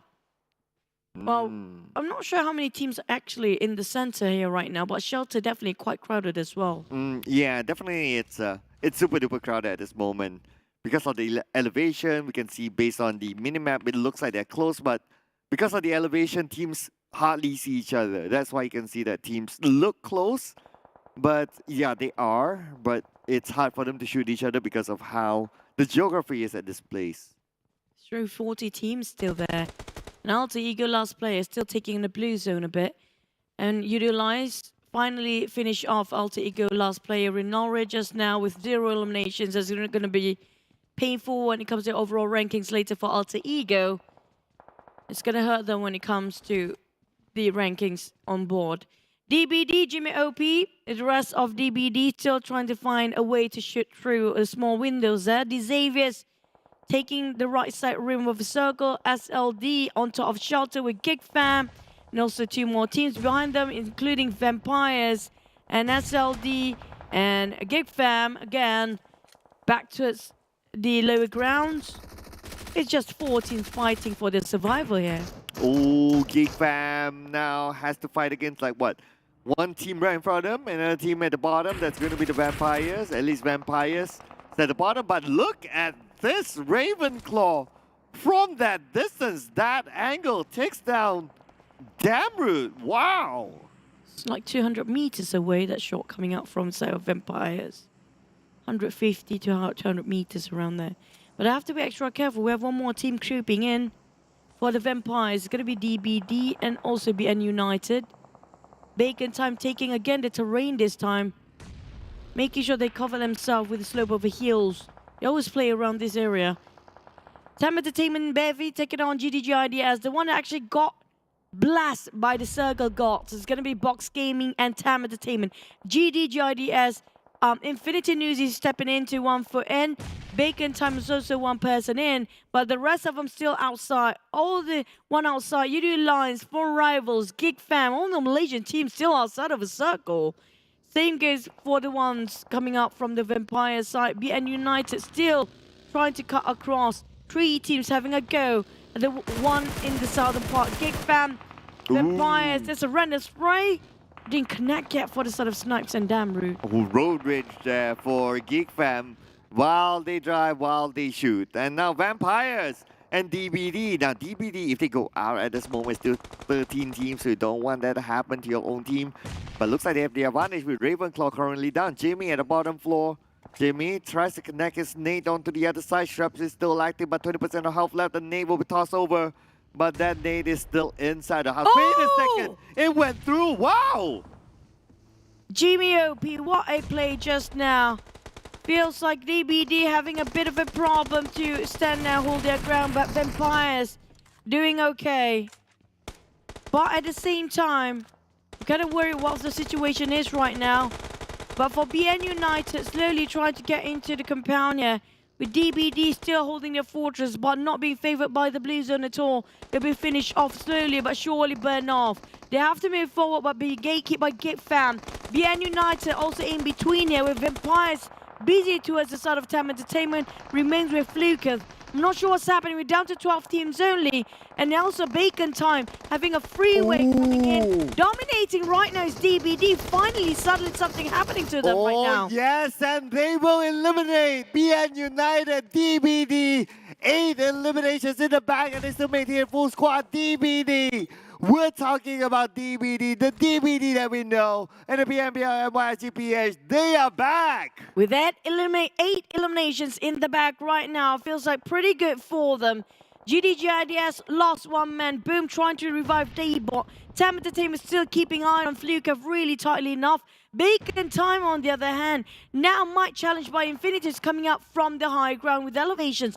4 Rivals trying to disrupt Infinity on the other end as well. But they have to be extra careful. Boss Gaming sharing the same compound with them. The northern side is just too crowded right now. Ah, look at this. The northern side, 4 Rivals is there together with 4 other teams.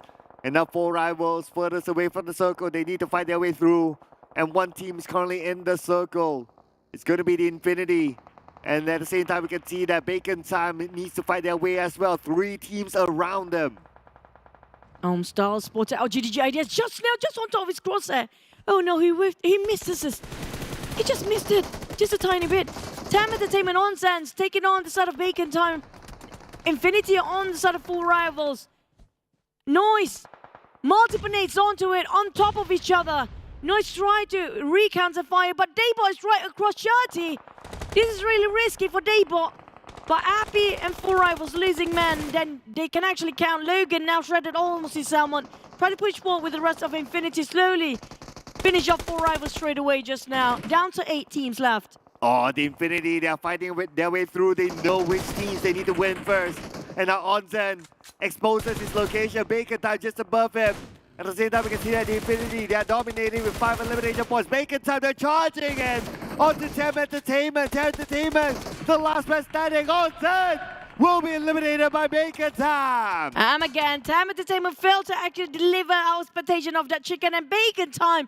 Can they hold the streak for the Thai teams here, including Infinity, to have a streak of all the flags of Thai waving about today? Geek Fam will say no to that as they're trying to stop on Baker's rotation towards the safe zone. Infinity taking on ShineLikeDiamond on the other end, while DBD still having 4 men here. It's the first time we're looking at DBD performing, but Infinity is chasing when it comes to the eliminations as well. Well, the Infinity, they still have a full squad, so don't count it out just yet. Yoodo Alliance, they need to pick up their teammates. They need to reset quickly. Nuzi from the high ground onto Nine Noise. Nate onto Nuzi. Does connect now. That's taken down. 50% health left. Adelu will be taken out. Yoodo Alliance is out at 6th place, 2 elimination points. Box Gaming, they are in the middle of the circle at this moment. 10 eliminations for DBD. Zig spraying over side of Infinity. He spotted them out. While DBD, they have to move forward. The furthest away from the circle. Geek Fam being eliminated next. Bacon time with 1 person. Infinity with a full squad. And DBD managed to reset himself again.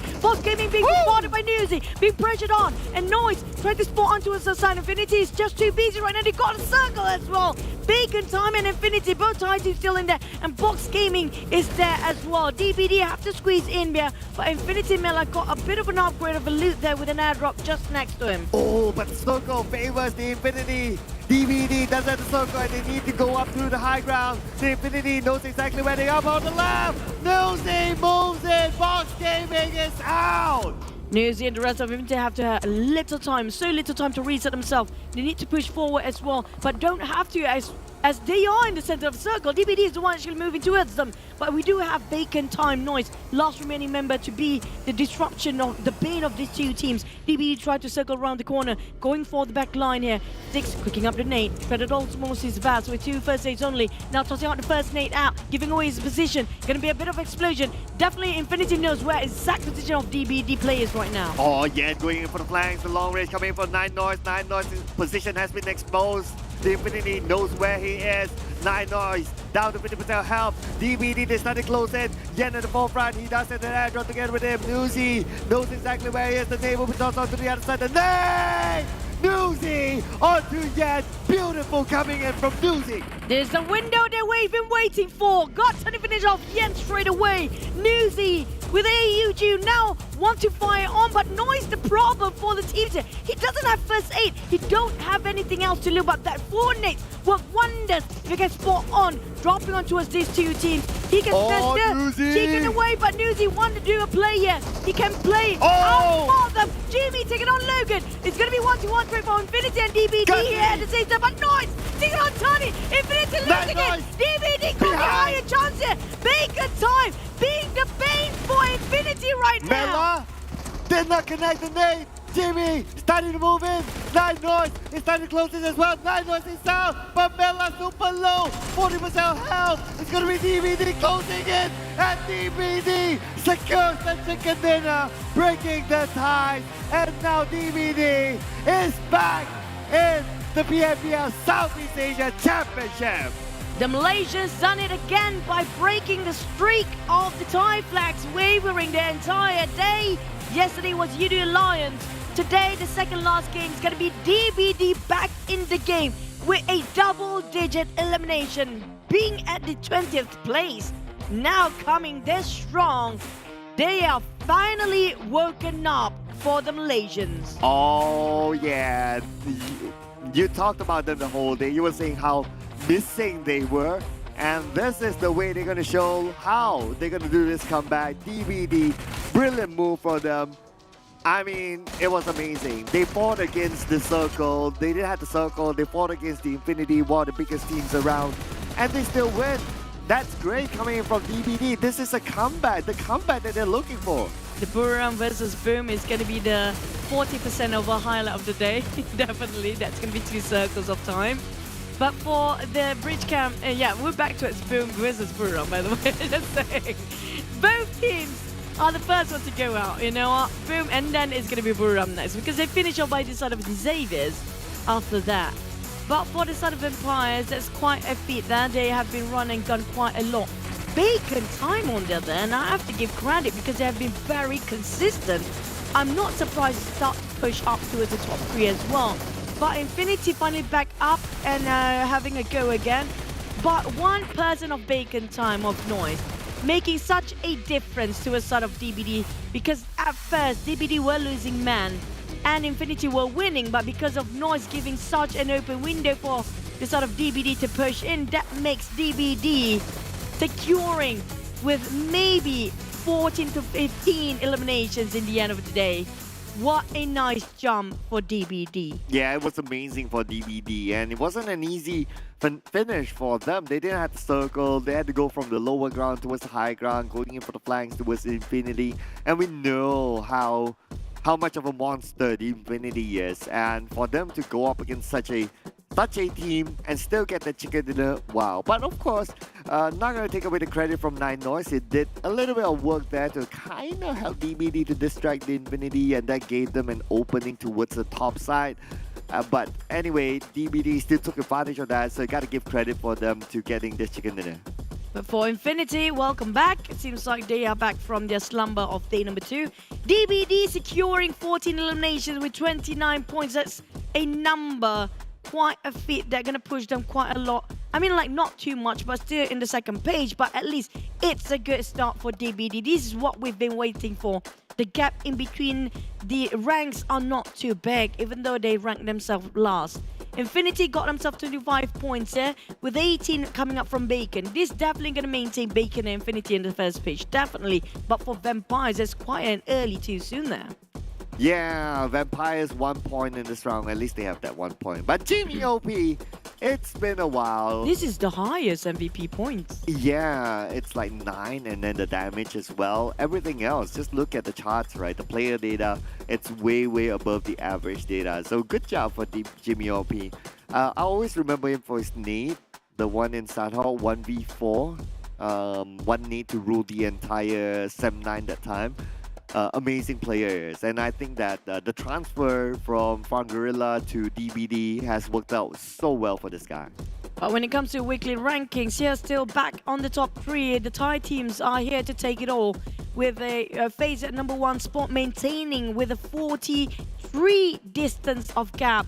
Bacon Time and Buriram is just 1 point shy. Yoodo Alliance catching up there at 4th place with 1 point difference, but Infinity pushed up within just 1 match with 5 points difference at 5th place. But TEM Entertainment is still at the 9th place in this. We're talking about the ties at first page. But when it comes to DBD, they shoot up from the 20th place up to the 15th, just within 1 match. If they can do this again for their teams on the second page, I'm definitely going to love the day number 3 here, because the gap getting smaller for the teams on the second page. Yeah, so we like to see the teams on the second page do well as well. Then that gives a competition to the teams on top. Speaking about the teams on top, just look at the amount of Thai teams. 1, 2, 3 is Thailand, with FaZe Clan having 43-point gap. Bacon Time and Buriram is only 1 point, and Buriram Yoodo Alliance is only like 1 point as well. But that just shows that the competition up there is just that tight. Yeah, it's going to be 1, 2, 3, 5, 7, 9 for the ties. All the 6 of them is the first page. But we're going to recap again what really happened, aside from, you know, the Buriram versus Boom, the longest time. But that was a really good play coming up from Boo. I'm like, that's one of the best outsmarting play coming up from the Indonesian team. But when it comes to this circle, we mentioned about how generous it will be today. So we got quite a generous circle as a start. There's more towards the right side, but most of the teams, like Bacon Time, they're always going to go Jogapur regardless of how the circle is. So they're taking it a sweet time to get into the center, but the others have been staying there a long, long time. So I mean, like for DBD to clutch this one and to get that much eliminations, that's quite a lot of defending to do. No, Bacon time as compared to the rest of the world, they travel the entire map. Yeah. Like from one end to the other. So you got to give it up to them for the timing, for the routes that they take and all that. So it was great coming in for Bacon time, seeing them doing such a thing. For the Infinity, because they parked themselves in a very strategic location, I noticed from the get-go they went up to the high ground just below, just above our prison, and that's where they stood there. And when the circle shift, they kind of like just follow through the high grounds into the circle. So they always had that geographical advantage against other teams. That's true. But just now, yeah, DBD was quite fortunate that they're having a bit of a slope there and not being spotted out. Plus, Boss Gaming in the center that's giving too much attention towards the teams that's surrounding them. Geek Fam was there as well. So they are too focused about what's in the center instead of what's around the circle. So that kind of masks a DBD's position right now. And lucky enough, Noise was looking straight into Infinity and start to fire at first. If he didn't fire at first, it's really hard for DBD to push in because of the rock structure in the center where it covers most of Infinity to fight against DBD. Noise the only one that actually have the clear view towards Infinity, and he made it so natural and easy of it for DBD to secure that chicken dinner away. Yeah, we kind of like had that thought at the back of our head when we saw Night Noise there, like he could be the kingmakers depending on who he focuses on. But speaking of what we're going to focus, we are going to focus on our official smartphone partner, that is Realme. This is of course the GT Neo 3 with the MediaTek Dimensity 8100 5G chipset, and it comes together with a dedicated display chipset. And of course our official live stream partner as well, TikTok, hashtag #BeTheOneTikTok Challenge, and don't forget to follow our official PUBG Mobile page. That is PUBG Mobile My Official, PUBG Mobile Esports.my, PUBG Mobile Esports.sg, as well as PUBG Mobile Official PH, and our official food delivery partner, GrabFood. 50% off GrabFood order promo code PUBGM only for new users. Terms and conditions apply.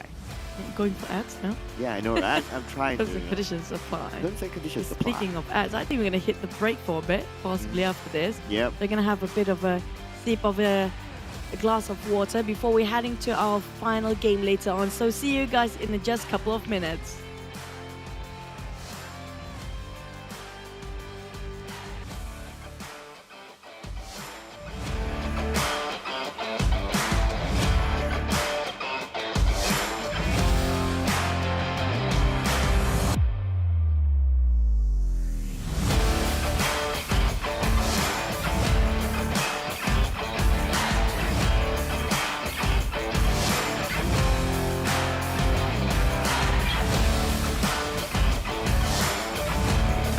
Will be displayed whenever the play zone is going to shrink. This way, it will be made more aware of the next play zone, and players can plan their routes more effectively. We've improved the feedback effect of marked items. Whenever you tap and hold to mark an item successfully, the feedback will be more obvious when the player is aiming down sights. The markings within the scope have been optimized, so the sight is less obscured.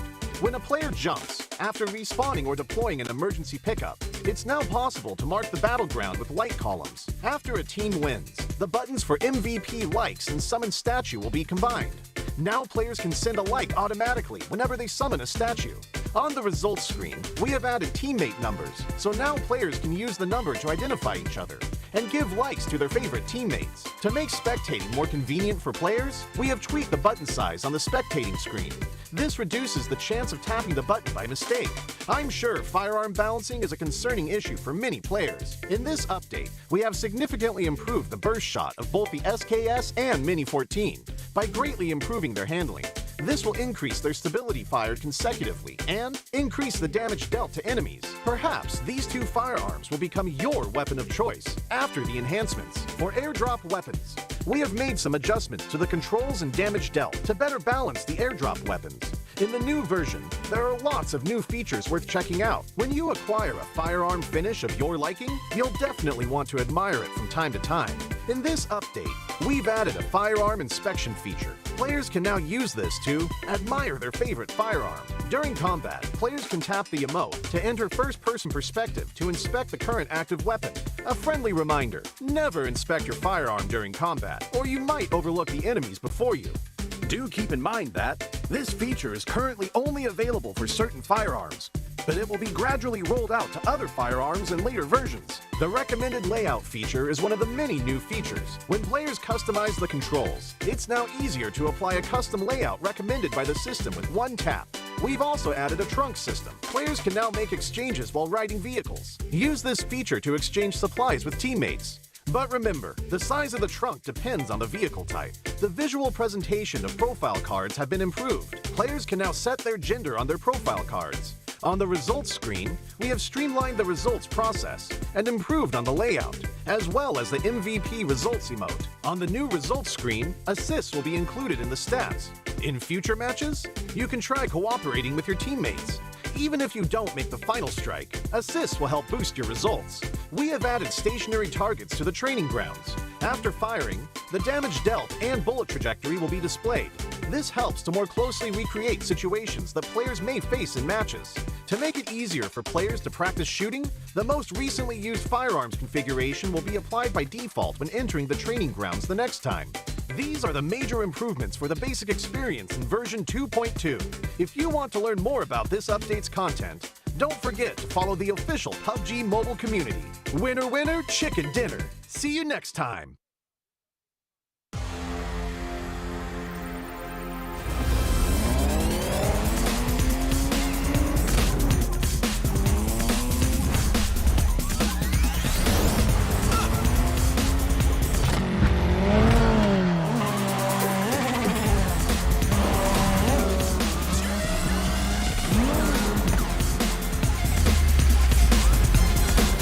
GT Neo 3. Neo Speed Awakens.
Peeps, we back. This is the 2022 PMPL Southeast Asia Championship Fall, brought to you by PUBG Corporation, Tencent Games, as well as Lightspeed and Quantum Studios. My name is Sir Cloud, together with the wonderful Choo Choo right beside me.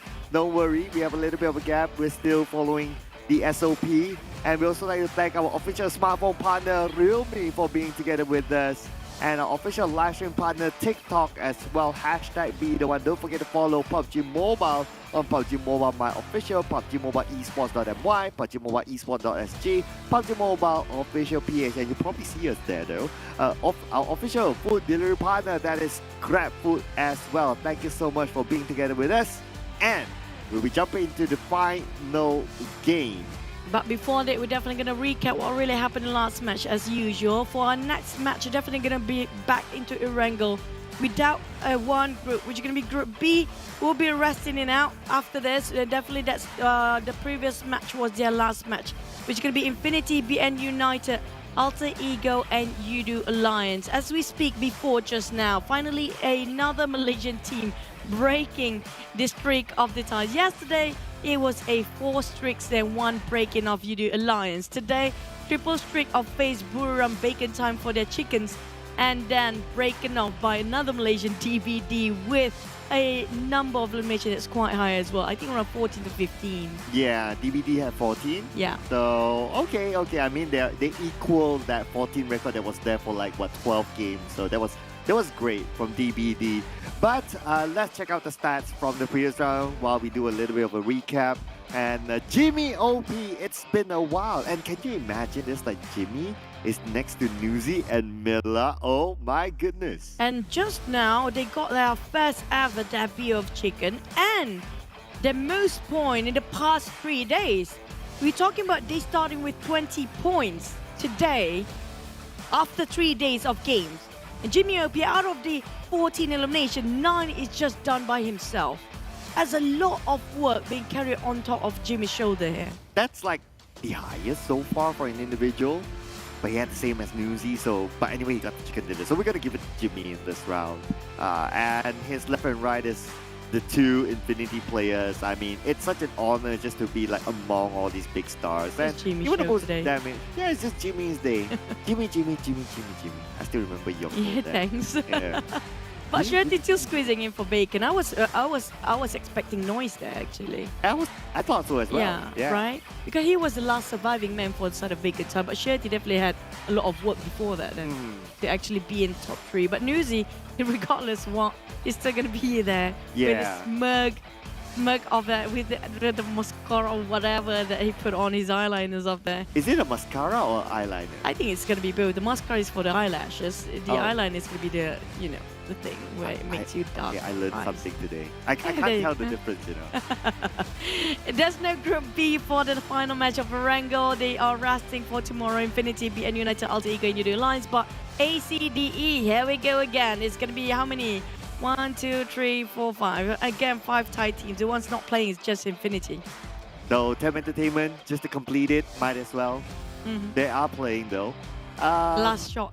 Yeah, last shot. Because if they don't get it today, right? Can you imagine like in the, I'm sure they have like their own WhatsApp group and all that. So can you imagine in the group it will be like, ha ha, TEM Entertainment, you still don't have chicken dinner, ha ha. They don't want to be in that. Yeah, it feels like a different standard entirely when it comes to the ties. But at the same time, I'm looking at the slowly uprising of the other regions, including Malaysia, Indonesia, and in this case also Vietnam, where they really played quite well today, especially Box Gaming and maybe some of the DJs having started to pop up here and there now.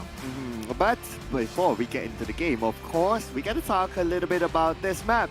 We've been talking about the whole day. So this is the Nusa Map, ladies and gentlemen. By now, it's not called Nusa anymore because it's not new. Get it? It's Ulsa. It's Ulsa right now. But anyway, you can try out the new tactical crossbow inside of Nusa. And if you manage to get one of the, if you manage to get elimination using this, I mean, put it up. Like hashtag be the one because I want to see it. Again, just to remind you guys, we have the Clairvoyant, Foxa, and the Midas Fortune set for our new Royal Pass, which are available right now, which could be the RPM 15 now. You guys know the drill. Definitely just, upgrade your battle pass and just make sure you do all the missions there. And that's it, you can get yourself a set. That's like the easiest thing to do when you're already in love with PUBG Mobile. Definitely, it's going to be a collector's edition. And, just to flex it over for your friends to see. Yeah, I know people who are actually collectors of skins. Yeah, okay. All the games. Okay, but anyway, so yeah, I know, I truly know some collectors of PUBG Mobile skins, just saying there. Yeah. Yeah, so this opportunity for you guys, in case you guys are collectors, a double set that is available right now. The Spectral Swan set as well as the Cosmic Inquisitor set. In case you like to play a female character inside the game, you can choose the Spectral Swan set. If you like to play a male character, you can choose the Cosmic Inquisitor set. So it's all for everyone. You kind of remind me of one of the, I think we all know who they are for the collectors down right? Yeah, So, the Sultans. I mean, like, they're beyond Sultans. I mean, they can actually spend so much just to get that whatever. For us to even get the set, it's already like a wild thing to do. For them, if they are late getting the set, now that's a disgrace for them. Like, yeah. I got it in day number 1, you got it in day number 2. I'm more supreme than you are because of that reason. I mean, like, they both still get the set anyway. That's the difference right now that we feel in PMPL Civilization. That's what the TIE's doing to the other teams. Hashtag Master Ramyu. They are... Ramyu. Master Ramyu. But speaking of the TIEs, they are exactly that right now. They are the Sultans up there. Yeah. Yeah, they're standard of this PMPL South Asia is not points anymore. Mm. It's not about the ranks anymore. It's about chicken. Yeah. I got a chicken. You don't have any. And it's still in the first 3 days of the first week. And they're saying that to TEM Entertainment. Yeah. They'll be like, we don't care what placement you are. We don't care. You know chicken. You're not same with us, you know. You can't sit with us. Yeah, you can't cannot sit sit with with us. Like, you have your tom yum on the next table. We have our tom yum, like 5 of us there. But you know what? I can hear production crew saying, I'll tell them prediction. Yeah, NFT for me. Bacon already landed that chicken. I got know. it right on point that one. I'm so happy. Yeah, I know, right? But for NFT, I want to see they're rising back up with the games here.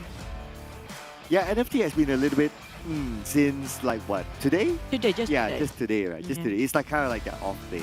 I wish I could change this right now to TEM Entertainment. Just because I want to like, oh, you know, just complete it. Might as well. Then we move on to another country or something like that. Move on to another country. Yeah, then we move on to rooting for like all Indonesia or all Vietnam or all Malaysia, Yeah, I wish right? it can happen for every single week. Like we have sort of a national day for each of the countries. So Oh, we only got 3 weeks. somebody have to make it half-half. Mm. So 3 weeks are like what? How many days are they? We're gonna play like 5 days. That's like 15 days in total. 15 days. That's what, yeah. Somebody have to cut into half now. Ouch. Oh man, but Don't it's wanna gonna be be the last Erangel, and so far it's gonna be secured by TEM Entertainment to finish off as tie with the only team with no chicken for the tie teams, or will be a different team entirely, as DBD making sure the streak of the tie has been broken by them in the 4th game just now. Well, you know what? Like TEM Entertainment, they were eliminated by the Infinity. It takes another tie to take out another tie team, you know. And it was vacant time taking out Infinity. Correct. So you see that? And finish off. Just a tiny bit left. It's gonna be by DVD. Yeah, they had to be like, oh, we took advantage of it. If not, it has to be like, you need another Thai team to take out a Thai team. So only ties can take out each other out then. Yeah. If not, if they don't do that, it'll be like, what, top 3 ties again? And we'll be watching the PMPL Thailand finals again.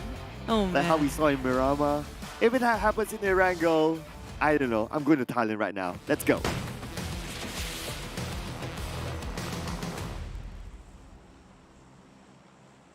Let's get going for a wrangle. And speaking of which, you know, it means that it depends on your theory of things going to happen. It takes Thai teams to only take them each other out. So might as well all the other teams try to hide it out and just wait for the Thai team to move and fight against each other, and then they start to fight. That's why I'm wondering, are we watching the PMPL Thailand again? But we have sort of a similar flight path today, like this more towards the southern part.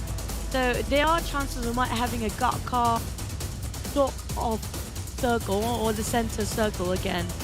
More towards the middle of the island or the main peninsula here. So I have a feeling we might ended up there. But Geek Fam Yuhai really had a good time with the bridge before. And Geek Fam is going down. Yeah, that's the thing. Okay, that's interesting. So, I don't remember the last time we saw Geek Fam actually taking inside of military base. So this is new for them. The last match they were on top of a bridge, but they were camping it. But they're not really in Sonostar though. They dropped right on the outskirts of Buriram and they drive into the circle and they drive into the bridge for a bit, I think, waiting. Wasn't that the Sidehawk game? No? But it happened with I think they have a thing for bridges now for Geek Fam. Oh yeah, they're like they're obsessed with it. Yeah, obsessed. They're like bridge lovers now. They need to get to places with bridges. But this is going to be like I predicted to be, but there's also the 2 bridges in between for the circle. So if it hard shift to a down south, finally we can get something on the south side. I was thinking like Love Birds, but now we have Love Bridge. Like for Geek Fam only, special for them. There's actually those type of people that in love with bridges? Yeah, they are. What?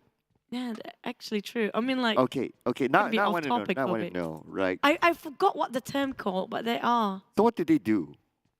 Some of With the them bridge? married a Ferris wheel. Huh? I don't know how you can marry a What? Ferris wheel. How? I've read an article about this, and I had this conversation with my European friend. So how do you introduce to the parents? I don't know. And There's one, I think the tree wedding, we're gonna put a whole word for it. Just Oh, wow. Buriram. Wait. Again, the first one to fight. This time it's not Boom, it's Sam9 on top of mention. We're gonna resume the topic, don't we? Yeah, I'm still waiting for the outcome. Yeah, wait for it. Okay, yeah, wait for it. Okay. Alright, so, Adips is just gonna have Tiger for breakfast. Tiger just got himself an MVP previously, but I don't know why he's alone there for Buriram. This is quite unusual coming up from them.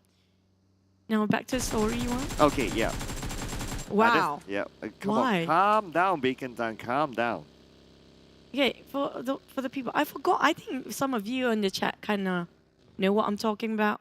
There's one article that shows that the guy married a tree.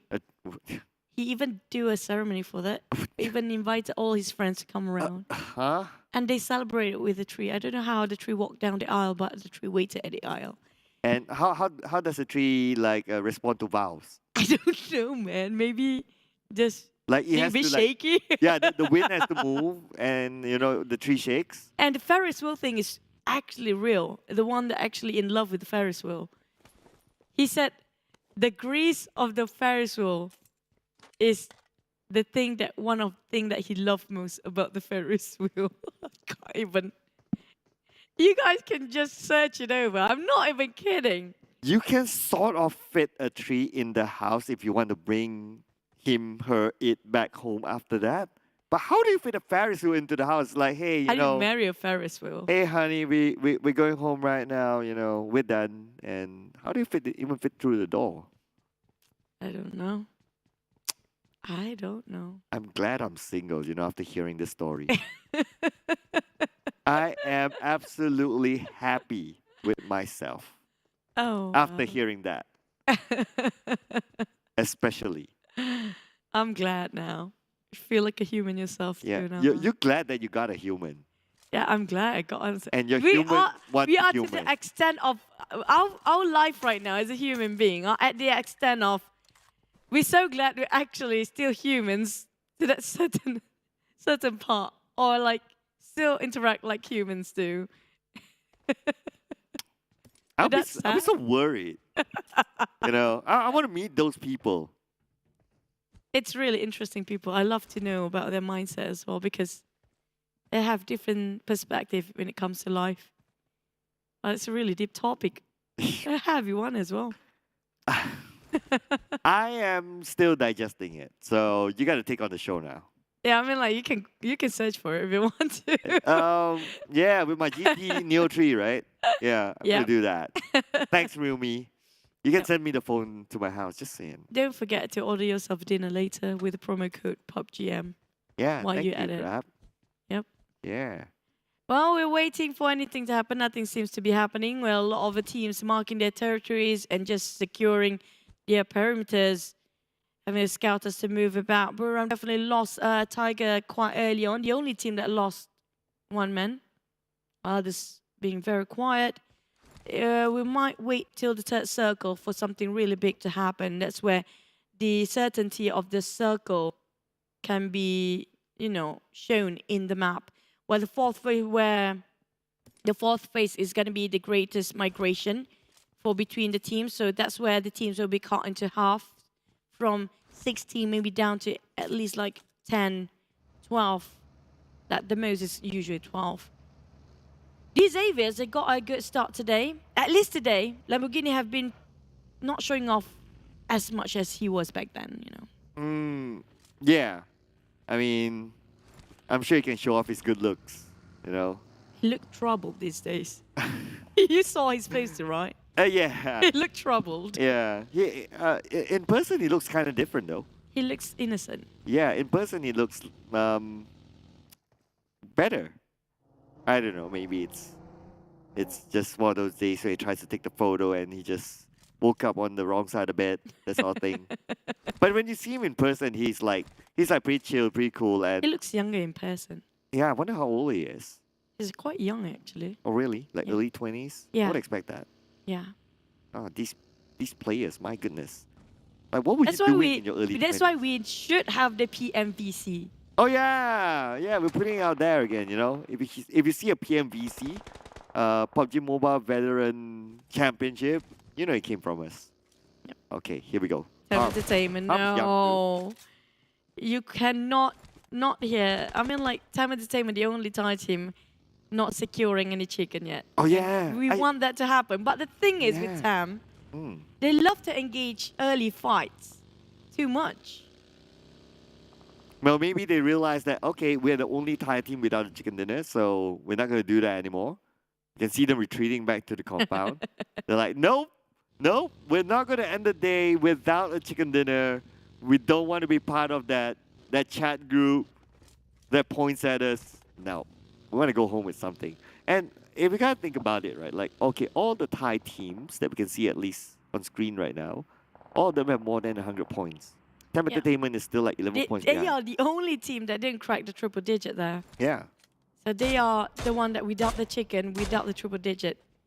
They are the outlanders. The outliers. Yeah. The misfits of the Thais right now. Yeah. But by the end of the day, they'll be like, okay, if you don't get 100 points, like, you know, you gotta do something else. But at least Box Gaming really improving when it comes to their performance today. Looking a lot of the Vietnam really start to having sort of a momentum and a pattern when it comes to approaching towards a circle. But Bacon's are coming in from North Jokapur as low as usual. Ego Esports coming up from Savini, also as usual. Geek Fam is going to be a different story as Vampires. I'm not sure if they want to gatekeep that one. But Geek Fam definitely don't have any contenders coming up from Sonovska. Definitely they got themselves an extra airdrop. It's a bonus for them. But TEM Entertainment, well, I think they realize that they need that chicken now. Yeah, I get excited every time I see TEM Entertainment. Like, okay, you guys are still in this. You guys are still doing something. Well, hopefully it's the right move, though. Let's see, they're going up to the high ground, so that's kind of okay. But on the left, they spot out Bacon time. And that's where they'll be like, nope, still 16 teams. We're not going to end the day without a chicken dinner. We're not going to hear it from that group. And they still find their way through. 4 rivals next for their journey towards the safe zone of TEM Entertainment. TEM Entertainment. We can see how much they try to have the trigger discipline not to shoot, you know, just to make sure they survive first. But on Zen, not so much on Zen. He slipped over the vehicle just now, and now he's kind of in the middle of everything else. And Mormon have to do a lot of work to make sure they can revive here because Buriram just next to them. Bruh, not like this, bruh. Not like this. Man. Come on. Okay, but at least he can be picked up, and there's a little bit of elevation to cover him, so my name P can't get over.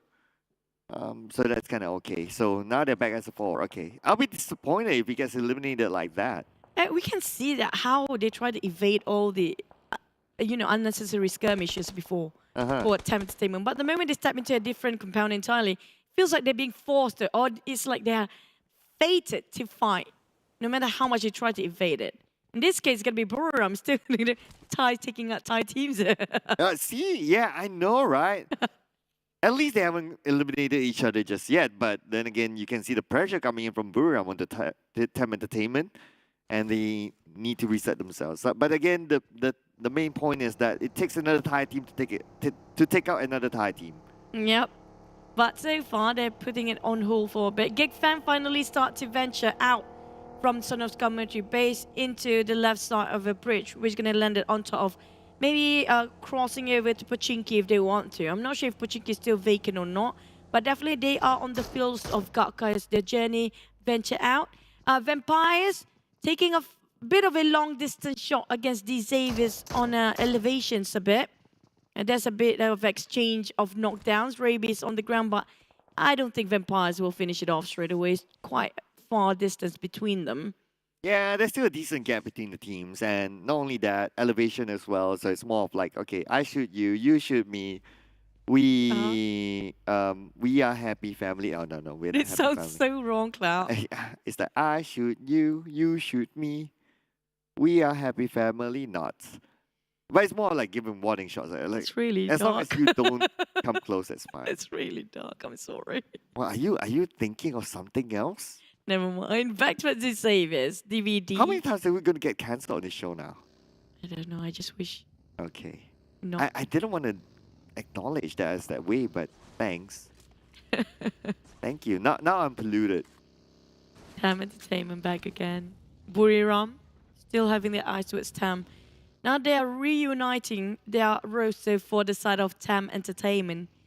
But boom, Octa, this is the guy that we're looking out for. Sam9 Putra got himself a DBS, spotted out Octa, but he's swapping over from the nade to cook it or not. He's gonna lean, it's a sneaky one, but not enough as Octa finish off by the rest of Sam9. I mean, I know he slayed the Infinity, but not like this, bruh. Don't leave your teammate like this. Well, he got a nice knockdown on the Putra. That was pretty cool, but not enough to finish him off. I mean, there was just too much for him to handle. But the Infinity, my goodness, okay, that's gonna be the highlight right now. Like the Infinity Slayer, we gotta give him that Yeah, title that's right true. now. I mean, like the only one that can clutch the entirety of Infinity by himself. With M416 at that. Not even a DBS. Yeah. And he won against Nusi's DBS, not anyone's DBS. True. There's a lot of credit into it. But back to it, Sam9. I'm not sure why Octa was going forward alone just now. He definitely spotted out Sam9, got himself in a shack to trap himself, not able to go out. And now Sam9 just going to park there for a bit because they do know that the entirety of Boom might just going to go over. But hello, these Xaviers. Rabies caught out by Yuhai, and Yuhai really greedy enough. I know Yuhai will make a U-turn and go for it, but Yuhai today is going to be a bit more behaved than usual. He's going to park himself with the rest of the team and hold their grounds. SLD in between of D Xaviers. No, never mind. It's actually D Xavier being sandwiched between two teams here. Where to run SLD pushing in towards D Xaviers as well. Oh yeah, SLD will be happy to take out D Xavier, but now Yuhai indirectly helping D Xavier, but they managed to get the knockdown to V-Choi. V-Choi will be taken out.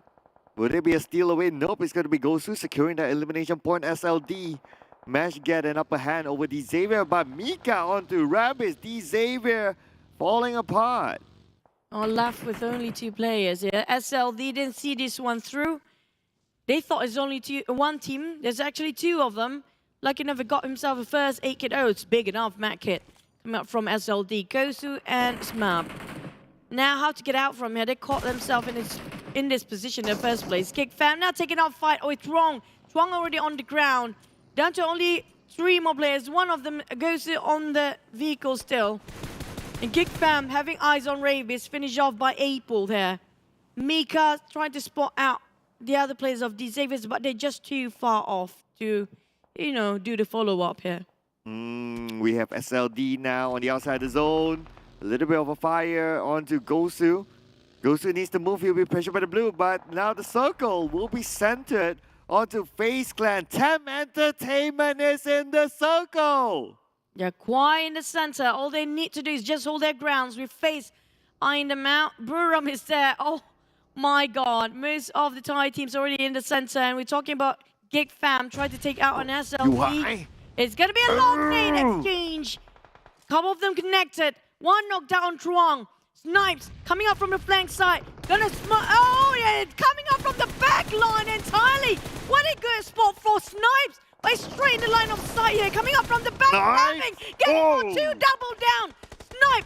What a position from Geek Fam. Beautiful coming from Snipe, but Yuhai will be knocked down. Mika at the forefront will be gunned down with a DBS from Gosu. And now Gosu, the last man standing. At the same time, we can see that boom, miss out. Number 16, no points for them in this round. Geek Fam needs to reset quickly. Damn it, it's just too far. Sniper's the only person closest to Gosu now. But Gosu, he need one nade to toss it, and that's it. It's done because all the rest of Geek Fam is just too far or just knocked down here. But at the same time, he's taking the blues and but Snipes taken down by Gosu's one nade. And Gosu just trying to finish things off and contemplating whether to revive or not. Damroot tried to make a bit of a call here, but it's just too far for Damroot. As usual, he plays the support role, so he'll be staying behind.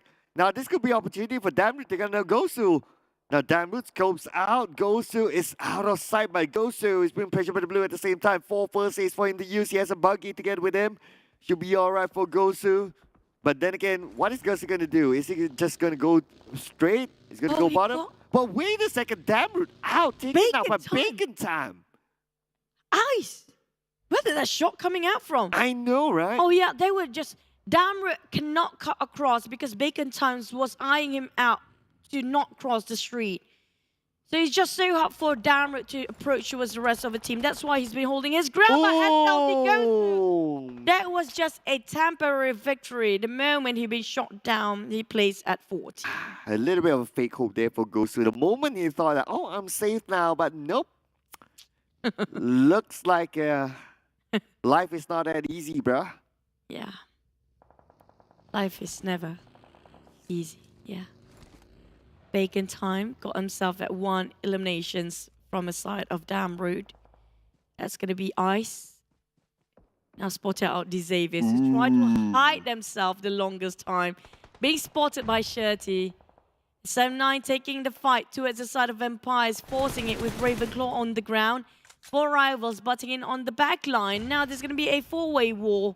Make it 3 at first. 7-9 with Vampires in between and Appy just making it hard for Vampires to breathe as well. Flukev knocked down by Adibs. Now this could be an opening for 7-9 onto the Vampires. Stone has a little bit of distance with Flukev. It's going to be hard for him to pick up. And now, at the same time, we can see that Ziggs gets one onto Batman. The long range from Appy onto the other side. Flukev will be taken out by Appy. Looks like a steal away from 4 rivals. And now this is going to be tough for the side of a team that's not making into the safe zone, or they don't have vehicles, because how flat the field is right now. Stone and Vampire slowly losing man here, with the pressure coming up from the side of 7-9, from the backline coming up from 4 rivals. They're being hammed between 2 Straps, and only Stone left. And they only have a couple of smoke. The moment the smoke dissipates, it's going to be a clear view coming up from 7-9, especially right in front of them. But across it, it's going to be 4 rivals waiting for the right time to butt in here. And 4 rivals definitely have the upper hand. But at the same time, they're being pinned down by Box. The 4 rivals will have to negate those shots first and going even further into where Vampire is running down. Oh, 4 rivals actually going in for it. 4 rivals, but they need to be careful. There's one on the right as well. Stone will be finished off. Swab still alive. Volky goes in, and that's it for the Vampires. Been eliminated by 4 rivals. 7-9 did half of the work, but 4 rivals went in to finish it off. April moves in, and Adis will be gunned down. April just needs to reset quickly, but before that, he finishes off Adibs. No way can reset here because the Blues are coming in now, burning off them bit by bit with the 5th zone commencing. April still trying to heal himself, but there are no more vehicles for him. Shot down by the side of 7-9. Full trial taking down on Appy. It's going to be 7-9 stopping 4 rivals, and the entirety of 7-9 won. But it's going to be Bacon Time next. Who just waited? April? The next one by April. April's got one. April got one. April, they finished off by the other side. 7-9. Finish off 4 rivals finally, but at the stake of what? Still at the stake of their survival, as Bacon Time is just next to them. We still have Ego Esports on the northern side with Buriram being shot down by GIDS next. 7-9, 5 eliminations currently dominating. The Eagles, they're playing on the outside of the circle. They need to find their way through. Buriram United is waiting for them at the front. And now with the long range from F1 onto the other side where NFT is at. NFT is on the outside of the circle as well. Ego Esports, F1. Spots out quite a number of the players on the elevations there. TEM TEM Entertainment start to move here. They finally get a shot. Moment's pretty low. They come and ramp it into Eagle Esports place. Right in the face of Eagles. And Eagles just focusing on NFT. Right now, what's beneath them is just way too important for them to go unnoticed. At the same time, here, NFT bombarded by DBD. Eagle Esports taking the fight with the Blues and not on their side. Asso finish off couple of Eagle Esports. Asso finally knocked down here. And Eagles trading 2-2-2. Oh, we have the long range coming in from Tony K onto the other side. TEM Entertainment being shot down by Tony K. Again, it takes another Thai team to take another Thai team down. TEM Entertainment, they're pinned down onto the blue. Baby tries to run away. Tony K tapping away with Mini 14. Onzen is still alive together with Moment, but they need to find their way through. They're not done yet. We have the nade onto the other side, but at the same time, Tony K is putting pressure on the TEM Entertainment.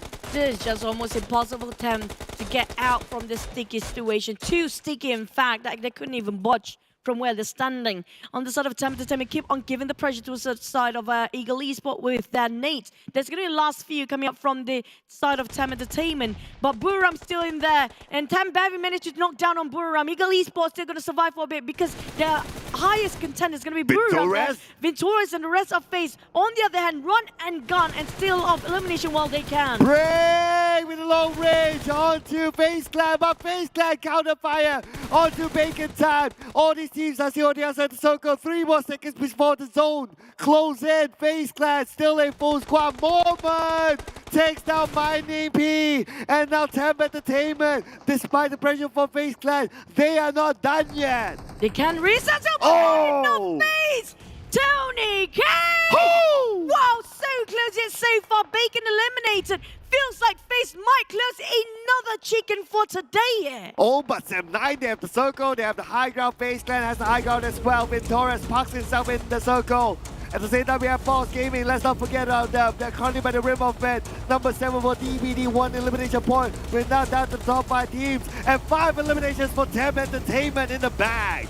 But TEM Entertainment, we're left with only 1 player here. FaZe, on the other hand, still have 4 full squad going and running. Eliminated next is going to be Ego Esports. We're down to only 4 teams there. Make it 5. But before that, still, FaZe pushing forward, bulldozing, demolition, Step 9 next, right in the fog. And it's going to be Tony K starting off with the front line again. Oh, none other than Tony K himself. Now Dap is on low for Sem9. Sem9 needs to fight against 4, but GIDS is going to shoot from the other side. Sem9 can still hold on. Boom, fit without help. Dap is still in there. Dap is still below FaZe Clan. Moment coming up from the side and spotted out by Allen. That's Break! Break! Break taking on Allen! There's going to be a bit of a save there coming up from Mormon. But Mormon! like to spot out Oh! Mormon! TEM Entertainment couldn't secure that chicken and plays at 5th here. Oh, he takes another Thai team to take out another Thai team, and now it's going to be that 1v4, but before that, MR5 secures an elimination over Boom. And it's going to be GIDS, Snissel, the last man standing. Snissel, what's he going to do? Dap, he's waiting for the right moment, but Dap, because he's all alone, he will not move Snissel down to 50% health. They only see Snissel for now, but Fox Gaming, they shouldn't forget. Dap shows himself. Dap, gun down by FaZe Clan. Down to FaZe. Oh, Box finally can get that debut for the chicken here. Tony K reviving on the side of 2 members of FaZe. Now Box, all they need to do, Bantu and Break, just push forward. But the thing is, MR5 spotting them out with a high vintage crown here. Definitely giving away the information towards the rest of the roster. Break and Box, Break and Bantu, how can they get towards where FaZe standing right now without having the space to reset? But FaZe already got all 4 men well and alive back. Reset to full HP here. But Bentu is going in for the flank. Break is on the other side. They know exactly where Break is, but they don't know Bentu. If Bentu can backstab from behind, this could be a big chicken dinner for Box Gaming. Bentu cooking up the nade, and at the same time we can see that Tony K knows exactly where Break is, and they're focusing on the Break. Tunnel vision right now for FaZe Clan. Bentu not spotted at all, but Tony K fighting against one to Break. Bentu is the last man standing, 1v4. This is it. This is for FaZe again. They got themselves a double chicken here. This is definitely, there's no way this is going to go wrong anymore unless something happens. I don't know. Back to the side of Bansu, cooking up the nade, waiting for the right time by Vintorez, Lycan, MR5, all Tony K, different angle, but 1 down with a nade. Second nade going out, but it's just too much. Break finish off by the player zone, but Bansu finish off with 1 more elimination maybe before he goes down, but this is going to be it. The entire fourth FaZe coming in with the last chicken. Double chicken for today. Yesterday was Buriram. Today is FaZe. Still tied with a 4-win today. I know someone behind the scene is a big Thai fan. We can see him really happy. Yeah, you know who you are. Yeah. But FaZe Clan, what does it take to stop them? Seriously, they are already like what, a 20-30 point gap, and they still got this chicken dinner. Feels like 60 now. Yeah, I think that would be maybe like a 60-point gap. Like, what does it take to stop FaZe Clan? This is incredible. I mean, like, we witnessed PMRC for Infinity, but FaZe, from that sort of performance, I mean, like, this is way better than we expected them to be. I'm not sure how much elimination they finished off just now. Definitely a double digit here. We saw how much they just demolish or just bulldoze everybody from behind. Because They were the only team coming up from one certain angle that nobody actually spotted them out. And so many teams got caught in the process of the circle. I mean, like, this is a very peaceful circle at first. Like, nobody starts to fight. But the moment you start off with the fourth phase, especially fourth phase there, things just go really hectic. We're talking about TEM stuck in between again, couldn't secure a chicken because of the ties just eyeing them too much. They were fighting Buriram, there's space shooting on the back line. It's going to be taking the ties, you know, fighting the ties again. You know, I'm sad for TEM Entertainment. True. Now, after all that, like, they are the only Thai team to not get a chicken dinner. I can imagine, like, their 2 days now. the group. Yeah. 2 days. I know, Fine. right? So sad for Not even one for TEM. Not even one. At least Bacon got today. Yeah. That is where the bragging rights will start, you know. Man. But it's just, you know what, they are really a really big force of Thai teams. I'm talking about every single time in the top 5 left, or like the 6-7 teams left. So it's like 2 ties in there. But this time, for match number 5, we did have GIDS in the last minute. But Box Gaming managed to make a comeback today as well. So we have to give credit for these 2 teams. And Sam9, well, almost there. I was half expecting Bensu to, like, you know, do the backstep thing. And then, who was the other one in front doing that front shoot? It's like they tried to sandwich FaZe Clan, break, and Bensu is like behind break, is like from the front. But they both shoot together. They caught break early. Yeah, too bad. I mean, that would be a little bit epic, right? They both shoot at the same time, and then FaZe Clan would be like, oh, where's this shot coming from? And they got They eliminated. know exactly where they were. Yeah. But it's because they have more set of eyes. They got 13 elimination this time. Now imagine the gap between the second and first place by now. It's really going to be a huge one. But Sam9 finally, today has been a bit of a Malaysian team coming back. I mean, like since yesterday of Yoodo Alliance. Then they start to have that DBD moment. Now Sam9 start to rising up to the occasion. Well, Box Gaming and GDGIDS has been okay today, but TEM still, at least they got a top 5 still. That consistency, you know? That's like consolation, right? That's like, yeah, at least you're still up there, but they'll be like, no, but we want the chicken dinner. That's our standard. But you have to give, like, today has been, the past 2 days, Tony Kelvin, like... How many times has he been up here? No, he's been... I mean, like, you saw how Tony Kelvin is like a monster just now, pushing forward. Yeah. Like, don't have a care in the world anymore. Yeah. That's really scary. I know, right? I'm starting to lose count how many times this guy has been up here. I think at least 3-4 times. It's more than that because it's been since day 1. I think day 1 he popped it. Not really. Day 1 there's a lot of Infinity. Day 2 has been popping up too much. And now the top 3 eliminators. Okay, Tony K at the forefront. Newsy is behind by 7, giving him 30, and then we have Shirley with 9 difference with Newsy. But if the difference with Tony K is like what, 16 difference. So I mean, Tony K, what does it take to stop this guy? It's scary to fight against. He does it so well. I mean, like, yes. I mean, like, it's not just giving credit to Tony K. We have to give credit to Ventores, MR5, right? Because they have been working as an entire team all the way around. And if it's not because of them, definitely FaZe Clan couldn't even happen. And also, we saw how Lycan sprayed sometimes. It's just incredible too. But, yep, it's all... All the ties are up there. I like, know, right? It's just the ties up there, guys. Yep. Who's not here? This the last team. Buriram. Buriram, yeah. I'm not surprised they are on the 6th place here. Well, yeah, you can't fit everyone there, right? Because you only like top 5 and they have like 6 teams. Put a 6 slot there. Yeah, we can put a 6 there. Special mention for Buriram. I'm pretty sure they're up there. But, okay, so yesterday, Tony K was 2.7. Yeah. Today is 2.8. And then the gap between Newsies is quite huge. Yeah. Even though it's a point away, but still a lot. Even the... Oh my god, they will crack the 200 tomorrow for FaZe. Definitely. Yep, for sure, they will. That's almost 100 points if they crack the 100 code, Cloud. And you know what? At some point, Buriram could flex and say that, hey, you know what? We got 3 chicken dinners more than any of you guys. But now FaZe Clan had to come in last minute. And just also, spoil the party. All the Thai teams got them triple digit. I'm talking about 10. Yeah, Just even 10. 100 points there. And it's also like what? 14 points big difference between the 9th and 10th place. I think we need to change the logo, PMPL Thailand or something. Like, this is just their game. And all the Vietnam big push to second page, and only one Ego Esports in the center, being sandwiched by At the least. ties. Same goes for Yoodo Alliance and NFT there. Yeah, at least there's the representative there. But they're being sandwiched. Sandwiched between the titans. It's like Yoodo Alliance and the Eagles like holding hands, like don't let go of me, don't let me go.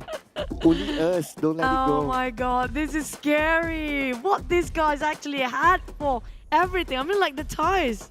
Mokata? They're just dominating, man. This is beyond dominating. Like the first page is filled with full of the Thai flag.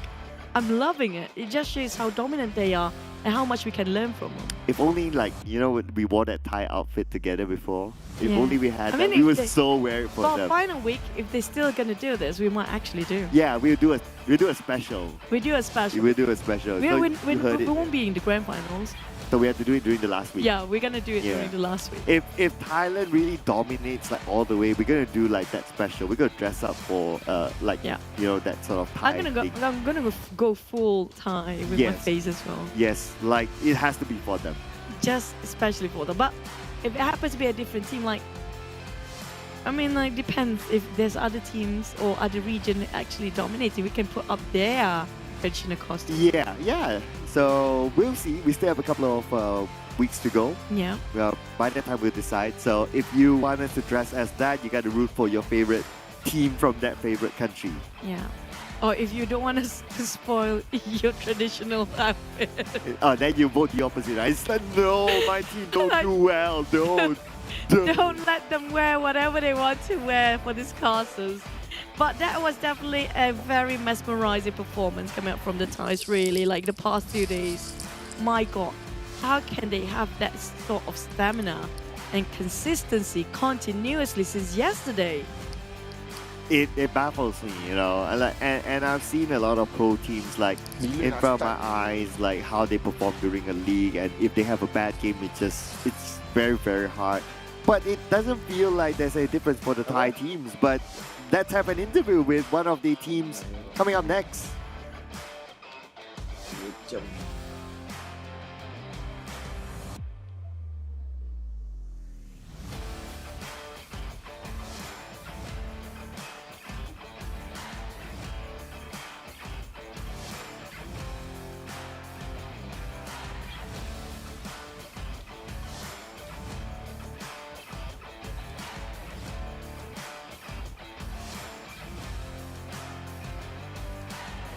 Hello, Assalamualaikum Mosgoku from DBD. Welcome with us and congratulations!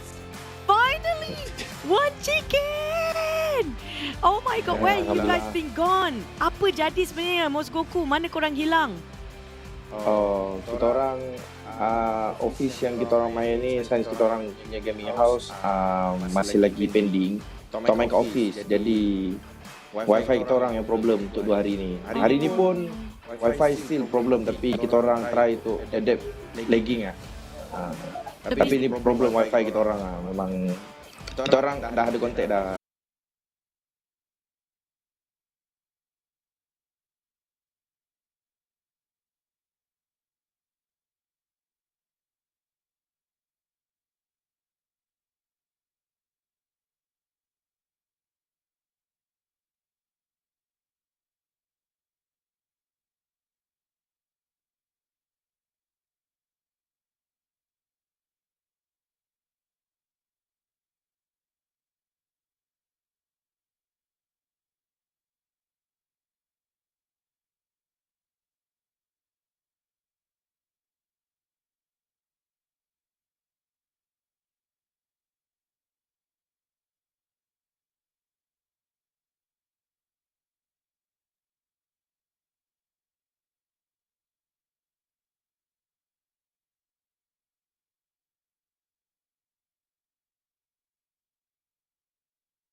that there are like some trenches that teams can play in, and you really got to know like which trench and what sort of entry points are there that you need to defend.